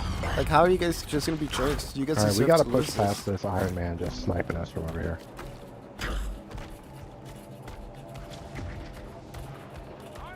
Oh shit, who's gonna work? Good job. Us against the world! This magic is just destroying us, dude.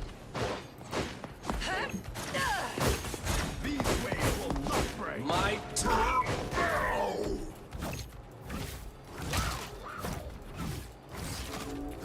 Try, Jeff. Good try. Get on, Let's go. boys. I'm coming. I have ult.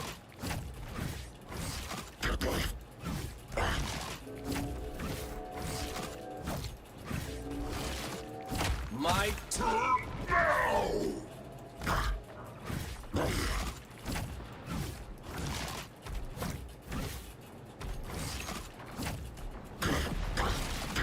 Let's go. Dude.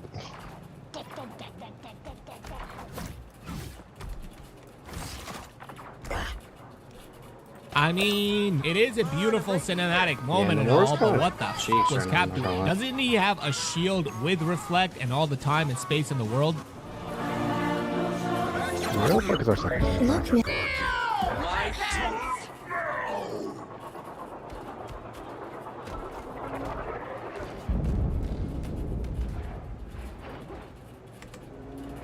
Can we like do anything? Stress rerun. There are stairs over there. Fern, only 60 seconds left. please. No, I hate Iron Man so much.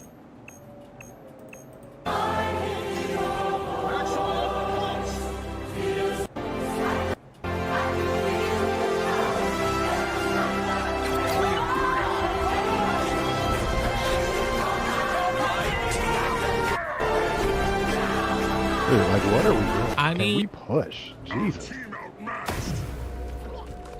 Down to 30 seconds. No time to waste. Like an Angelina's over here just standing back throwing a game. You guys are saying that was wrong, so I'll throw. Not until one of you guys apologizes, I'll play. I'm just gonna report that dude for throwing. Not until one of you guys apologizes on play. You are a friggin' loser, bro. Okay, I am. Jesus Christ.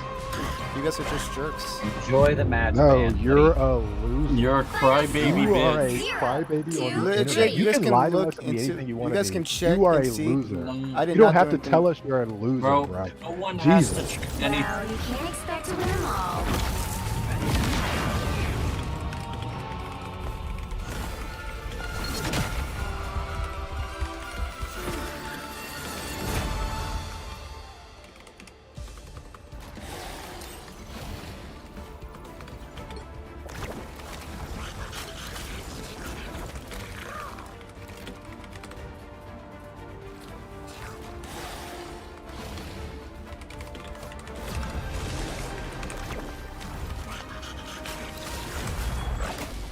mean, it is a beautiful cinematic moment and all, but what the was Cap doing? Doesn't he have a shield with reflect and all the Pick your time and hero. space in the world? Or villain. I'm not judging.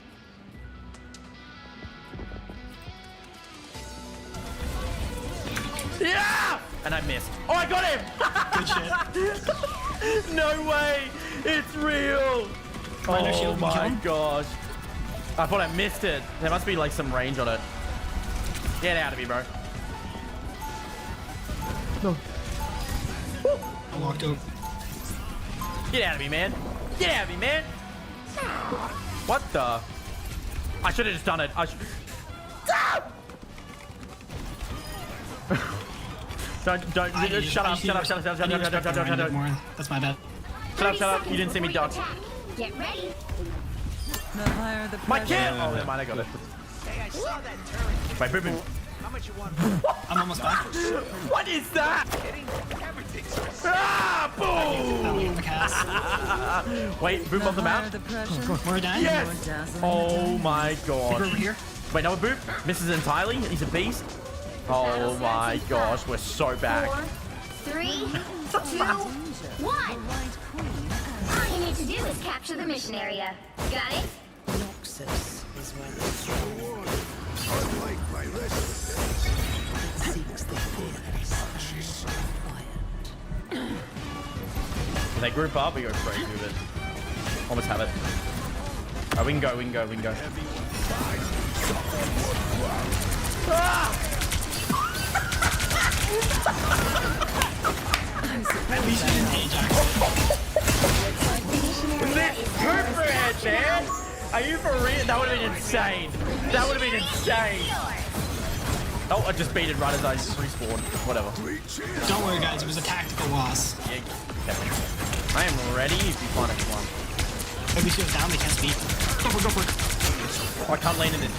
I can't land in this. No! That's like, oh, that was the worst angle ever. No, that's so unlucky. I'm doing a little B. One more. Damn it! Oh, we only got one, man. Oh, well. At least we had fun. You know what I mean? At least we had fun. You know what I mean? GG's. Also, seeing Paris in daytime is so nice. It actually looks really pretty. What? From day one and just playing Stadium alone, it is absolute peak. If you want a reason to actually call this game Overwatch 2 now, Stadium is just the answer, right? I mean, the game actually feels like an actual sequel now, which is really good. It's really wonderful. Obviously, not all the characters are here yet, but over time, I think we're going to be adding a whole bunch every season or so. So that's really good. And I feel like the possibilities for like content stuff is endless. I know this video today was a little bit different. I'm kind of like figuring out how to edit these sort of videos to make them feel clean. If I just do super long school games that aren't really edited as much or like more physical footage, I don't know. I'll figure it out. I'll try some stuff. But yeah, when you guys get the opportunity to play Stadium, feel free, and I'll think of some good YouTube builds for you guys. Okay? Much love.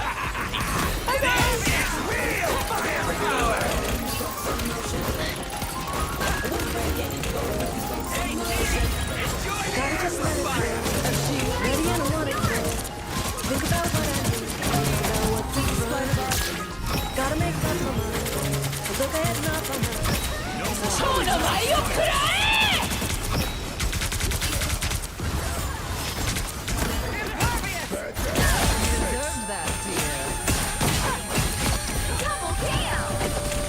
It's that time of the month again. The time where the googly eyes return to Overwatch for the 9th time in a row. Could be worse. Could be 9 years of Jumpstart Revenge in a row, eh? Wizards got some funky changes today, where if he's holding War Eye, his attack speed, reload speed, and move speed increase as he War Eye. You already know we're gonna limit test this baby like crazy. Act like an angel dressed like crazy! Oh yeah! Yeah! Guys, look at I got new skin. I got new skin. Ah, good for you, right? I'm so happy you're getting skins, awesome. Yeah. Money can't buy happiness. Hopefully I get a recolor next patch. Everything else. Oh yeah. Whoa! Color of, Steve. Bro, look at this! Can it keep just like growing? Content creators be like, 30 seconds before you attack. Get ready. I don't even know what that means. Wow, super quick. I'm at the sport already. No, no, no, no, no, no. No, that was going to be so good if I pulled it off, man. No. I didn't even think that I could do that. I didn't realize I could just roll out to the sport and kill him, man. Wait, this is the room. Hold on, hold on, hold on. On his half. Okay, never mind. This room's... Bro, why is the... What?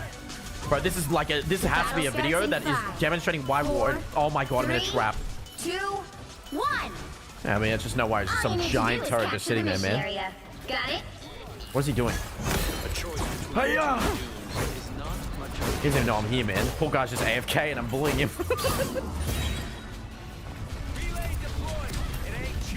Oh my god, they just cannot see me. Can't hit me. Can't hit... Oh. F you, front boy. Are they there? Yeah, they're here. Okay, well they just want to kill him. Mission area is yours to capture now. Come on, bro, hit me. Oh no! Winding is so... Like, why did it break? I'm holding my jump button! I'm holding my jump button! Oh my god, man. Just stick! And then we do this super rollout.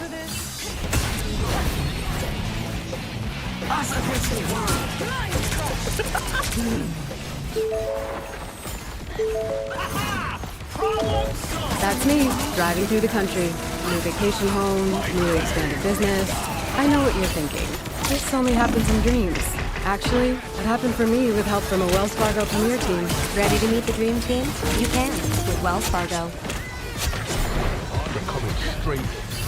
Trust me. I've got. Get real silly. I feel like I'm being watched. Try not to win. No, screw it. I'm staying in spawn. I'm gonna keep going for these rollouts. Cross map rollouts. Wait, can I get a speed ring? Oh, thank you. Yeah. You captured more than half of the mission area. Keep going. No, man. Wait, actually, what the hell?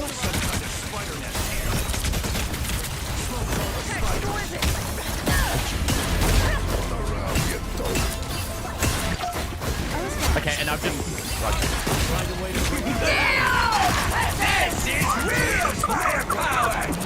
Keep it going, keep it going, keep it going.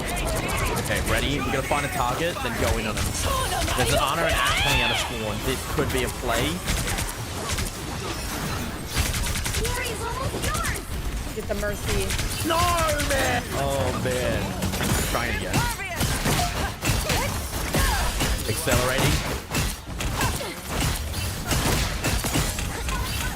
Supernova!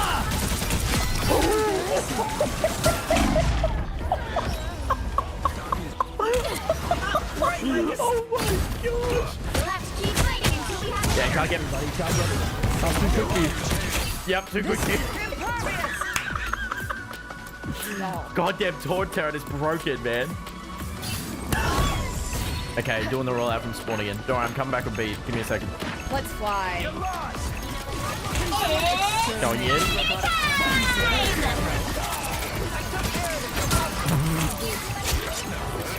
Going in. Breaking the spawn.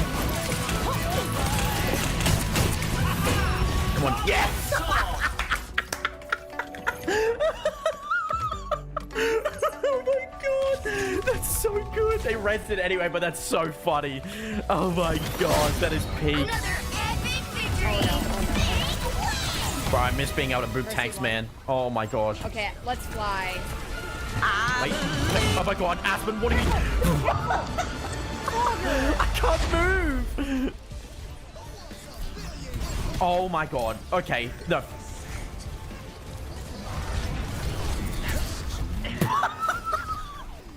Move of the day. Ooh. Okay, no, that's unreal. Okay. How did he kill me? Boom, boom, boom, boom. Wait, is that a kill? That one? Oh, boom of the day. Oh, oh, oh, oh, oh. I'm goated. Where is he going, man? One more. Oh my one more god. I'm going in. I've still got it. Oh, now I'm moving slow again. Wait, I'm fast again. Up. Oh. Shoot. Bro, I feel so floaty.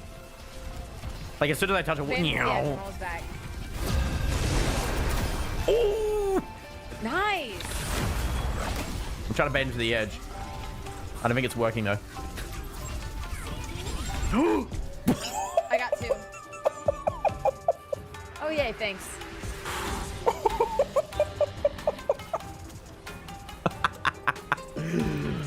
Alright, so that guy that kept saying L, You'll need a top-notch team to win this one. lost. Loser. Probably the funniest thing about this patch is the change to Reinhardt, where he can pretty much, you know, just charge, right?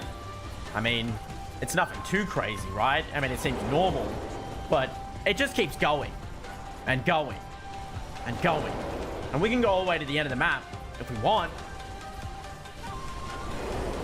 And if we really want to, we can turn around and just hit a wall. Maybe the game has to start.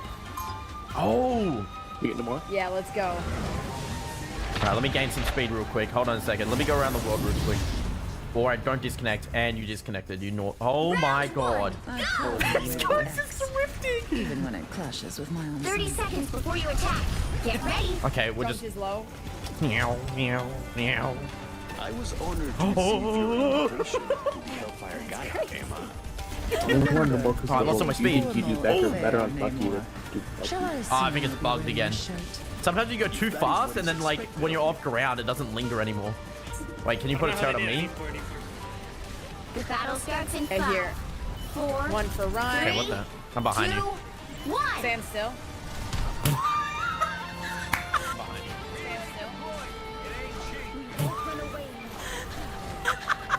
I don't know how that charged into him. Help get Alright, that bro, vehicle to stand its still for real. destination. Okay, yep. Let me see it. Yeah, they're on your Okay, I can't catch the smoke. 1 second. No, they're all gone! That's alright, you gotta get your turret back now. That's the plan. Yeah. Perfect.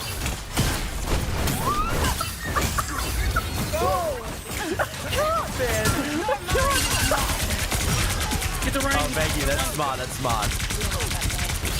Okay, speed it up around this corner. Now I'm super turret. If they come in this room, they're dead. Oh my god, you're so fast. What the fuck are you? I don't think the turrets can even get on him. Okay, this I got a kill! I will have my revenge for that. I got her! I got her! She's mine! No, I'm gonna get outplayed by Moira, man, because she can just auto and go. Oh no, they have counters, bro. Okay, let's get that speed. Let's get that speed. I'm never stopping. Oh my god, look at that Ryan. We were both going around something. Yeah. Reaper, you're not leaving, bro. Get that vehicle moving again. There's only one thing that can stop me against you. More damage to Oh my god, are you for real? Are you stop! What is happening? Man, I wish ult still killed in this though. I wish that was the one thing they did. It'd be so cool to do fast as hell rollout and kill people with ult.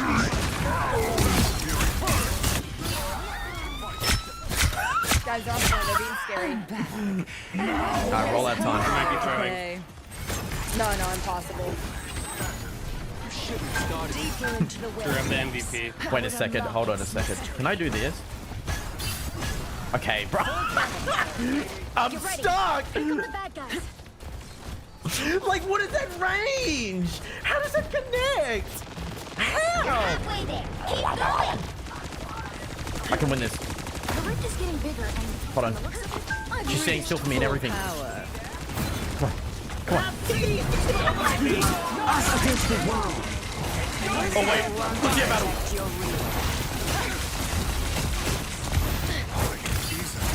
Come on, punch on me. Come here, bro. What's going on? Go you.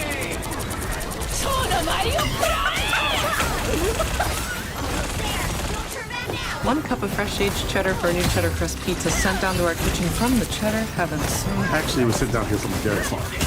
You know, that tracks, actually. Yeah. We're making you a one-topping cheddar crust pizza for $11.99. Better ingredients, better pizza, Papa John's.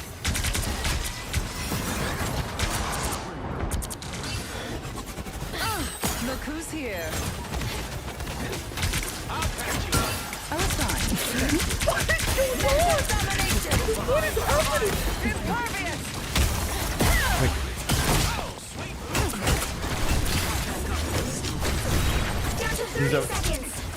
I can't freaking even hit my melees, bro. That's how bad. Wait, Lucia just died. Ready? Ready? Where is Omni-Man? Where is he? Where is Omni-Man? Where is Omni-Man? Omni-Man! I'll catch up with you, man. I'm actually catching up with him.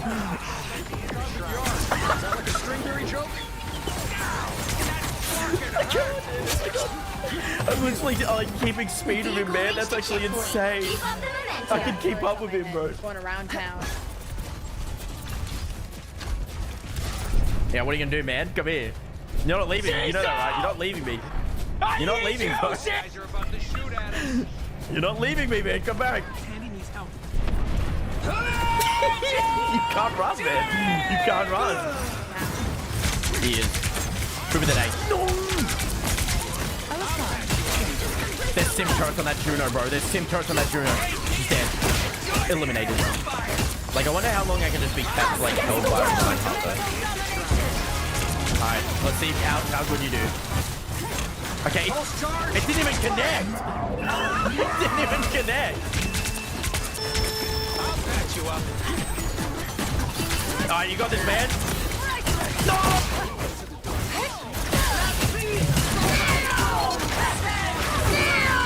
Guys, I got a boomerang.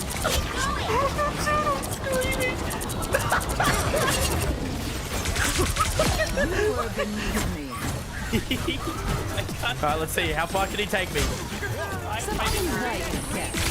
No, man! Let's go. Really, bro? Where we going, man? Oh, he's taking me to the point. Only 60 seconds left. Where am I going? Bro, this camera is crazy. Oh, keep it going, no! Oh, you're doing so good, man. C9. C9 in April Fool's game My mode. last game, I took a.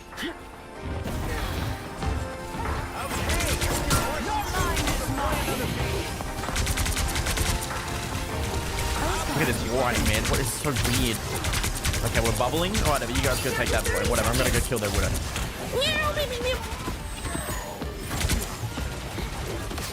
Come on, walk out of spawn. I think she just swapped spawns. How dare you? Where is she? She didn't swap spawns, bro. I can go into your spawn, bro. I can go in there. Alright, let's go. Where is she? Let's keep fighting until we have a winner. Oh. Oh my god. She's out of here. I'm gonna make him fall off the map. Get him, I can see you. I can see you, Widow. I can see you. And I'm missing my shot. But no head. I don't think she even knows she can grapple me and deal like a heap of damage. Speeding up. Speeding up. Going in. Max, wait a second. Oh my god. Show me the mysteries, I will protect you. Is she gonna hit me? Oh my god, she actually hit me. I suppose that helps. Bro, how did she hit that? Okay, speed it up. Are you for real? Everyone just has aimbot or something like that in here, man. Where is he? Where is he? Is Lucio still on this? I can't find him. The god of thunder! Where is he?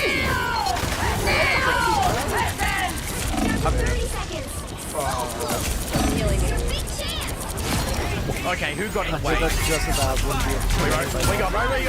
We got, bro. Who ruined it? Where you thank me. Are we for real right now? Oh, okay. Final 10 seconds. Okay, you're going the wrong way. Can these guys leave us alone? The current Let's go. score Punch on. is Where is he? 3, 2, 0.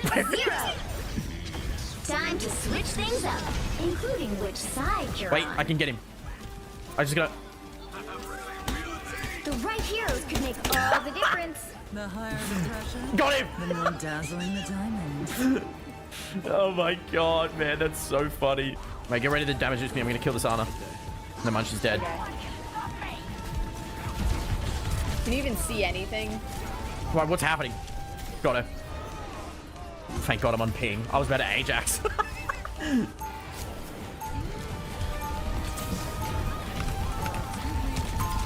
Get out of here. Stop trying to ruin my fun. Oh! Could Lucio survive this G-Force though? Oh. Lucio's back here. I'll try to get Rock. That's okay, it's okay. Try to stun him. It's okay, I don't think I'll even... Wait, tell Lucio to jump off and run to first spawn. They'll be coming in 30 seconds. No, he's running. Oh no, he's running. I can't catch him. No, I wasn't ready for it. We practically match. This is haute couture, darling. Designed by Jumbo Carnation himself. Oh, my costume just kind of came with my powers. And And I'm practically seething inside about how good it looks. The battle starts in 5, 4, 3, 2, 1.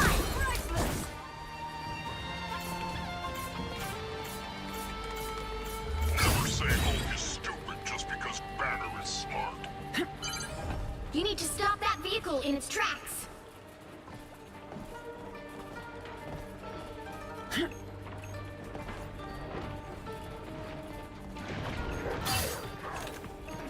Don't mind me. I'm just dying. I'll patch you up. Thank you.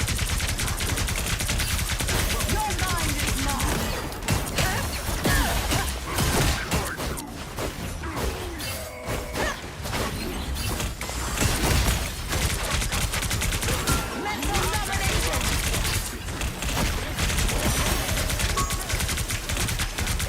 Full power.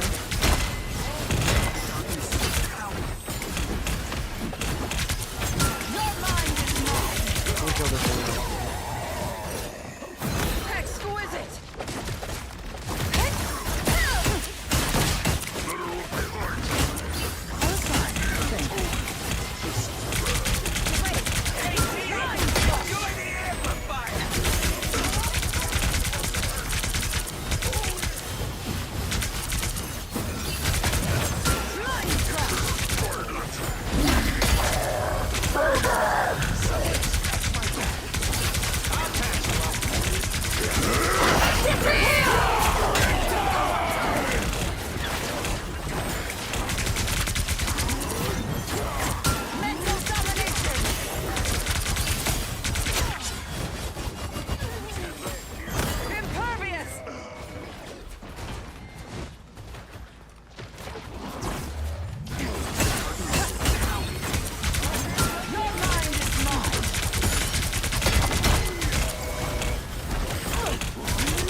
Double KO.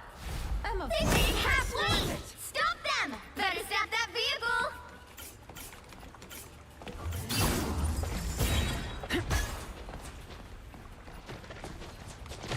Glad to help.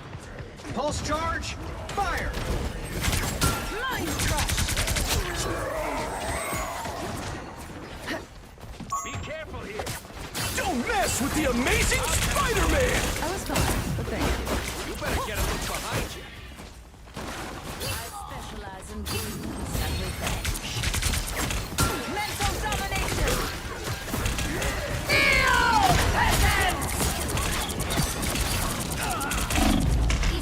I am ready to put on a show. Only 60 seconds left. It's the grand. You can't be rid of me so easily, I'm afraid. Exquisite.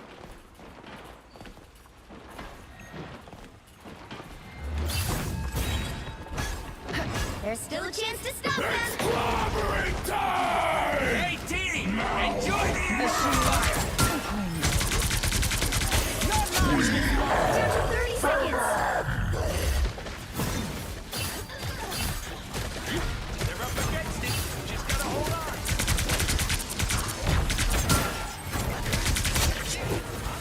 And helpful. Behind you. The final 10 seconds. See that green haze? I want one. Woo! I never miss. So that's keep fighting until we have a winner. Suppose that helps.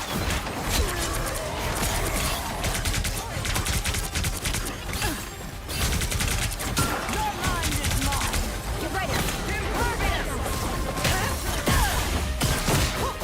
Disappear. More vulnerable than ever. Mind crush. Don't mess with the amazing Spider-Man. Our team outmatched. Strange must have found us. Don't mind me. I'm just dying. Mind crush.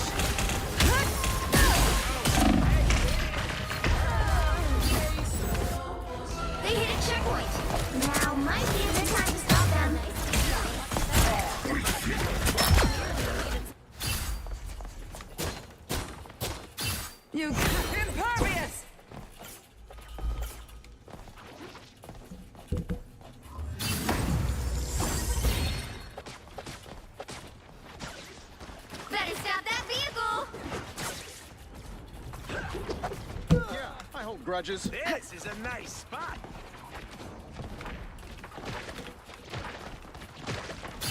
Get in here, y'all. Pulse charge. Fire. Exquisite.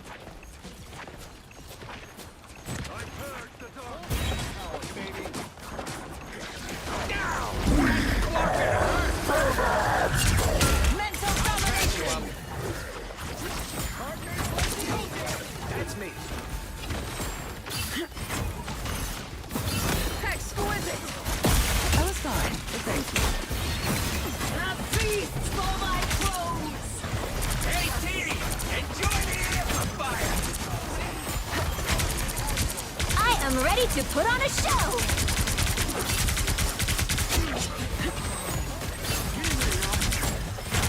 Impervious.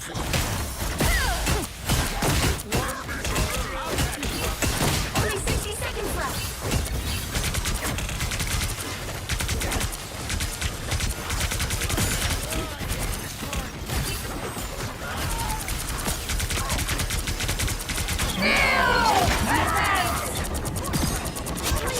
By the eye of Agamotto! You were out. I was fine, thank you. Double KO! Just impervious. Down to 30 seconds.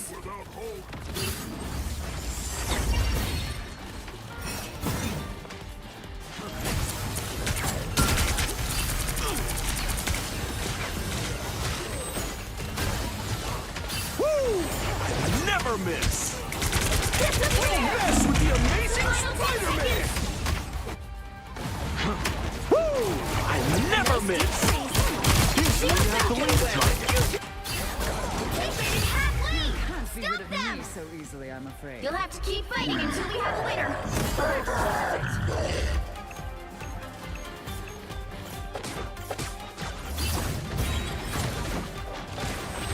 Hey, T, enjoy the amplifier. I won't turn down extra protection.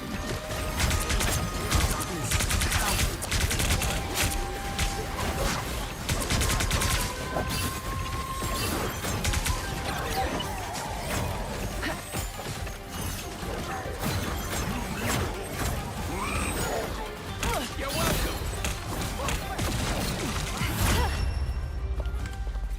Final score 3, 2, 1.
right heroes could make all the difference.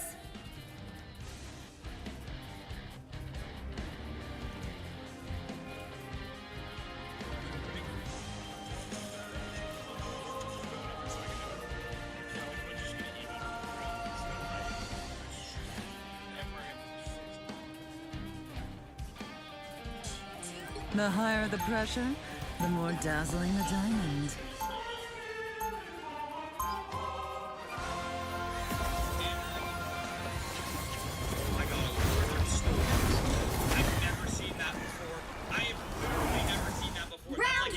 Unlike some X-Men, I don't care who hates and They'll be fears coming me. in 30 seconds. Stay strong. When I see someone with powers like yours, I think, wow, how can I compare? Don't compare. You just spread your light. What the hell?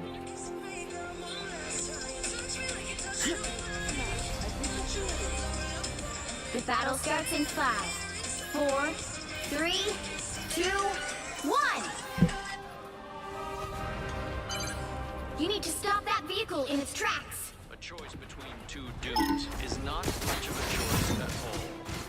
You're ready. Here come the bad guys.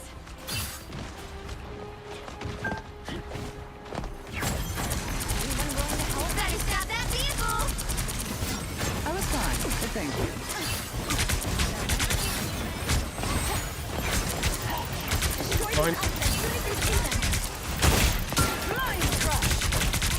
I'm on. Break the nest.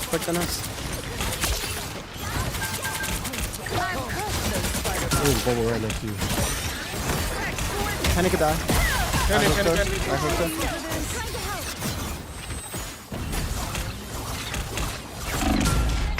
Said I need to set up my mic to be open mic. Sorry.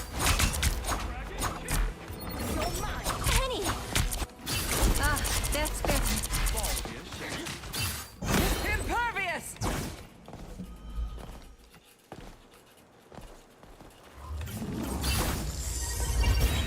I'm gonna not use donk there. Better stop that vehicle.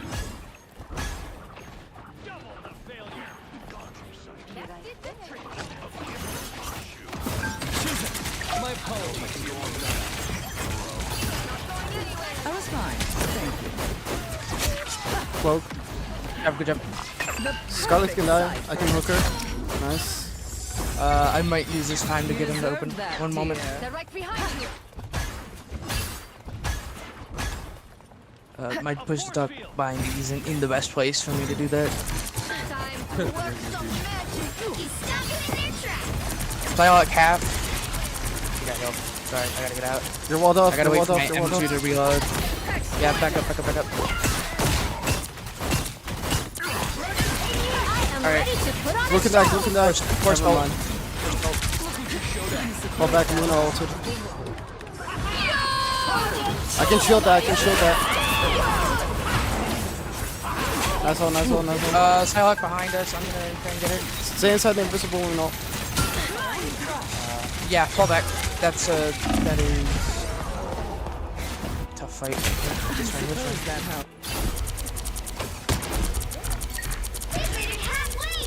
So let's just regroup. Psylocke really wants me. Me and Scarlet could kill her. There we go. Yeah, we can regroup and retake with I need to hit my E here, and then I'm gonna get on point. Oh wait, I'm trying to get in your thing. There we go. We could focus her. Actually, get the screw ball with me. Cloak, you can all hear. Cloak, you can all hear. Focus screw. He's on. There we go. Scarlet Witch. Exquisite! Nice job. Who needs shooting? Nah. Okay. I evolved, so we can retake. Watch this spot. Nice, too late. Focus your efforts here. Good defense. They hit a checkpoint. Now might be a good time to stop them. We're probably gonna have to start focusing the ammo before the Groot at this point, I think. And then once No, Emma's we need dead, the Groot we don't dead. have We need the Groot deployable dead. shield. He's cutting up the supports. And Psylocke can just gonna come be off the behind walls. us. Ultimately. Psylocke's in here. Jumping down to deal some damage to the enemy. Trading back. Focusing Psylocke. You can get it. I am ready to put on a show. Oh, she couldn't save her in time. I'm going to dagger.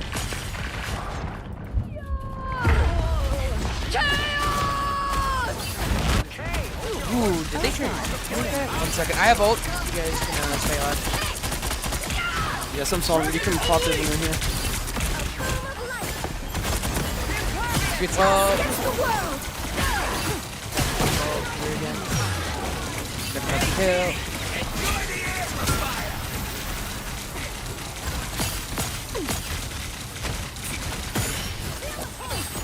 Una.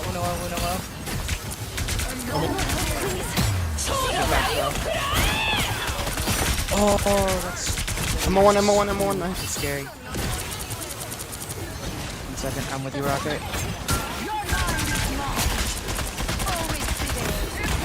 Psylocke. Grow. I'm pushing it. Psylocke behind it. That was fine. There we go. Good job. Psylocke behind us. It's fine, Rocket. You can do this. We can do this. Time to heal. Scarlet Witch was hiding behind that rock, so You stop them in their tracks. got her. Only 60 seconds left. Let's see what the Luna is. Locked it. Now I'm getting out. I wasted a cooldown. Yeah, this should. Oh wait. Focus the boot.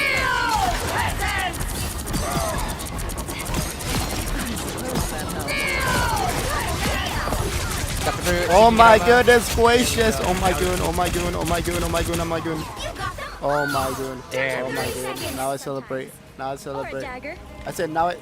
Bro, I can't. We're gonna have to watch out for the support ults here. Don't waste ults until their ults pop. Stop them in their tracks.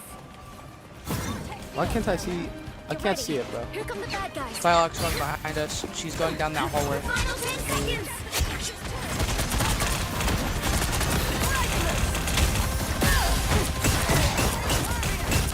1 second.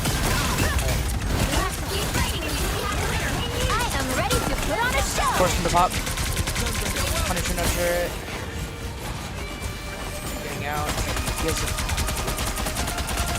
Judge, jury, executioner! It's fine. He has support ult. You better have support ult here in a second. Yeah, they're wasting everything. Just wait a minute.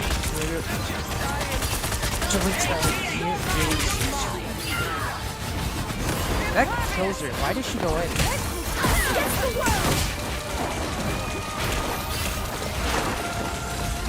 Focus support first.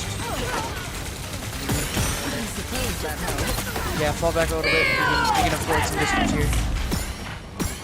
They've made it halfway. Stop Yeah, I gotta retreat here. Oh, wait, yeah, get in visual. Get in visual. 1 second, I'll work on the turret.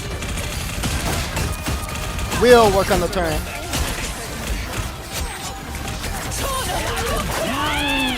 Getting Groot. I'm. There we go. Now get the Psylocke. There we go.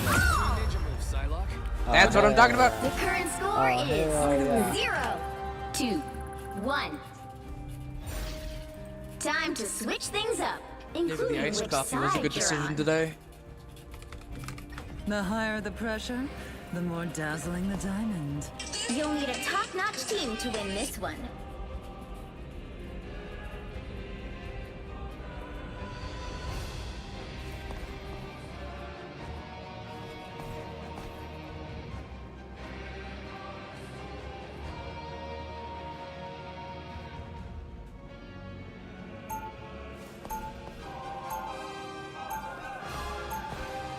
Round 2, I'm go! as flawless as they come, darling. You cannot save Yggdrasil, nor can you save yourselves. What is these? I never went. What's the bit 30 they pull off seconds in before you Namor? attack. Get ready. However, we have one of her. Good job. Once this conflict has ended, perhaps we should join forces more formally. I believe the verdict is still out as to whether we mutants will offer aid to your undersea kingdom. I was speaking of a more personal alliance, my dear. The White Queen wouldn't The battle starts in 5, 4, 3, 2, Storm rejected 1. you again. You certainly do have a type, Namor. Help get that Bruh. vehicle to its destination. You're still playing Punisher. I can deal with it. Another loser to punch. Punisher's got a cannon now. Nice. Jump that Punisher, bro. They're using Thor. One second. I'll get him there. I'm going on the winner. Her team is not feeling for her. Holy. Emma. I'm not close, got her. Throw one. Yeah, that's fine. Yeah. There we go. Focus. Get Charlotte in my focus. You will reach Yggdrasil in no time. I'm spinning! Almost there. Don't turn back now. You're truly fit to be a queen, Susan. The vehicle reached a checkpoint. Keep up the momentum. They look like they mean business. They went home, so... I'm spinning! So watch out. Everybody needs a hand. A little help, please. Or a dagger. They're done to support. They only have Luna. Well, there's Scarlet Witch's type in the chat, most definitely. I suppose that helped. It's got their Emma. I'm on a ping right now. Yeah, I can. Thank you. Is this what I I've been feel reduced to? Escorting goats? Our supports are kind of the goats this match. Holy. You're halfway there. Keep going. GG's. GG's good. Final GG's. score. 2, 2, 1.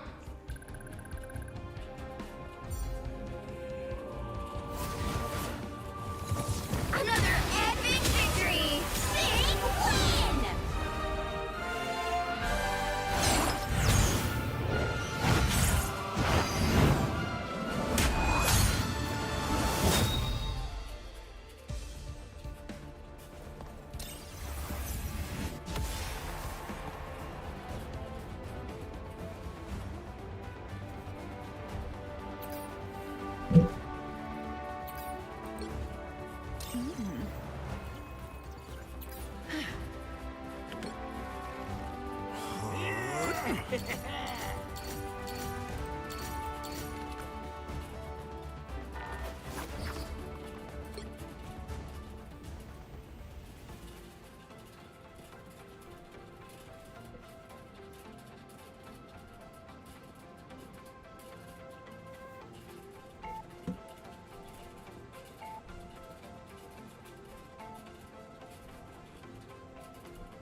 What the heck?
What the heck?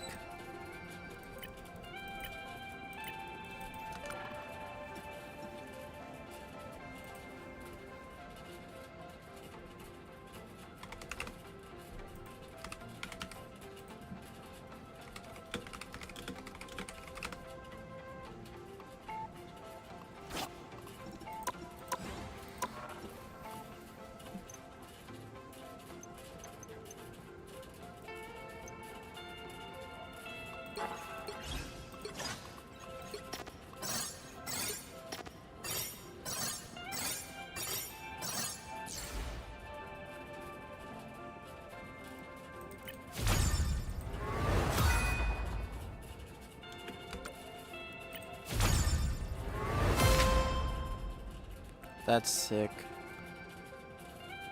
Namor's an X-Men?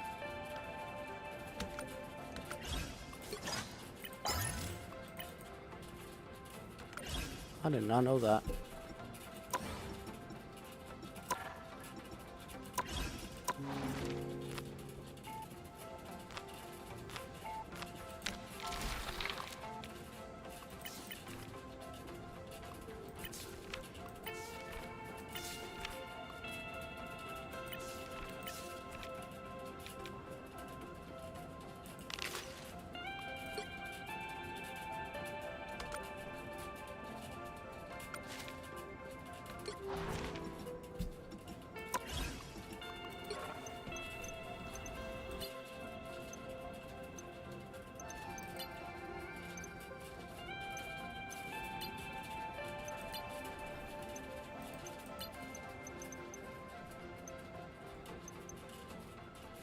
I don't know what these are for. They're just collectibles. That's about it.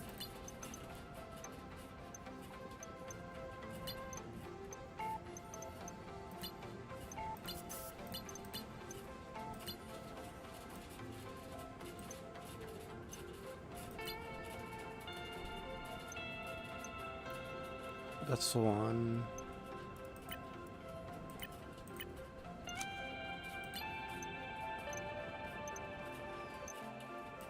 Another picture. And that's it, just those two?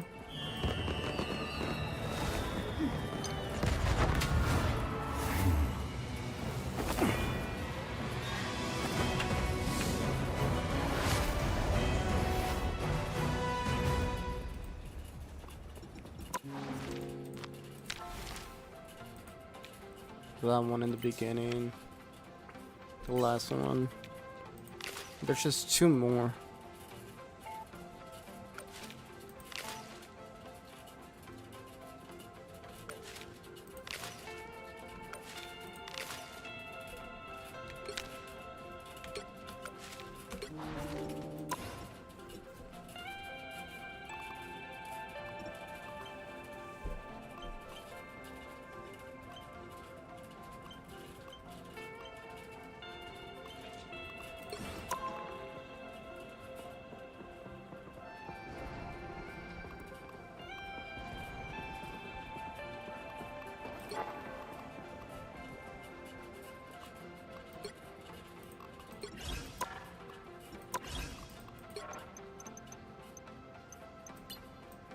I want this magic skin so bad.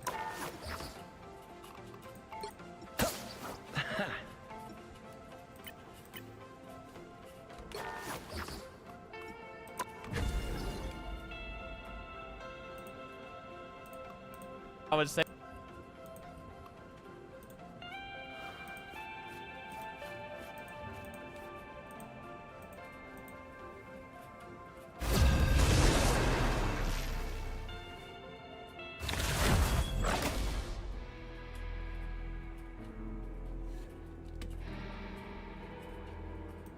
The right heroes could make all the difference.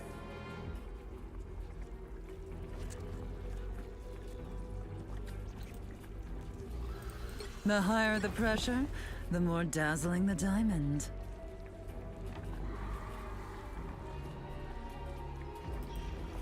Why is the Minecraft Ghast always crying? Since we've been able to wander into the fiery depths of the Nether, so too have the Ghast.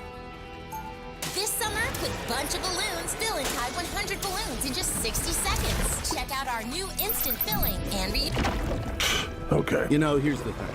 I know I made the video in the trailer and I was pretty negative, but honestly, when the movie was getting closer to release, I was getting more and more excited. Yeah, the designs look fucking terrifying, but it just looked like a fun time. I thought it was gonna be a train wreck, but as more clips came out, it seemed actually kind of funny. Like it knew what kind of movie it was and would actually be a little more self-aware than I thought. Just as any diva would. Buck chuckets.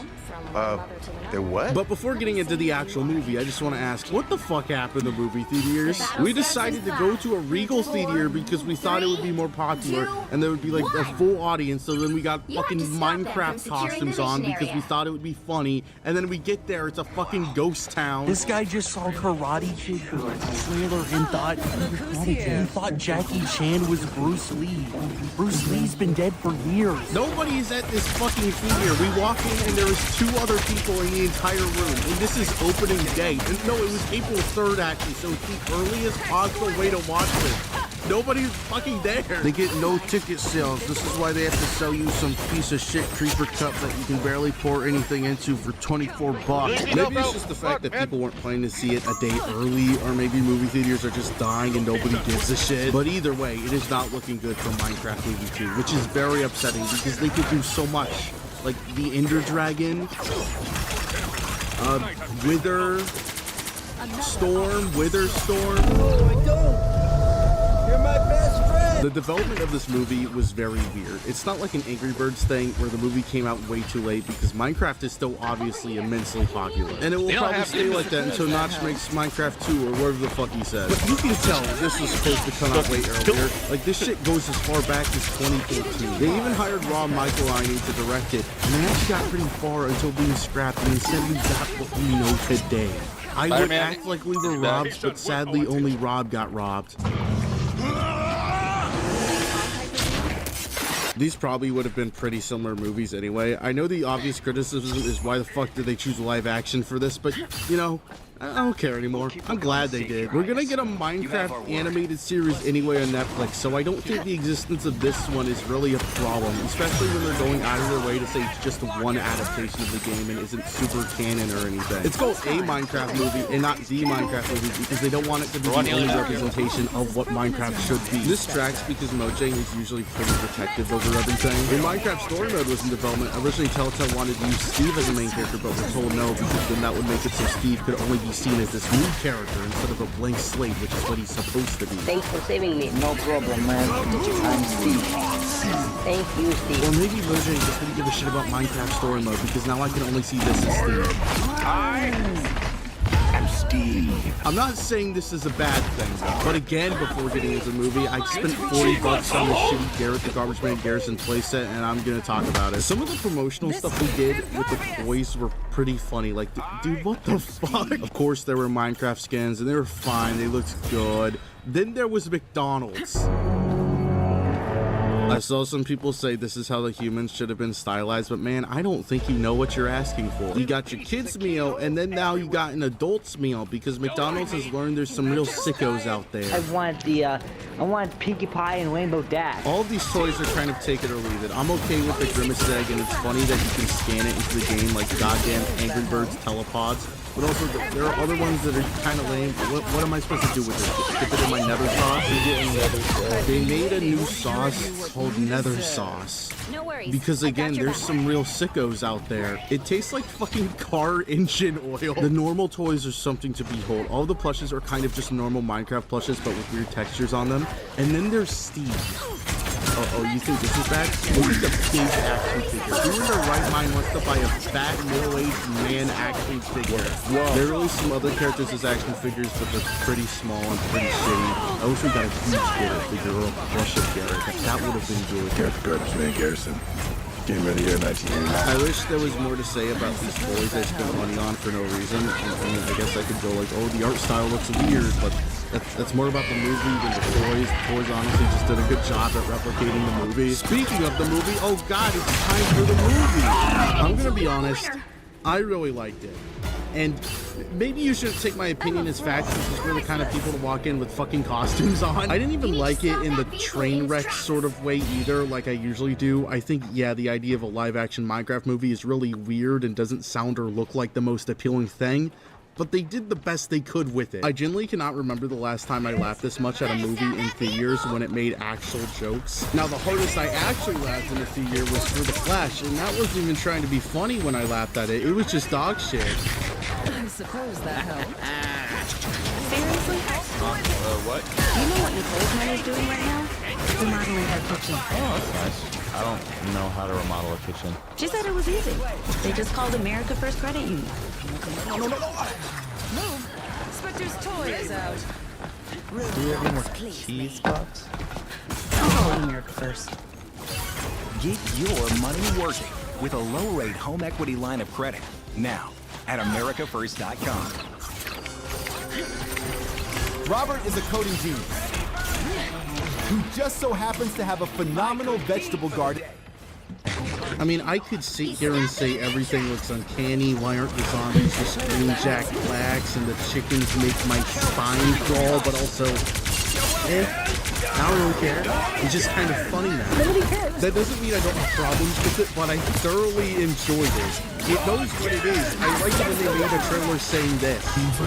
Turn off your brain. That's literally what everyone on the internet was saying as more trailers came out, and they immediately picked up on it. And I respect that. They're not overplaying what the movie is and acting like this will be the most gripping story to ever be made.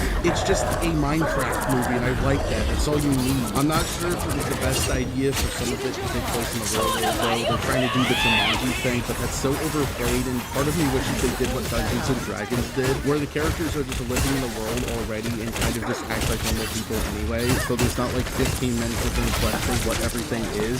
They just already know. I'm only saying part of me wants this for the Minecraft movie because that also means there wouldn't be any need for Jack Black to randomly scream the names of random Minecraft shit, and I can't let that happen. Then love crushing love. Also, I like some of the scenes in the real world. They start out the movie with Steve's backstory, where he works at an office job, and then he gets his lunch that looks like a fucking factory meal and starts mushing it together to look like a house for no reason.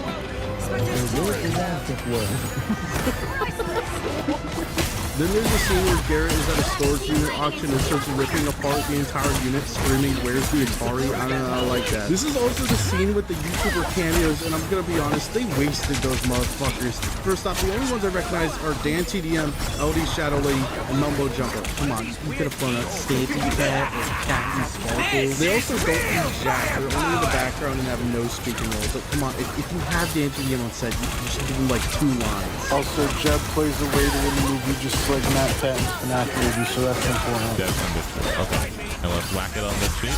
Oh my! Another thing I feel like this movie doesn't get much credit for is the overall look of the movie. Like, yeah, the humans look out of place with the CGI, but that kind of feels intentional. In my first video going over the trailer, I kind of just assumed everything was CGI with the actors constantly on a green screen, but that's because I wasn't aware there was actually a lot of practical sets used too. I'm not gonna say there isn't a lot of CGI because there is, but there wasn't as much as I thought. And it definitely shows the look of the movie better. Like, if I had to guess, I would say Spider-Man No Way Home probably used more CGI than this. That is the new metric in my mind for how fake something looks. Even in scenes with a lot of moving shit and complicated shots, it didn't look bad. There's the scene where everyone first has to start fighting the mobs, and it's generally just a really fun action scene, and then Garrett hits the creeper.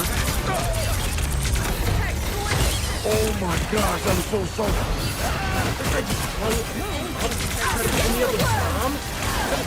I also saw a couple of people say there was too many licensed songs, and this just wasn't really true.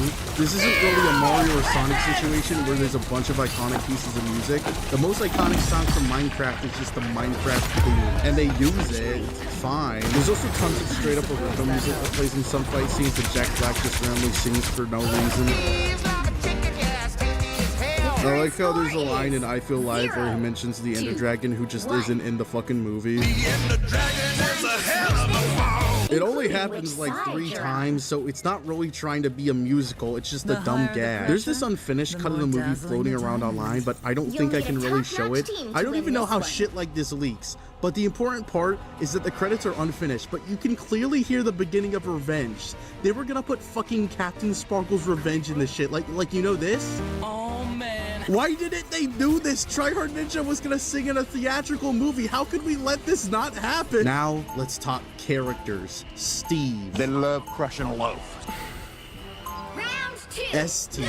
Apparently Jack Black was only supposed to play a pig, so I think my theory was correct that Jason Momoa was supposed to play Steve, and then they just changed him to Garrett, so there was a little more celebrity power. And I think they made the right call. I keep seeing people say Steve is miscast, but I disagree. The way Jack Black says shit and does things is too iconic at this point.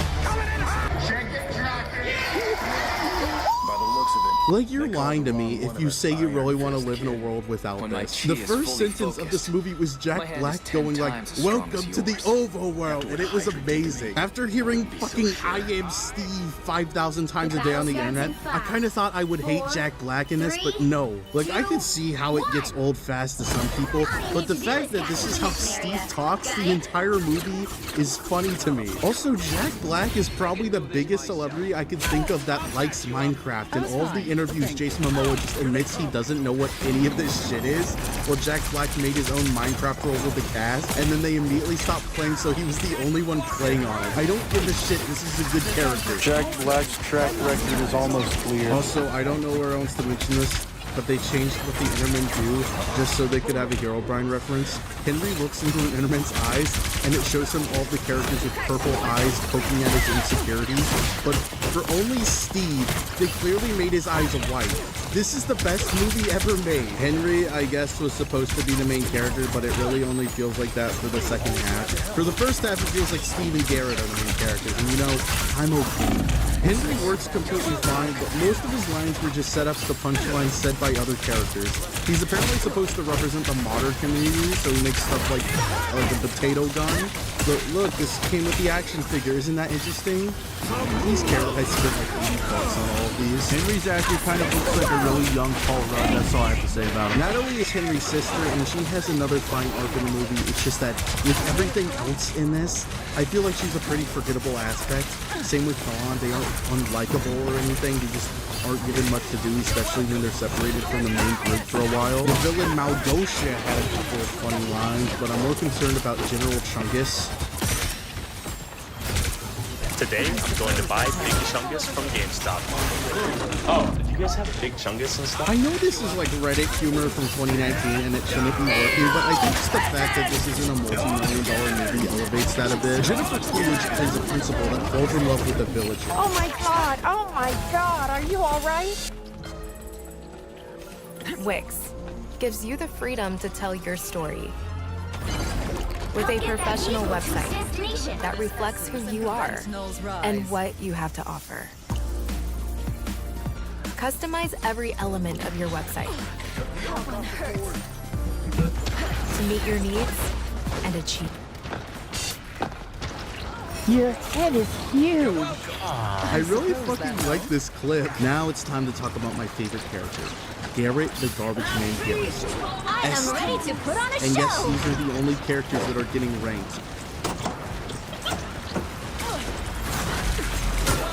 Changed my life. I knew the second his name was revealed to be fucking Garrett the Garbage Man Garrison would be my favorite character, and he did not disappoint. I don't care about Aquaman or whatever the fuck else Jason Momoa did. He's only known as Garrett in my mind. I really like that time before the movie came out, but they announced Jason Momoa was in it. For some reason, Jeff Keighley of Game Awards fame just decided to lie and say he was playing Gabriel the Warrior, so people thought it was a Minecraft story mode movie. Are you okay?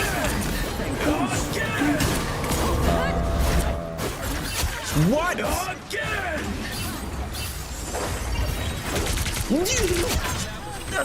Maybe he got the new Garrett confused with Gabriel or something, but I'll never forgive him. Final Fantasy MMO? Yeah. This year.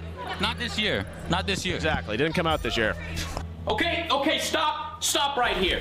You can tell right away this guy's f***ing with me. Garrett and Steve have a really good relationship. Can I just say romance? There's a scene where they straight up do a 69 pose while gliding. I'm not making this up, but I don't think I should or have the tools at hand to recreate the scene. What is this? Two guys from Minecraft? Fuck him? Garrett is just a really good character. I don't know what else to say. He's definitely just the parody of Billy Mitchell, but there's a little more to him. He feels like the type of character that doesn't get enough screen time, but he actually does, if that makes any sense. Like, there's basically two mentor type characters in this movie, but it works because one is actually good and the other sucks at everything in every scene, but they got fucking Jason Momoa to play him. Like, these characters should definitely have swapped castings, but I'm so glad they did it like this. Overall, is the movie good? For what it is, I would say yes, definitely. Don't I know it? But it's probably not for everyone. I get why people were so negative when stuff first came out about it. I was too, but like 10 years from now, I could see people really reminiscing about how much they enjoyed this movie. I kind of just wish I got a better theater experience though. It's definitely not the movie's fault. It's apparently doing very well. I just think nobody gives a shit about some movie theaters now. But there are videos of people fucking screaming when shit from the trailers happen, and goddammit, I wanted that. It's not some masterpiece of storytelling, but it's fun alright, and that probably reflects the game the best way it could. Also, Alex is shown in the post-credits scene. The what?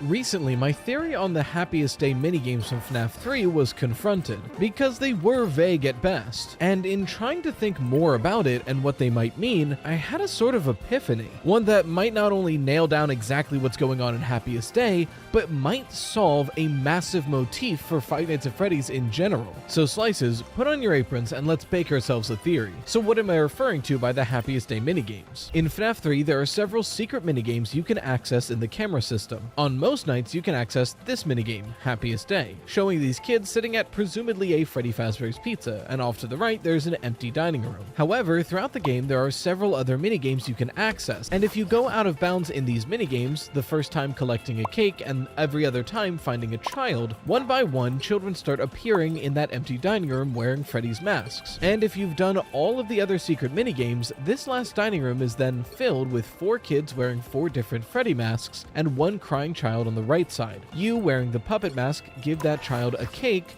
they receive a golden Freddy mask, and then they presumably move on. At least that's the popular interpretation for this scene. As they disappear, their masks fall to the ground and balloons slowly drift upwards, as if their spirits are finding peace. And like, we can sort of see what this is trying to tell us, but what exactly is going on here? Well, I've made that exact theory a couple different times on this channel, and I still believe my most recent interpretation of it. That being, it's explained if we look into FNAF World, of all things. Yes, unfortunately, FNAF World is very lore relevant. Look, I love the game too, but when we have to take a game that has all these enemies into consideration for serious lore implications, it's a little rough. Scott himself says he regrets tying FNAF World to the game's lore, but it is tied, so we have to talk about it. It's no secret that the clock ending of FNAF World is inextricably linked to FNAF 3, specifically the Happiest Day minigames. Every time we encounter a clock, we're doing a very bare-bones minigame that seems to be related to how you access the secret minigames of FNAF 3.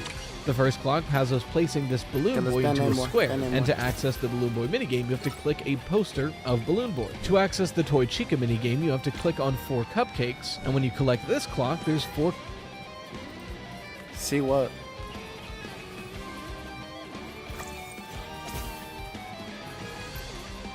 Ben Namor. They added bands, like they announced it a while ago.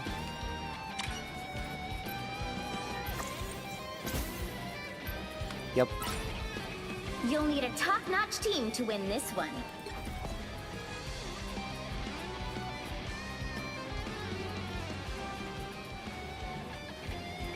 Also, because like everyone who was Diamond Celestial GM were like knocked down like 9 divisions.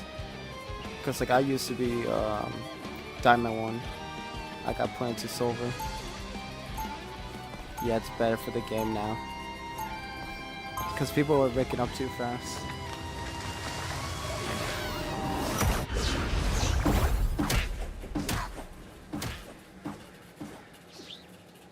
Round 1, The go! only thing stronger than my skin is my mind. 30 seconds before you attack. Get ready. You are the avatar of a divine being, are you not? I'm the Fist of Khonshu, god of the moon. Yeah, we need one more support. Myrmid, the Egyptian pantheon. I was never fond of him. Thank you. Tara Tower.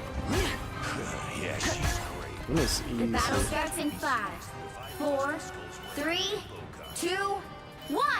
If anyone All you need wants to do tank, is I can capture swap the mission up. area. Got it?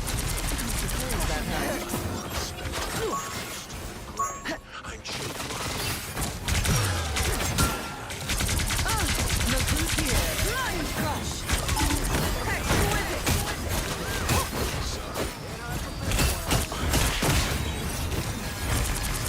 Emma one, Emma one, Emma one. To our right, to our right, to our right. Emma. Kill her. She can die, she can die.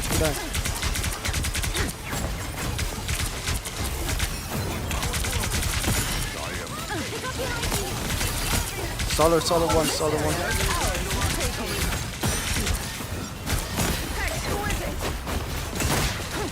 I suppose that helps. Lion Crush.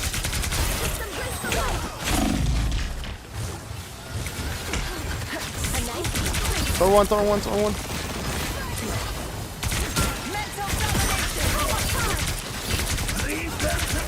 Nice roll.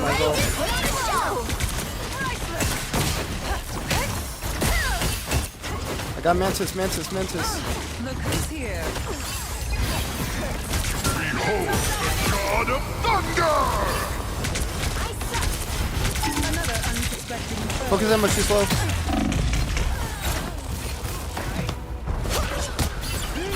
Time to go nuts. Stand with me. Emma, exquisite.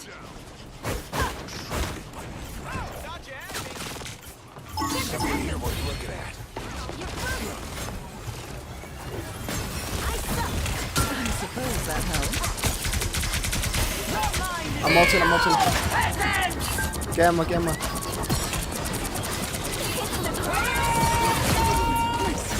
Please focus Emma, she's so low. Please, get her. Double kill. Another unsuspecting foe. We can't win here. Retreat. Adversaries gather. Alright, stand point. Stronger. Solo.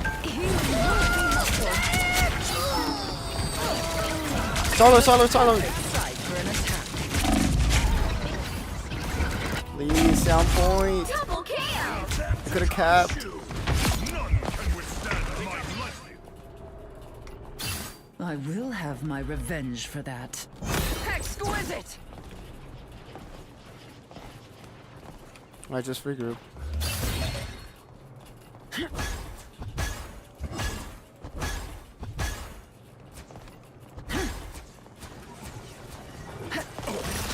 I suppose that helps. Only 60 seconds left.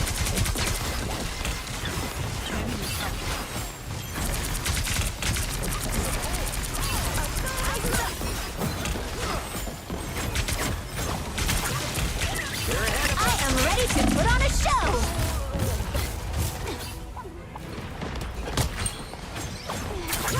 Behold the God of Thunder! I just regroup. They used up their Thor ult and Luna Snow. Down to 30 seconds. Regroup. I'm swapping Venom. Gotta finish him now or never. I'm opening the perfect place for a battle. Don't worry about point. If we have to, I'll be the one to touch, alright? Unleash the light force. We are under. I literally just have to regroup.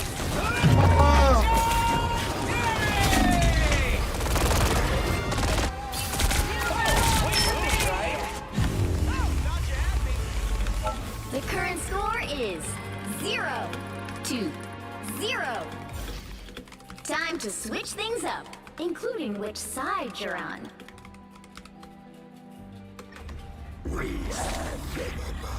You are insignificant. The right heroes could make all the difference.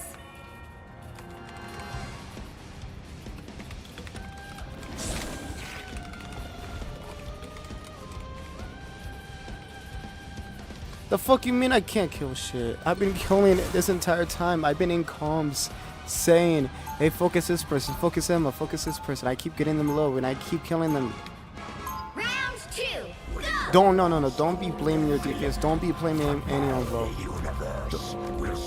Bro, don't be blaming anyone. I said team. I said the team. That's literally that you're basically just blaming everyone. I didn't blame you. I said the team. Team is everyone. Team is literally everyone. Yeah, team is everyone. I'm not blaming you, bro. I'm not blaming any DPS, bro. You're literally saying it's I all said of us. the team, bro. The team. That means team means all of us, Ain't bro. nobody blaming nobody, bro. Literally, what do you mean nobody? Just a second ago, people were blaming DPS. 4, 3. No, I just said that team can kill. I'm cursed. That's what I said, bro. Securing the mission area. Bro. I used to love this part. Read it back, bro. Read it back. Can change things. I'm clocking some bad guys. Focus Emma, she's out of I don't go for the aiming shit, bro. I'm for the kill.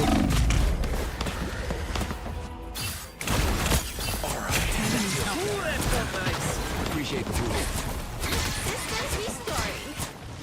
We have returned.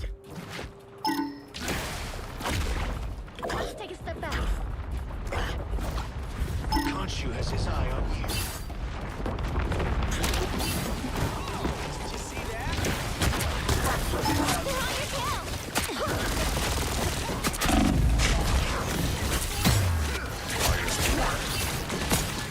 Nice. Focus in squirrel. And it is. We are undefeatable!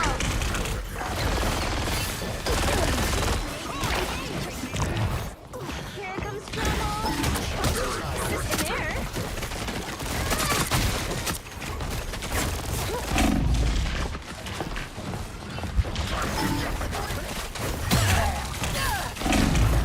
I just regroup. We can touch last second. Okay? Cloak, you can ult in. Just ult. Go in. Oh shit. Bro. Final score 0-2-1.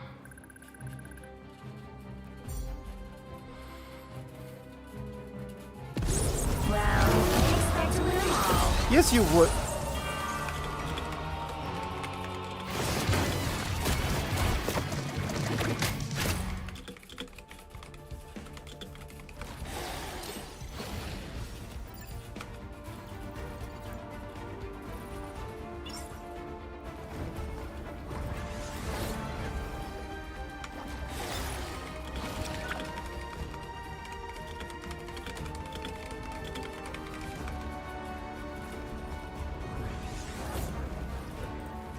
Cupcakes you place in squares. It's almost as if we're setting up the ability to do Happiest Day in FNAF 3. But then what about FNAF World? It would also have to take place before FNAF 3. And I don't think it could. I think we have very strong evidence to say that FNAF World takes place during or after the FNAF 6 fire, because of the other game that it's linked to, Ultimate Custom Night. Ultimate Custom Night is pretty unambiguously the vengeful spirit torturing William Afton forever after the fire of FNAF 6. Pretty much everyone in this fandom agrees on that as near fact. And it's interesting that both FNAF World and Ultimate Custom Night allow you to visit Old Man Consequences. Not only that, but if you visit Old Man Consequences in Ultimate Custom Night, it unlocks that achievement in FNAF World, as if the games themselves are linked. So with all of this in mind, I for a long time have assumed that FNAF World and Ultimate Custom Night are taking place at the same time, which, if that's true, would place FNAF World during or after the fire of FNAF 6, making it impossible to take place before or during FNAF 3.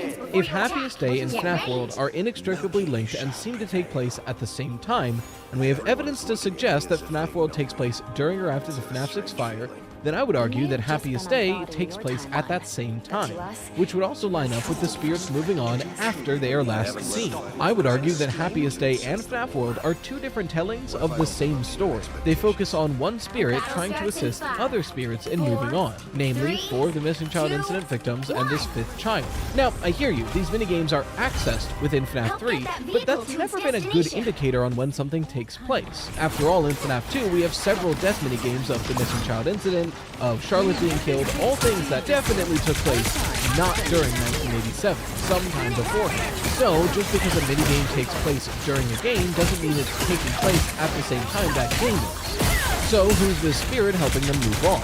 Well, I've said in the past that I believe it's Charlotte Emily. After all, if Ultimate Custom Night and FNAF World are taking place at the same time, then we can use Ultimate Custom Night to help us figure out what's going on in FNAF World. Ultimate Custom Night, like I said, is pretty unambiguously the vengeful spirit torturing William Apple. I believe that the vengeful spirit is Cassidy, the fifth Missing Child Incident victim. And if that framework is true, then it's unlikely that Cassidy is also doing FNAF World, which only leaves us a few options on who could be creating FNAF World, but one death quote from Ultimate Custom Night is very telling in my opinion, and that's from the Marionette. I don't hate you, but you need to stay out of my way. I've used this death quote in the past, and I still believe it to be true, to be telling us, the player, that Charlotte Emily is basically saying like, look, Will, I'm not afraid of you anymore, but you do need to stay out of my way because I'm very busy here. What is Charlotte Emily busy doing? Well, all the spirits of this entire series have been brought into one place and released from their physical shells. So I believe this is Charlotte Emily going down to each of them and helping them to move on. That's what FNAF World and Happiest Days seem to be doing.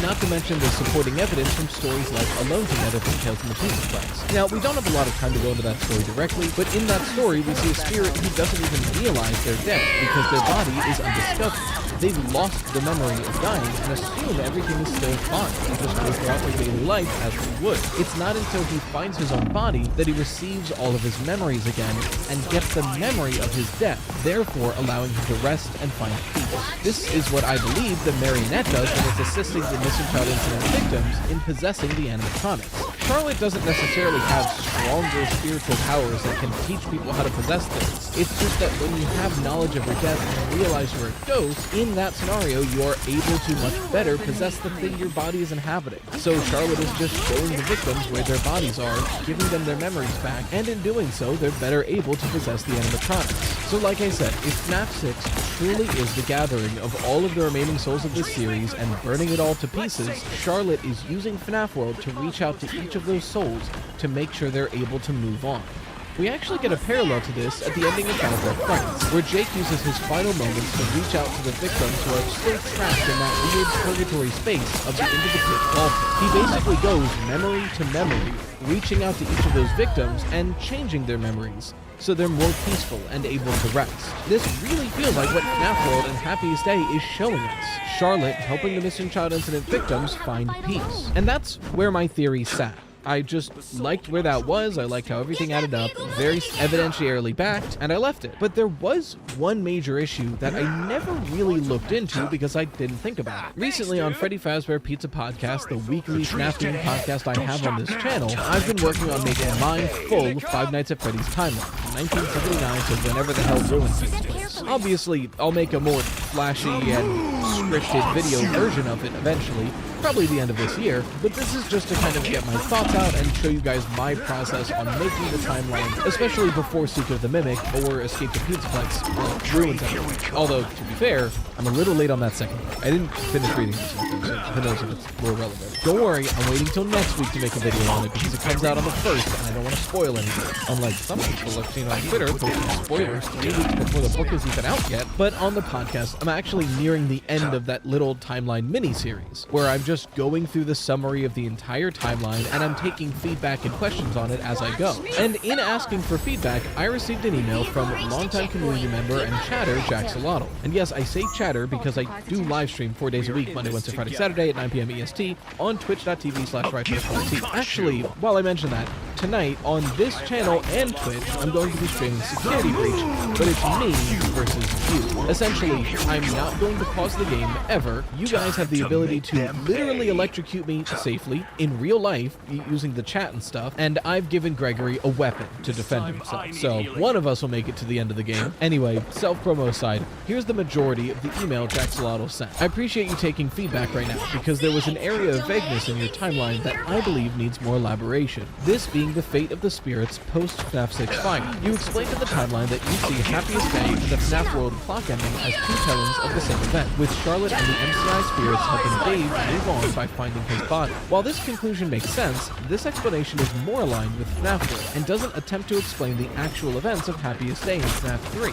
This minigame shows the spirits of Charlotte and 4 of the missing kids, with the last cake being given to another spirit who dons a golden Freddy mask before they all vanish. Because this is a very important moment in the story, I feel a timeline does need to specify about what is happening in this moment. The primary question is, who is the kid in the golden Freddy mask? Given that your explanation mainly involves the spirits helping Dave find rest, my assumption was that you see this kid as representing Dave Afton. That answer makes a lot of sense with the rest of your timeline, but it does raise another point of confusion. Earlier, you claimed that Dave does not possess Golden Freddy, but if Happiest Day is depicting Dave as a kid in a Golden Freddy mask, alongside 5 other spirits in the masks of the characters they possess, this would very strongly imply Dave possesses Golden Freddy. Alternatively, if you believe this kid is a representation of Cassidy, the spirit you claim to be in Golden Freddy, how would you explain this scene alongside Cassidy's role as the vengeful spirit? If you're characterizing Cassidy as somebody unwilling to move on before enacting retribution on their killer, how would Cassidy fit into the Happiest Day at all? I don't believe either of these are timeline-breaking options, but I think they require more elaboration and explanation than you have provided so far.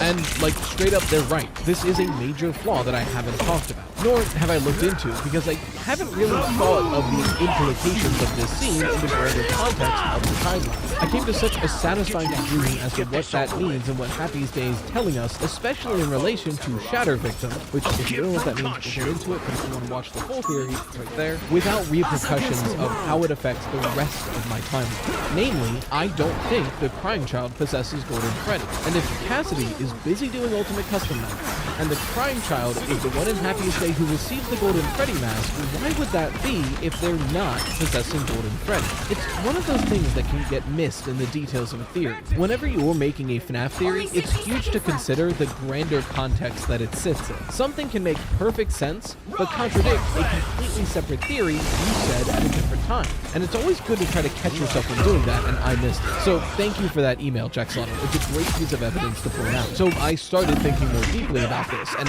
what this could mean if all of this is true. If I truly believe that Dave or the Crying Child is not the one possessing Golden Freddy, then why does he receive the Golden Freddy mask in that instant? Well, when I was thinking about it, I think I've cracked the entire motif of what masks represent in Five Nights at Freddy's, because it all comes down to me.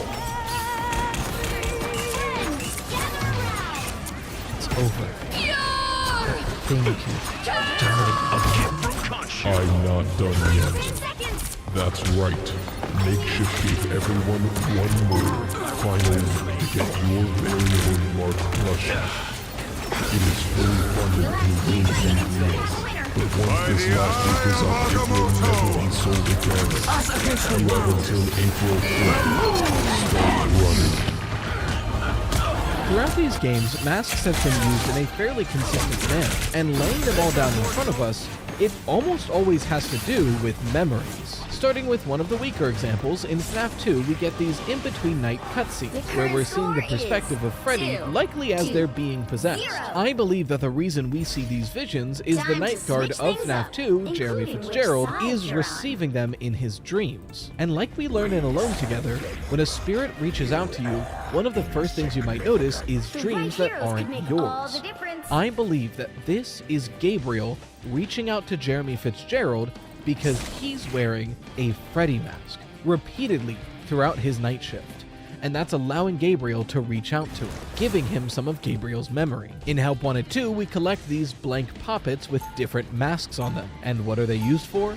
Memorials for the missing child incident victims and Charlotte. One of them, the one for Jeremy, literally having an achievement tied to it called Remember Jeremy. In Give Gifts, Give Life, we see the marionette visit 4 different dead children, give them a gift, and then give them life, aka give them a mask of their assigned animatronic. Some people believe this minigame to be the puppet literally stuffing the victims inside the animatronic suits, and I don't think that's the case. I think this is showing us the marionette allowing the Missing Child Incident victims to possess the animatronics, and the way that Charlotte is doing this is by showing the souls their bodies that are already in the animatronics, giving them their memories back. And how is that chosen to be represented in this minigame? Giving them a mask of that animatronic. So how notable is it then that to track progression in the Happiest Day minigames, more and more spirits wearing Freddy's masks show up as you complete the secret minigames? Which got me thinking about Happiest Day in general, because yes, in Happiest Day, we are going out of bounds in arcade machines to find crying spirits lost outside of the boundaries of it and giving them cake. Suddenly they open their eyes and we see them wearing a mask in Happiest Day. All except for the last child, who we need to glitch through several different minigames going all over the place just to reach them, and we give them a cake as well. Now apply this with how we know memory and moving on and finding peace can work in the books. This could metaphorically be showing us Charlotte going through the memories of the Missing Child Incident victims and finding them deep within that own memory and opening their eyes, showing them their actual memories and allowing them to find peace. But how does that explain the last one? Well, like I mentioned, I'm a proponent of shadow vision, which is essentially the theory that when the crying child died, their agony was spread out among so many locations and so many pieces of this franchise that their spirit and memory fled to those anchors they placed in life. It's something that we can see happen in Fazbear Frights. And all this really means is this creates a wandering spirit. Someone who can't quite remember why they died or how. They can't quite remember who they are unless they go and collect those pieces of themselves that are left throughout the area, which is similar to how the crying child is characterized in the logbook. I'm scared, I can't see, not being able to remember his name. Now apply that to the Happiest Day minigame where we get the last child. What do? We glitch through several locations and several different arcade rooms, going all over the place until finally finding the crying child. Similar to FNAF World, the whole point of it is that we're leaving breadcrumbs to help somebody move on that can't, going off and collecting disparate pieces all over the place until ending on a box in the middle of the woods, somewhere I think the crying child's body is buried that we see in Midnight Motorist. Until finally, at the end of Happiest Day, he too receives a mask, getting his memory back and being able to move on and find peace. But I hear you, this still doesn't explain why the Golden Freddy mask. If I don't think he's possessing the Golden Freddy suit, why does he receive the Golden Freddy mask? Well, as I've displayed in this theory, I think that masks aren't necessarily who you're possessing, it's a representation of receiving your memories. Something that Charlotte starts with at the beginning of these minigames, something that the other children receive throughout them. But then why is the Golden Freddy mask used in the crying child? Well, think about his life. His closest friend was a Fredbear plushie, and unfortunately, his last and likely most powerful memory is of Fredbear's face, more accurately, his mouth. Like it or not, if you had to choose one animatronic of all of Fazbear's to represent the crying child's memory, it has to be Golden Freddy. So my big swing here is that Happiest Day is showing us Charlotte visiting the memories of all of the Missing Child Incident victims who are scattered amongst the FNAF 6 fire and helping them one by one find peace, and consequently piecing together the disparate pieces of the crying child's memory so he can rest as well. And at this point, I believe they can all be labeled Gabriel, Susie, Fritz, Jeremy, Charlotte, and David. And one final, if masks truly are representative of memory in Five Nights at Freddy's, how interesting is it that the current new villain of FNAF is the Mimic, something that wears many masks and forces its followers to wear masks. But all of them are created, fake masks, fake replicated memories. I don't think this mask motif is even close to being done in use. After all, like I recently pointed out, masks are front and center in Murray's costume man. I am so confident in this theory that frankly, I think it's foolproof. Obviously, it's not confirmed, but I just believe it. And surely you can disagree with my interpretations of a lot of the evidence we have, but I don't think I've made a mistake here. Regardless, in the comments, let me know what you think about this theory. Like I said in the ad, Makeshift gave us one last week. This plushie is fully funded. It will be real. So if you buy it, you don't have to worry about getting a refund because it didn't get funded. It is fully funded. But there's only 1 week left. This guy will never be sold again. That's how Makeshift works. So if you want a Moss plushie, you have until April 5th to get one. After that, they are gone forever. In the meantime, if you want to see me and some other FNAF tubers go into haunted houses, on my second channel I just released the Phasmophobia video with Hyperdroid, Iron Reese, supposedly winning, and eventually my wife later in the video. You can find that right here. For any fan art featured on the channel, make sure to share with #CodeStar. Huge thank you to the best channel members, the Dough Risers, and until next time, as always, stay toasted, slices.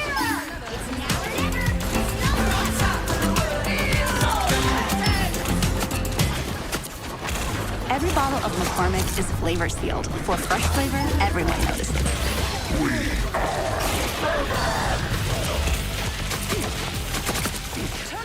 Hello everyone, and welcome to a new episode of Standoff, a series where we compare similar stands from JoJo to see who comes out on top.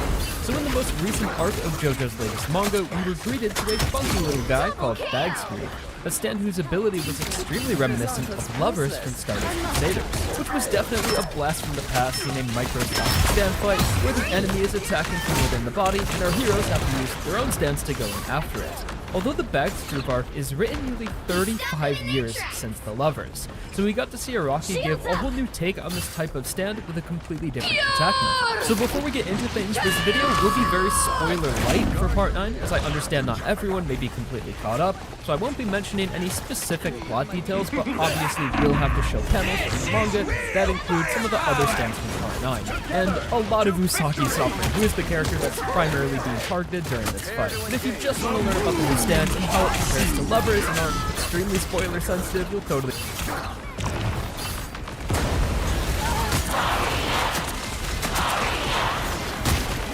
By the eye of Agamotto!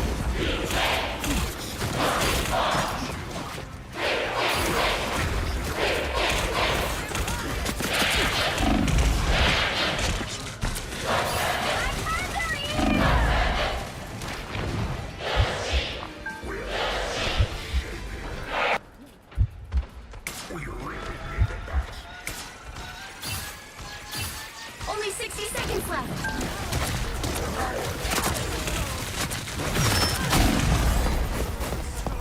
I have all. Against the world. Coming through! You thought we were done. Just touch. I'm almost there. Final score, 2-3. We haven't seen a set this good in a long time. You got Tyson, Jenga, Vault, X. So much history of Beyblade in one set. OMG BBG! If you are a big fan of the older generation of Beyblades like the original, or Beyblade Metal Fight, or Beyblade Burst, then you are gonna love this set. That is as long as you are a fan of Beyblade or was a fan of Beyblade, there's at least one product in here that will trigger that nostalgia. Yup, I cannot believe that Beyblade is 25 years old. It's crazy because we've been collecting Beyblade since the beginning, so this is a huge milestone. We're not going to tease you too much. Let's dive right in and unbox this and show you guys the goods. But right before we do that, remember to like this video, subscribe, and turn on those notifications so you don't miss the next video. We're almost at 2 million subs, so your support means the world to us. Thank you so much, guys. You can find us on Instagram at Geek Dosage and on TikTok at Beyblade Geeks Official. It honestly feels just like yesterday when we unboxed the 15th anniversary Dragoon that was remade into Beyblade Burst. Holy, time flies. How long are we gonna be doing this for? Forever, what do you mean? Yeah, hey, here we go. Woo! There you go, white box. Wow. Nice. Beyblade 25th anniversary set, beautiful. The classic white sleeve. My Emmett, today is your big day. but it's our day too, because we've been growing just like you. For every anniversary set, I feel like they could have made this a little more special because all the previous ones came in a sleeve like this, but you know what? It's okay. It's okay. This is the first for Beyblade X. And the first time that they're redesigning everything in this X system. So it's extra special. Let's go. Like the moon. Oh my goodness, already looks so sick. Beyblade 25th. If you have the stickers out and to probably the most anticipated remake, we got Victory. It's 260. I'm not gonna lie, this 260 does look pretty good since it does feature this translucent blue. Special is our drawn sword. This is Joe Steven. You picked this up. It's an antique. Yeah, so this is an event limited, event exclusive product from back in the day, probably like 20 years ago. And it's a silver version of Dragoon S. That's why it comes in this kind of like funky looking box. But yeah, 2,000 yen picked up from Japan. And we haven't opened it because this is going to be so special. It already is really special to us, but we have a brand new Dragoon S in there. And for our Pegasus Bay, we also pulled out some originals too. Obviously, like these silver parts are supposed to be the disc. And in the original, they don't really stick out like that, but the details at the top though, and for our drawn sword, nothing to really talk about. This Beyblade is pretty much brand new, the original, and the only difference is that holographic sticker in the middle, which I will say does look really good.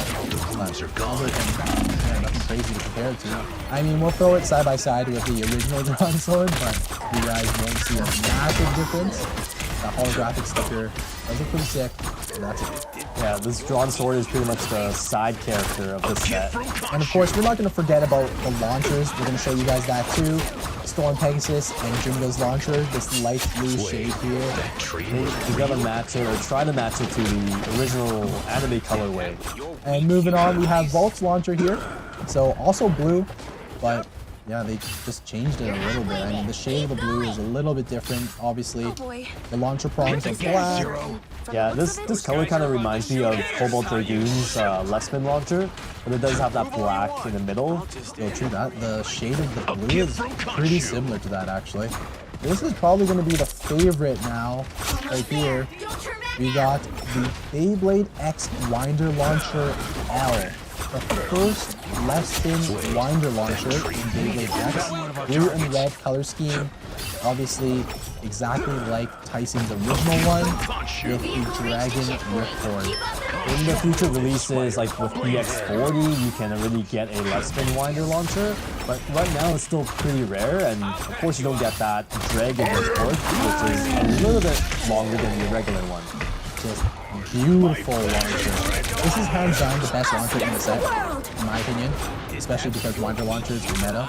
And last but not least, we have the OG Winder launcher for Beyblade X.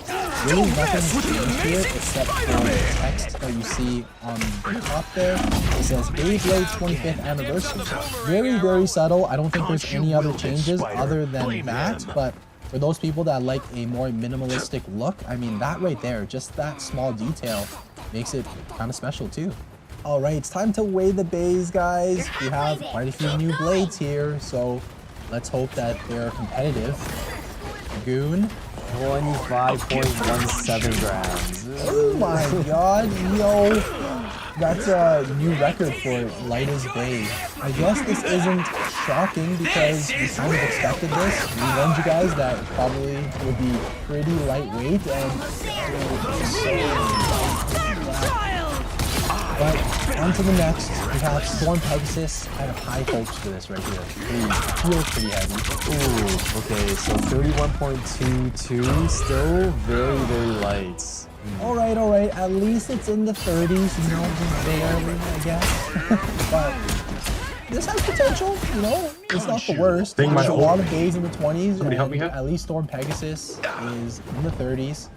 At this point though, like, the 30s or the new 20s, like, it's still too light nowadays, especially with the CX days, you know? We'll have to see how the performance is. Yeah, can it actually pull off some sick upper attacks? Maybe we'll have to try it out. I don't know. Okay, here we go. Victory Valkyrie. This is the one that I really hoped would have like mid to high 30s in weight. It does feel pretty decent. Okay, this is the heaviest one so far. It's not great, but 33.43 grams. Oh my gosh, you didn't! Did you know that? Oh my goodness. I got pushed off the map, I bro, my need bad. 10 bottles of this. You tried to do the same thing to me. Doesn't matter what your goal is, make your resume, write an essay, or write a cover letter. Fortnite takes your writing game to the next level. Best part is, it's Alright, pretty solid. That's pretty solid. Honestly, we have some BX and UX bays that are in this weight range and pretty viable still, right? Not too bad. Victory Valkyrie might be the best remake that we have here. The shape of the blades definitely has a lot of potential. So, and I don't think we really need to like way out John's sword, you know what I mean? We have like so many copies, and so the weight of this one really doesn't matter. There it is for you guys, the holographic sticker version. Last but not least, of course we have to see these bays in action in the stadium. I don't know, should we battle with it, guys? Maybe not yet. Yeah, I don't want to damage them, but like we'll do test spins here for sure. If you guys want us to battle these bays and put them to the test, let us know down in the comment section below. We'll make some battles, right? We'll sacrifice our bays. But anyways, here we go. Left spin winder launcher with Dragoon. 3, 2, 1, go. Shoot!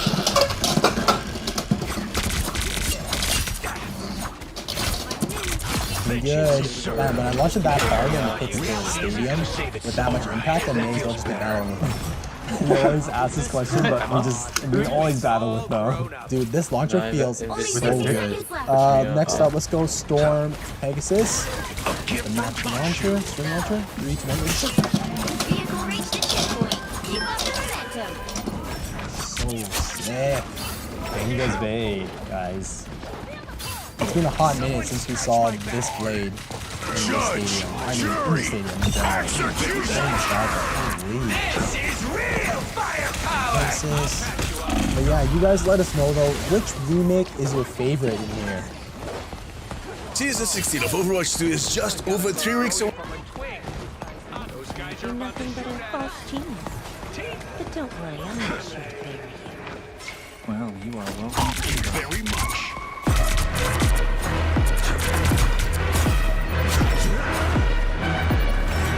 Reality isn't going to save itself. Let's roll.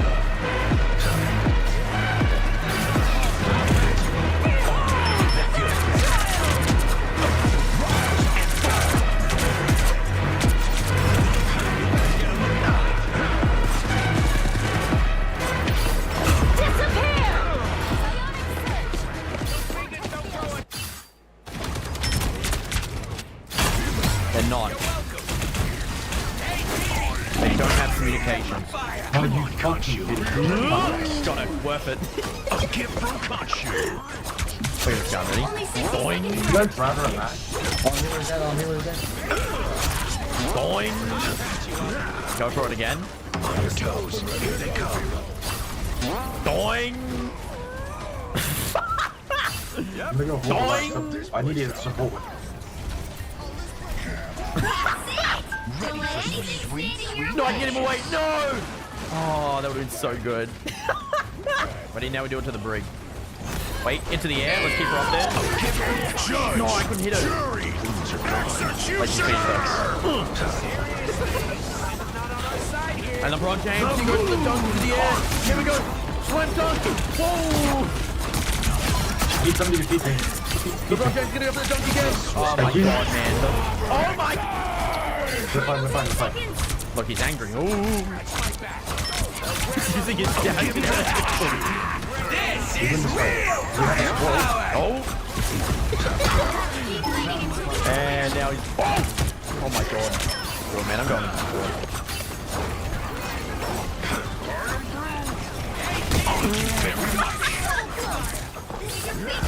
I'm feeling reckless. Good thing, good thing. Awesome. Yeah, no, that's great, man. That's great. Awesome. 95. This guy just getting thrown around. They swap. See, I can win this one, I reckon. Here's how you shoot. LeBron James with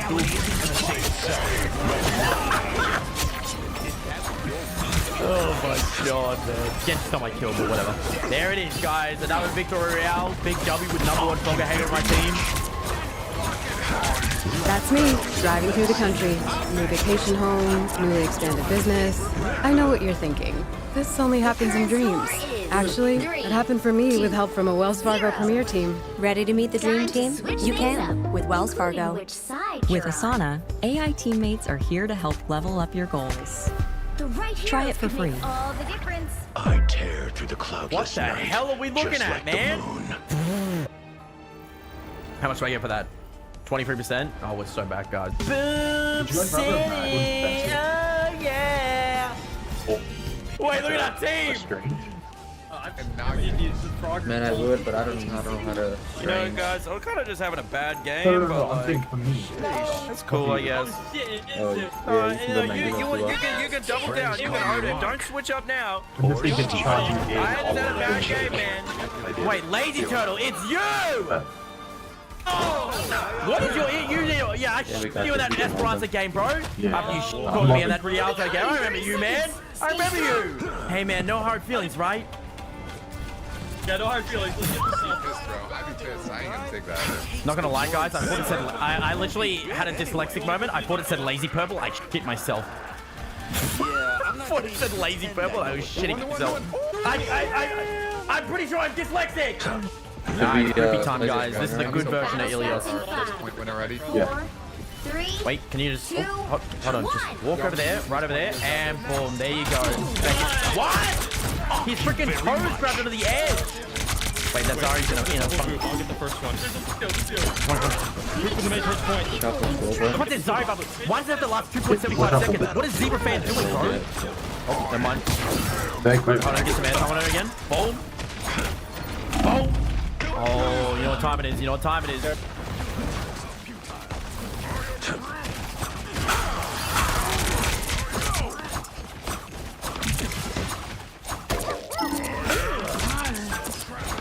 He's on passive. He's on passive. Where's the squirrel girl? I don't know where she is. I can't see her. She's around here somewhere. I don't know where.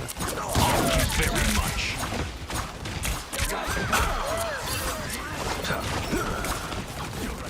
I was getting kind of worried.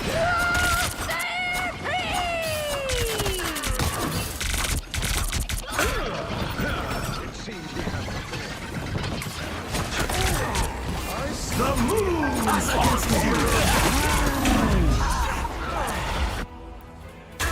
So if I had to butt it in, just kind of difficult to see. If they're gonna play the mag, I'm gonna play the thing. Guess Gonshu's got my back after all.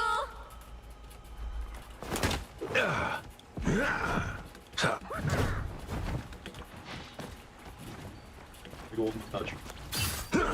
We can touch. We can touch.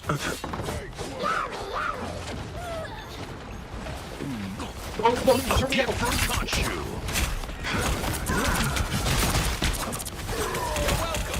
Needed that, thanks. Get a little behind you.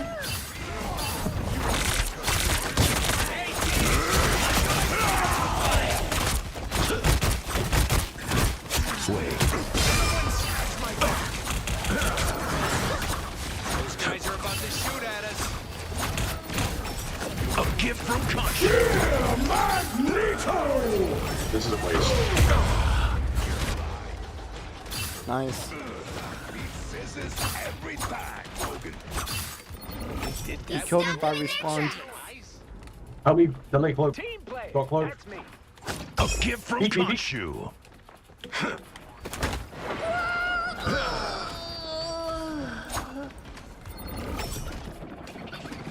I see one. Can you pick me? Thank you. A gift from Gonshu. Here's how you shoot. The moon haunts you. Well, you have to lead a target. My favorite time. Thank you very much. Only 60 seconds left. Oh my gosh, I'm cooking them. The twig's all grown up. How y'all doing?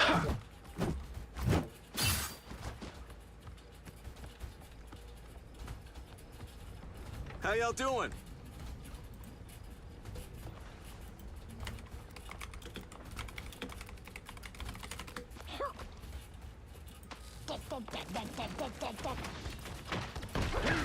Down to 30 seconds. Oh, the golden moon is just black and yellow. I thought it was like fully yellow. A little disappointed from that. I got bullets in the back kinda now, but they want it. wasted all their support. And then the battle pass has the skin that looks really close to it. Just instead of black and yellow, it's like black and red. Sword in the back. The final 10 seconds. Rise and fall. That would so work for me. I've got so much more problems. I was about to touch but this goddamn Wolverine, bro.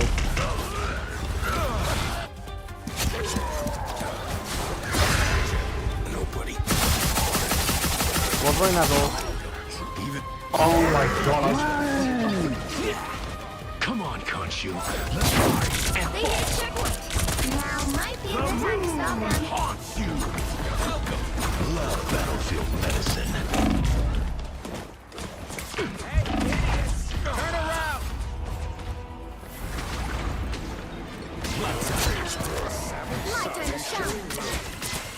Sorry, I have ult. Sorry, my headset died halfway through that. Charge. Alright, we can stop from here, yeah? Yeah, for sure. It's just that Wolverine on it that's scary, honestly. I got you. So let's play this.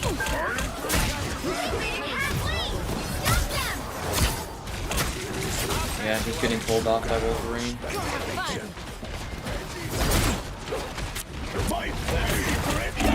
Against the world.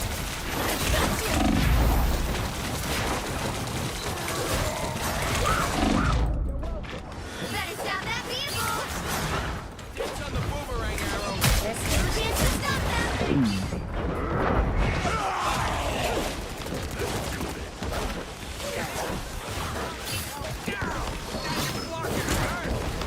Somebody didn't study this in arm. Fix this, imp. Go have fun. Just in time. Thanks. Only 60 seconds left. Good stagger. Get out of there. Back a little bit, back a little bit.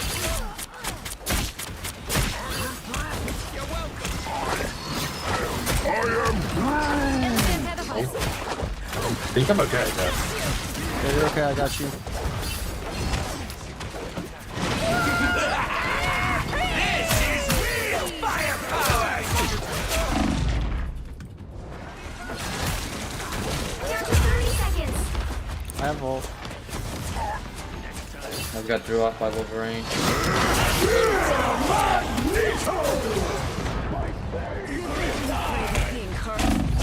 You're welcome. Come, my minion. The room is still a menace to society. Don't overthink your ult, hey group. Use it to confirm a kill. If you can get on, use it to confirm a kill. If you get Wolverine, focus. If you get Wolverine, I can clear up the fight. Wolverine got me.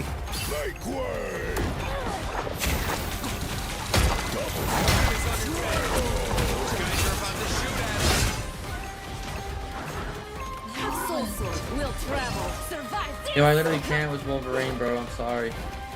No, you're fine. It is the hardest matchup for you.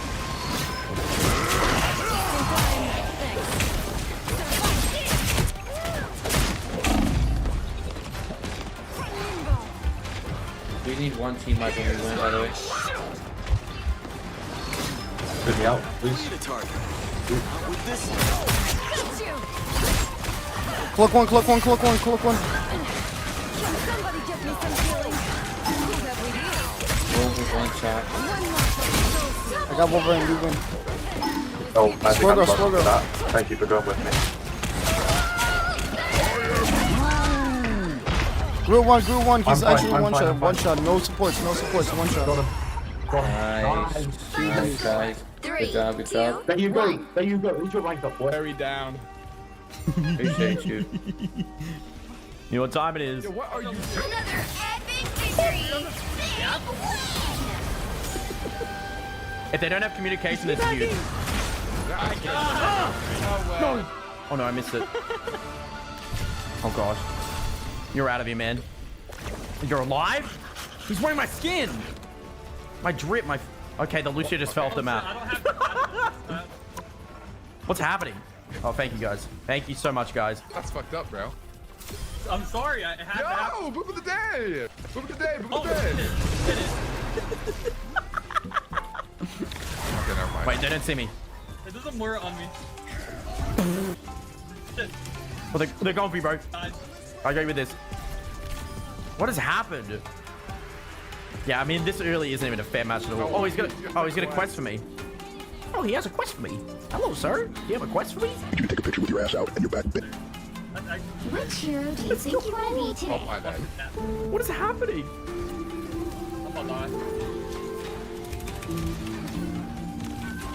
Wait, I got her. Oh shit! Wait, you just... I don't understand. Now, who am I gonna we're good. banish from this match? Oh! Oh, I got Ben one. anymore. Ben anymore. Bet.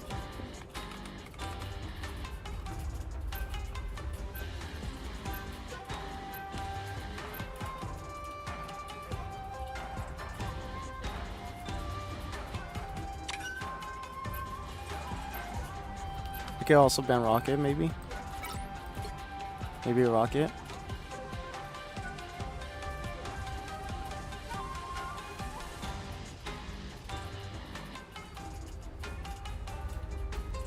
Hella's not really a problem. I doubt anyone's gonna pick Hella this game.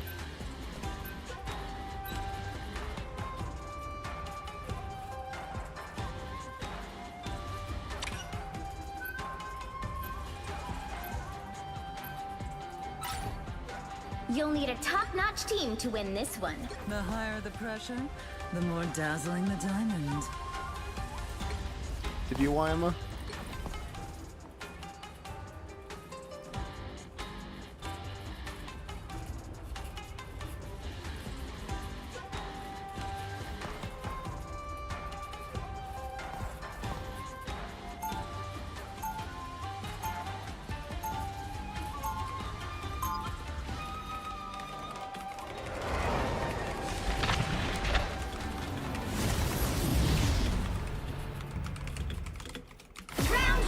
Unlike some X-Men, I don't care who hates and fears Fear, me. 30 seconds before you attack.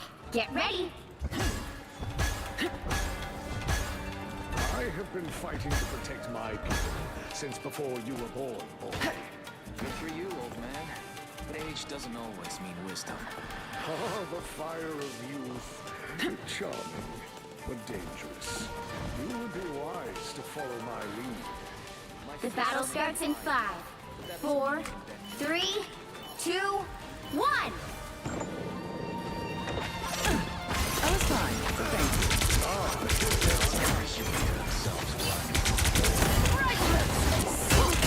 Help get that vehicle to its destination.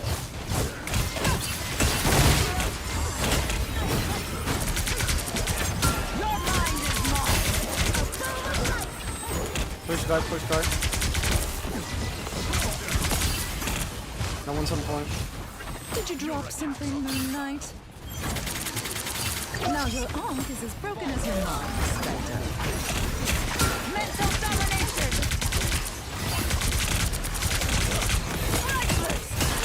A nice deep clean.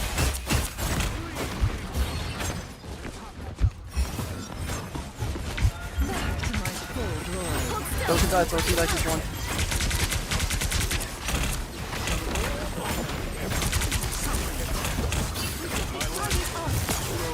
Focus on. Strange. The God of Thunder! Us against the world! Your powers are mine!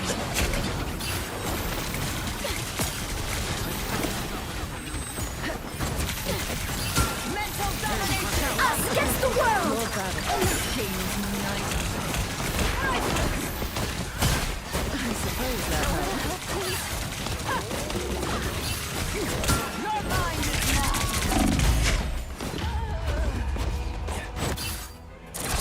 The more the merrier. Beware behind you. Good medicine. Not bad. I will have my revenge for that. By the eye of Agamotto! Mental domination!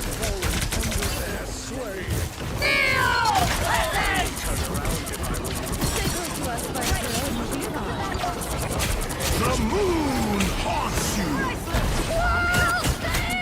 I'll turn down if I found one of them. You're halfway there. Keep going. Some rejuvenation would be nice. From the looks of it, a lot more unstable. You cannot hurt me.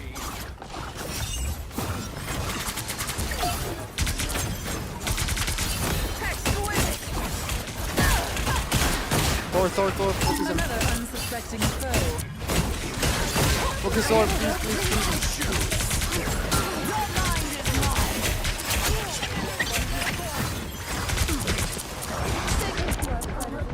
Don't turn back now. Mental domination! Only 60 seconds left. Us against the world. For mutant kind! Welcome to the Dark Dimension. How do you like that, can't you? Much better.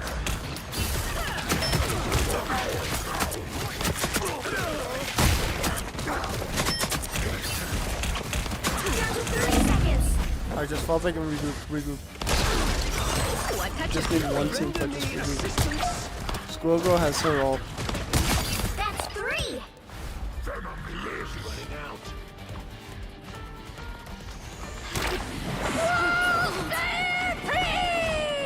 The final 10 seconds. Don't worry about point. I can touch. Just group up. Behold the god of thunder! You'll have to keep fighting until we have a winner. The moon haunts you!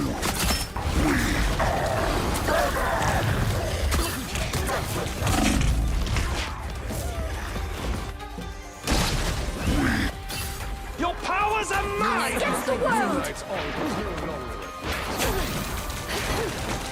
Disappear. It is at the invisible one. The current score is 0-0. Time to switch things up, including which side you're on. The right heroes could make all the difference. The higher the pressure, the more dazzling the diamond.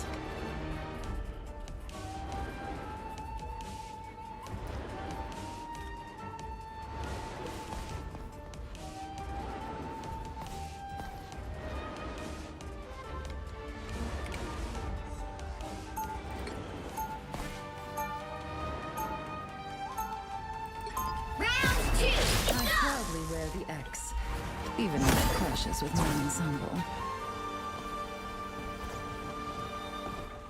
Let's pop back up one of them. We'll be coming in 30 seconds. Stay strong. Let us show these so-called heroes what mutant kind is truly capable of. We've done this dance so many times. It's exhausting. I suppose you'd rather just buy a victory, Emma? Wait, is that an The option? battle starts in 5, Get my checkbook. 4, 3, 2, 1. As if I wasn't strong enough.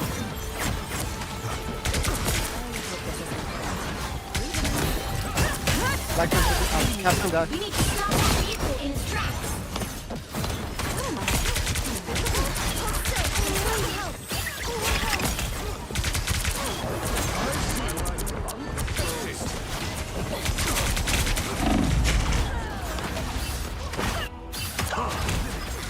this with Dr. Orb. That's much better. Still, confused to hell. Priceless.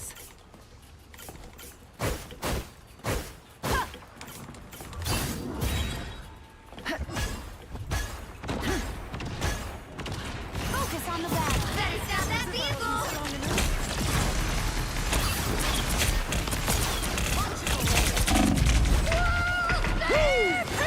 Never miss. Shields up.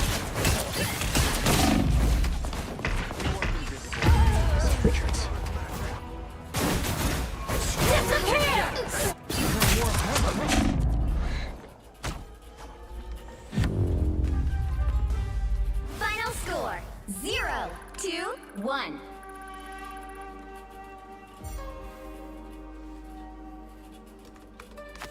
Well, you can't expect to win them all.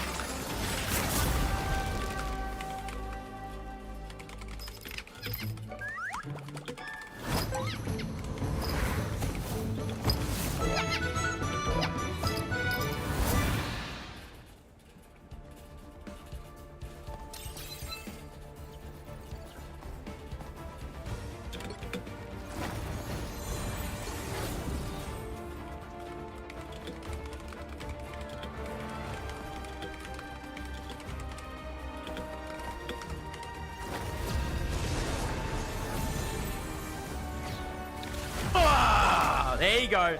Wait, ready? He's solo beats. He's solo beats. Nice try. Oh god, I look like I have a voice crack in chat. Bro, light was gold. Alright, you don't get to be a gold. Why does Chosen place GM2 and then here I am placing Diamond? Let's go! How did I not get play? Hello? But someone was coming. And they were coming fast. Ah. Endorse your mercy. Only endorse for endurance. What? Blend your imagination and slip into a new reality. Where will for real take you?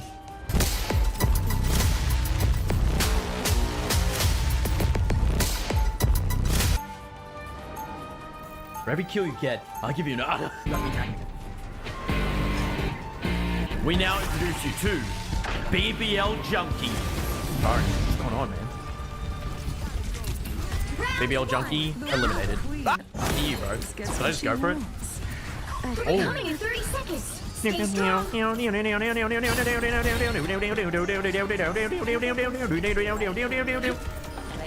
Brazilian butt lift junker eliminated. Said as much. I proved them wrong Don't get consistently. deep. Just as any Whoa! Oh, I got one! Bro, we're not doing this, man. I'm gonna shoot your toes off, man. Don't do it. Ooh, he's trying to hit the air shot, aren't you? He has tied him. Yo, we're not gonna let them cap once, A little alright? extra power never hurt. No, sir. We're gonna end this quick. I was GM Coon before this shit got buffed. Yeah, Emma. My bad, she was diamond for me. I was diamond 1.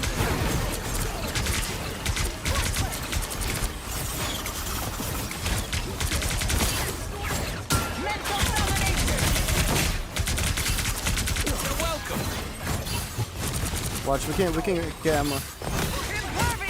She has no support on her. Got it.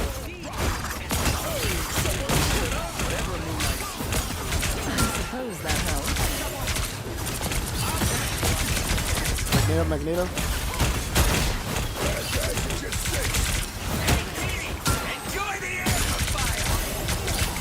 Move up.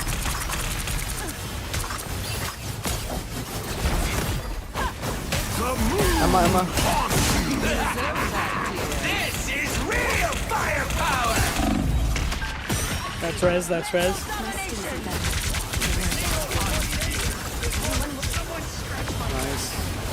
I almost have ult. I'm gonna pop it the moment I get it.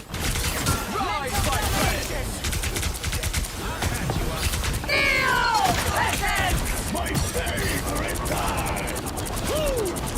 Never miss! Second chance is over. Oh, I got hit shot by Hellcat. Ah, I overextended. Hold on, I can still live. Thank you. Nice ult.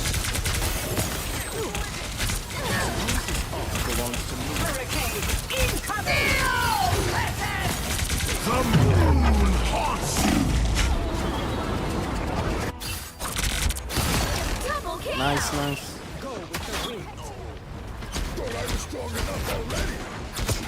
This queen's reign isn't impervious. Nice. I'm coming back. So I'm coming back. Bag.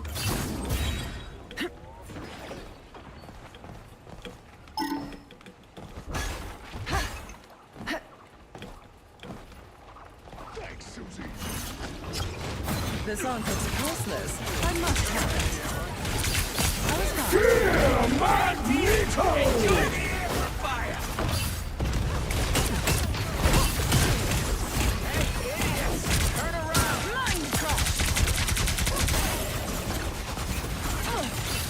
My favorite time! This is real firepower!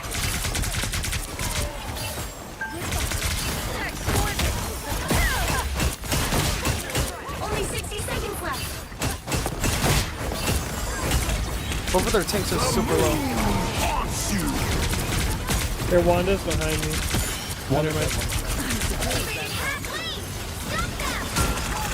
I just fall back a little, fall back a little. I have my ult.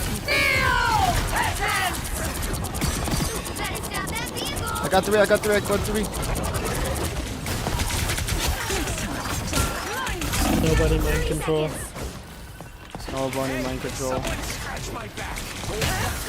Emma. She get that.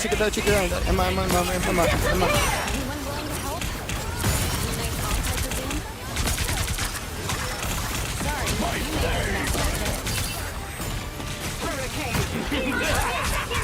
This is real firepower! Get a Scarlet. Shoot 2 feet away.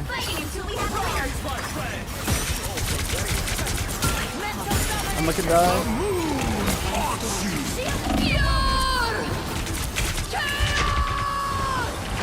If I didn't have to reload, oh my god.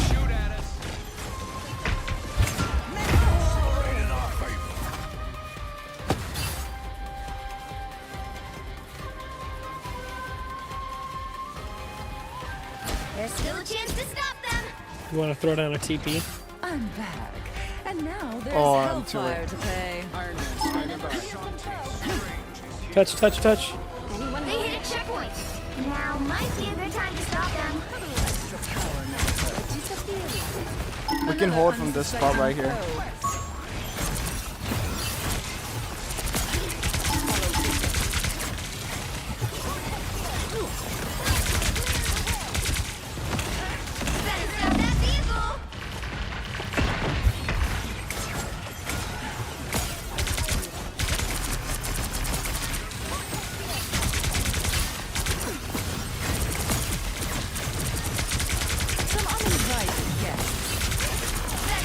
It's a point here. I can ult in a second.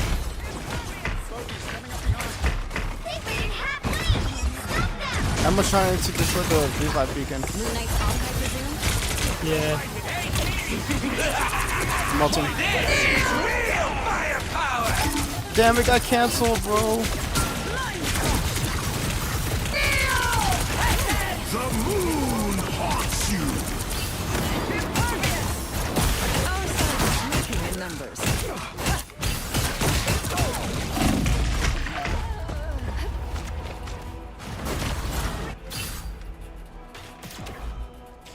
Alright, me and Storm, we can combine our ults. Emma, exquisite. I'm almost there. I'll ping with a second before I ult. Only 60 seconds left. So much.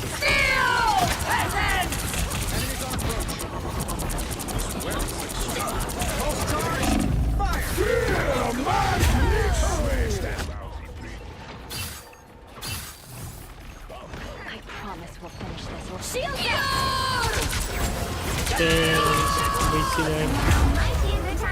Storm, what was your ult? I died. Sorry. Oh, bro. I can swap off. I just need to use ult. All they did was make me angrier.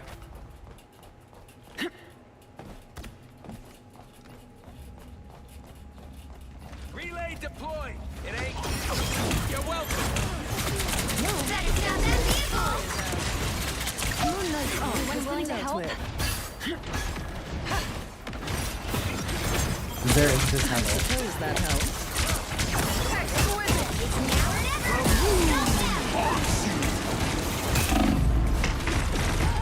More bad guys. This is real firepower! Unite's archive resume. Sorry, you made it much better. Better stop that vehicle! Don't give them another hurricane! Disappear! Only 60 seconds left.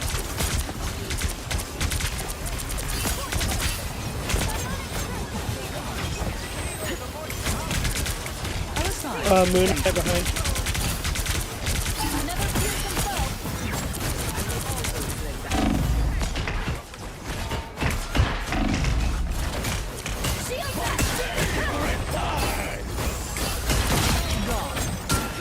Magneto can die. Down to 30 seconds.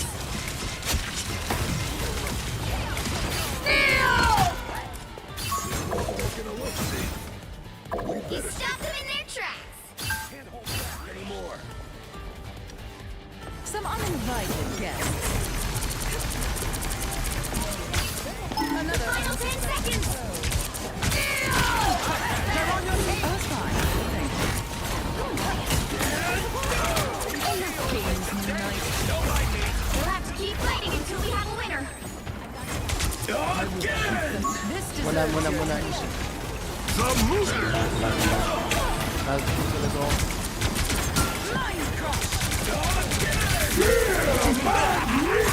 This is real firepower! Damn, I got Magneto.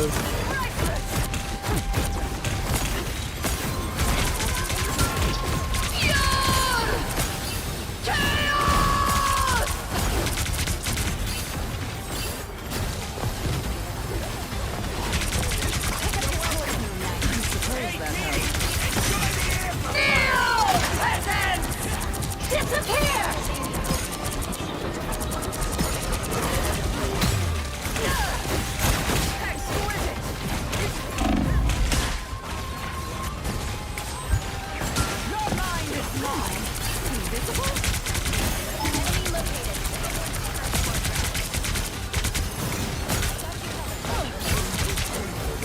Behind us, behind us.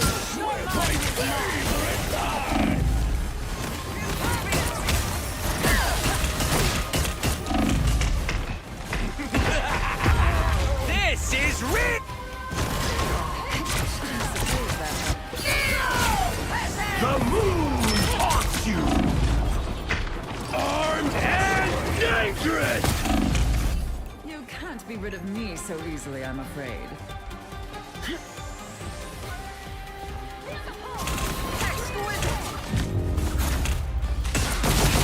The current score is 0. Doesn't he? Oh, I can just sense it. I need to go kill him. We have to kill his junk. Time to switch things up. What the? Including which side you're on. Nah, bro, I got you. Bring grab for him. It's okay. The higher the pressure, the more dazzling the diamond. You'll need a top-notch team to win this one. It did get me, thank God. BBL Junkie has been eliminated.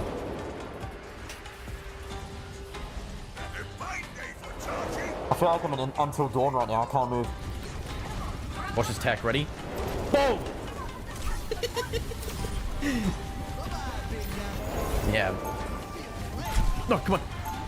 Got him as well. Round 2. Go! Mutants are in danger. Okay, I got two. Wait. I got a plan. We are spiders. Get this Juno. Uh-oh. 30 seconds before you attack. Get ready. Oh, good trade. Or if you kill BBL Junkie. Oh my God, if he can, no, I don't want to die. No way. Okay, Genji killed me. Thank God. I got BBL Junkie. We're good. Yikes. I'm just to go, baby. I ain't a raccoon, but something tells Masters me I free, everybody. How much are we getting for this? After defeating BBL Junkie, I realized I was getting closer and closer to my goal. 3, Ran 2, 1. still alive. Someone scratch my back.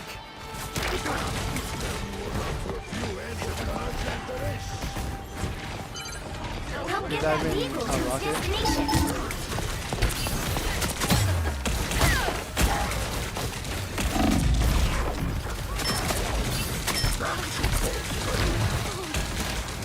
Come on, let me get you.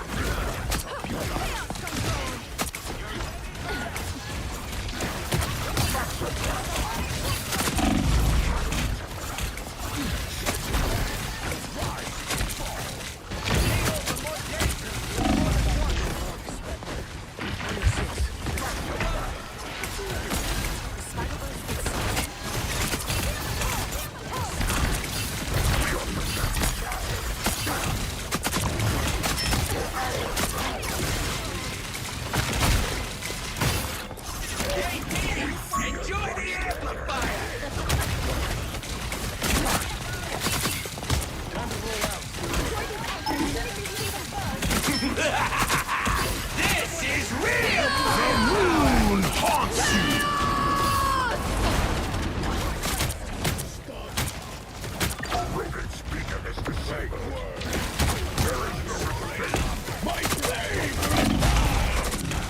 I have here, I can ult.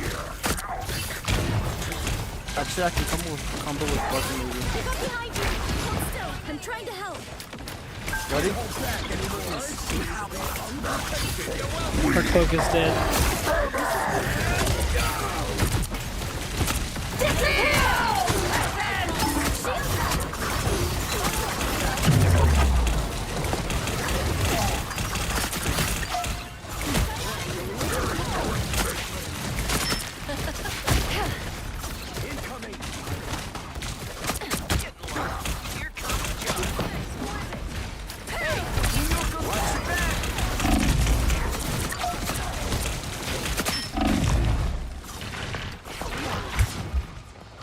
Pick up your toys, Moon Knight. What am I? Invisible? Who am I? I'm Rock. Get that vehicle moving again!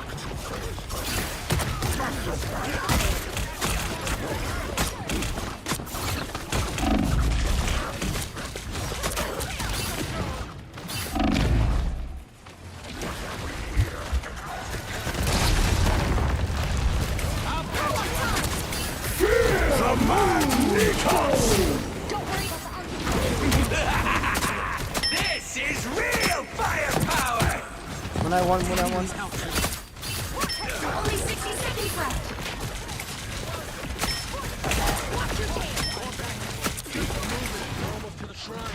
Goodbye, Moon Knight Onward to Doom.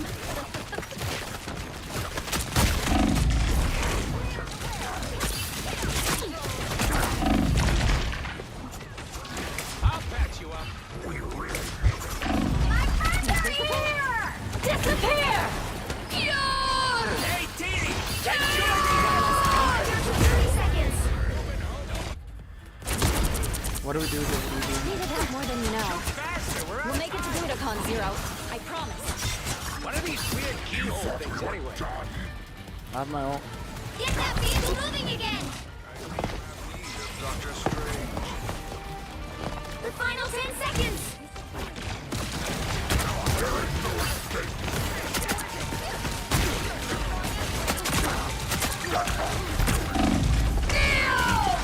Keep fighting until we have a winner!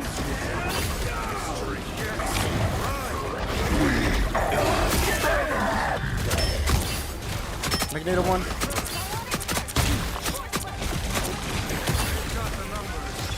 Seven point, I'm diving them.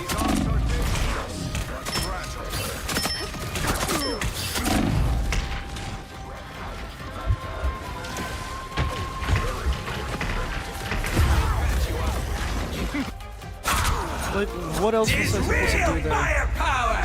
Final score 0, 2, 3.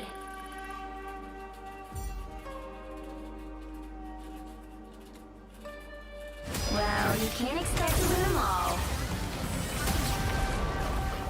Still kicking? He's He hasn't phased through to this fight. Dude, we're gonna farm up Shadow. We're gonna boop Shadow. Like you see that Ryan right there? Look at him. Look at this airtime. Look at the airtime. Oh my god. Let's hope they'll group up together. I boop him. I have it. I'm going in. Boom! Oh! Shit. Oh my god! Ew, that's so dirty. We didn't get much value out of it, but ew, it's so dirty. Corner. We can stop for response. Yeah. BBL junkies on the flank. Get in there, big dog. I got him. I marked him. Nice. Number one Frogger hater versus BBL junkie. Who wins, bro? The right Just gonna raw dog it running them. the difference. All yours, bro. Did you get anyone? Oh, I'm not. The pressure. They got 3. Nice job. There's no one in the ground when they turn that corner. It's a left side tire. Oh! Good aim. Okay, never mind. It's dead. Stop it, Ana. Oh, of course it's Ana ruining this. Then Junk's getting excited, chase me down, and boom! Or one of it. He's still alive. But then Junk's gonna get excited again. Go around there and go boom! I'm gonna miss. Zarya's by them. Bait. Boom, boom. Oh, he's thrown down a trap. Wait, upgrade him off. Boom! Oh my god, man. He's getting healed by the Ana, man. This isn't fair. Oh no. Bro, the Ana is just healing him, man. I'm not gonna... Beat, boom, boom. Beat, boom, boom. Got no nade. What's happening? Oh, back up. Any cooldowns. Right, I'm healing over good aim. What's happening? Good job. 3, 2, Sorry. Dude, I'm... You have to stop them from securing Captain America, the give me mission. something. Torch, Magneto, Luna, Squirrel, the girl. The X-Men leave New York and everything goes to hell. I was fine, but then I like the cold.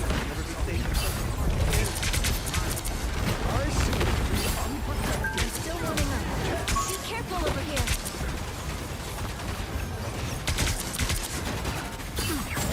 mental domination. Dude, he just keeps jumping. Focus cap.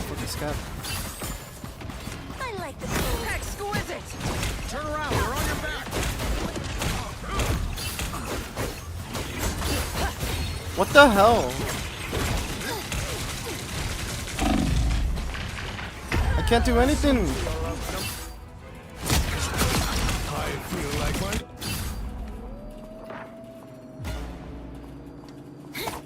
I'm back, and now there's hellfire to pay. Exit stage 11. You need to stop that vehicle in its tracks. I suppose that helped. I like the cold.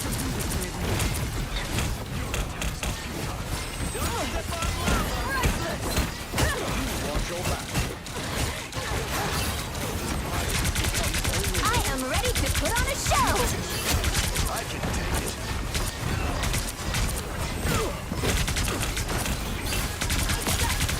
Pulse charge. Fire. I'll skip you.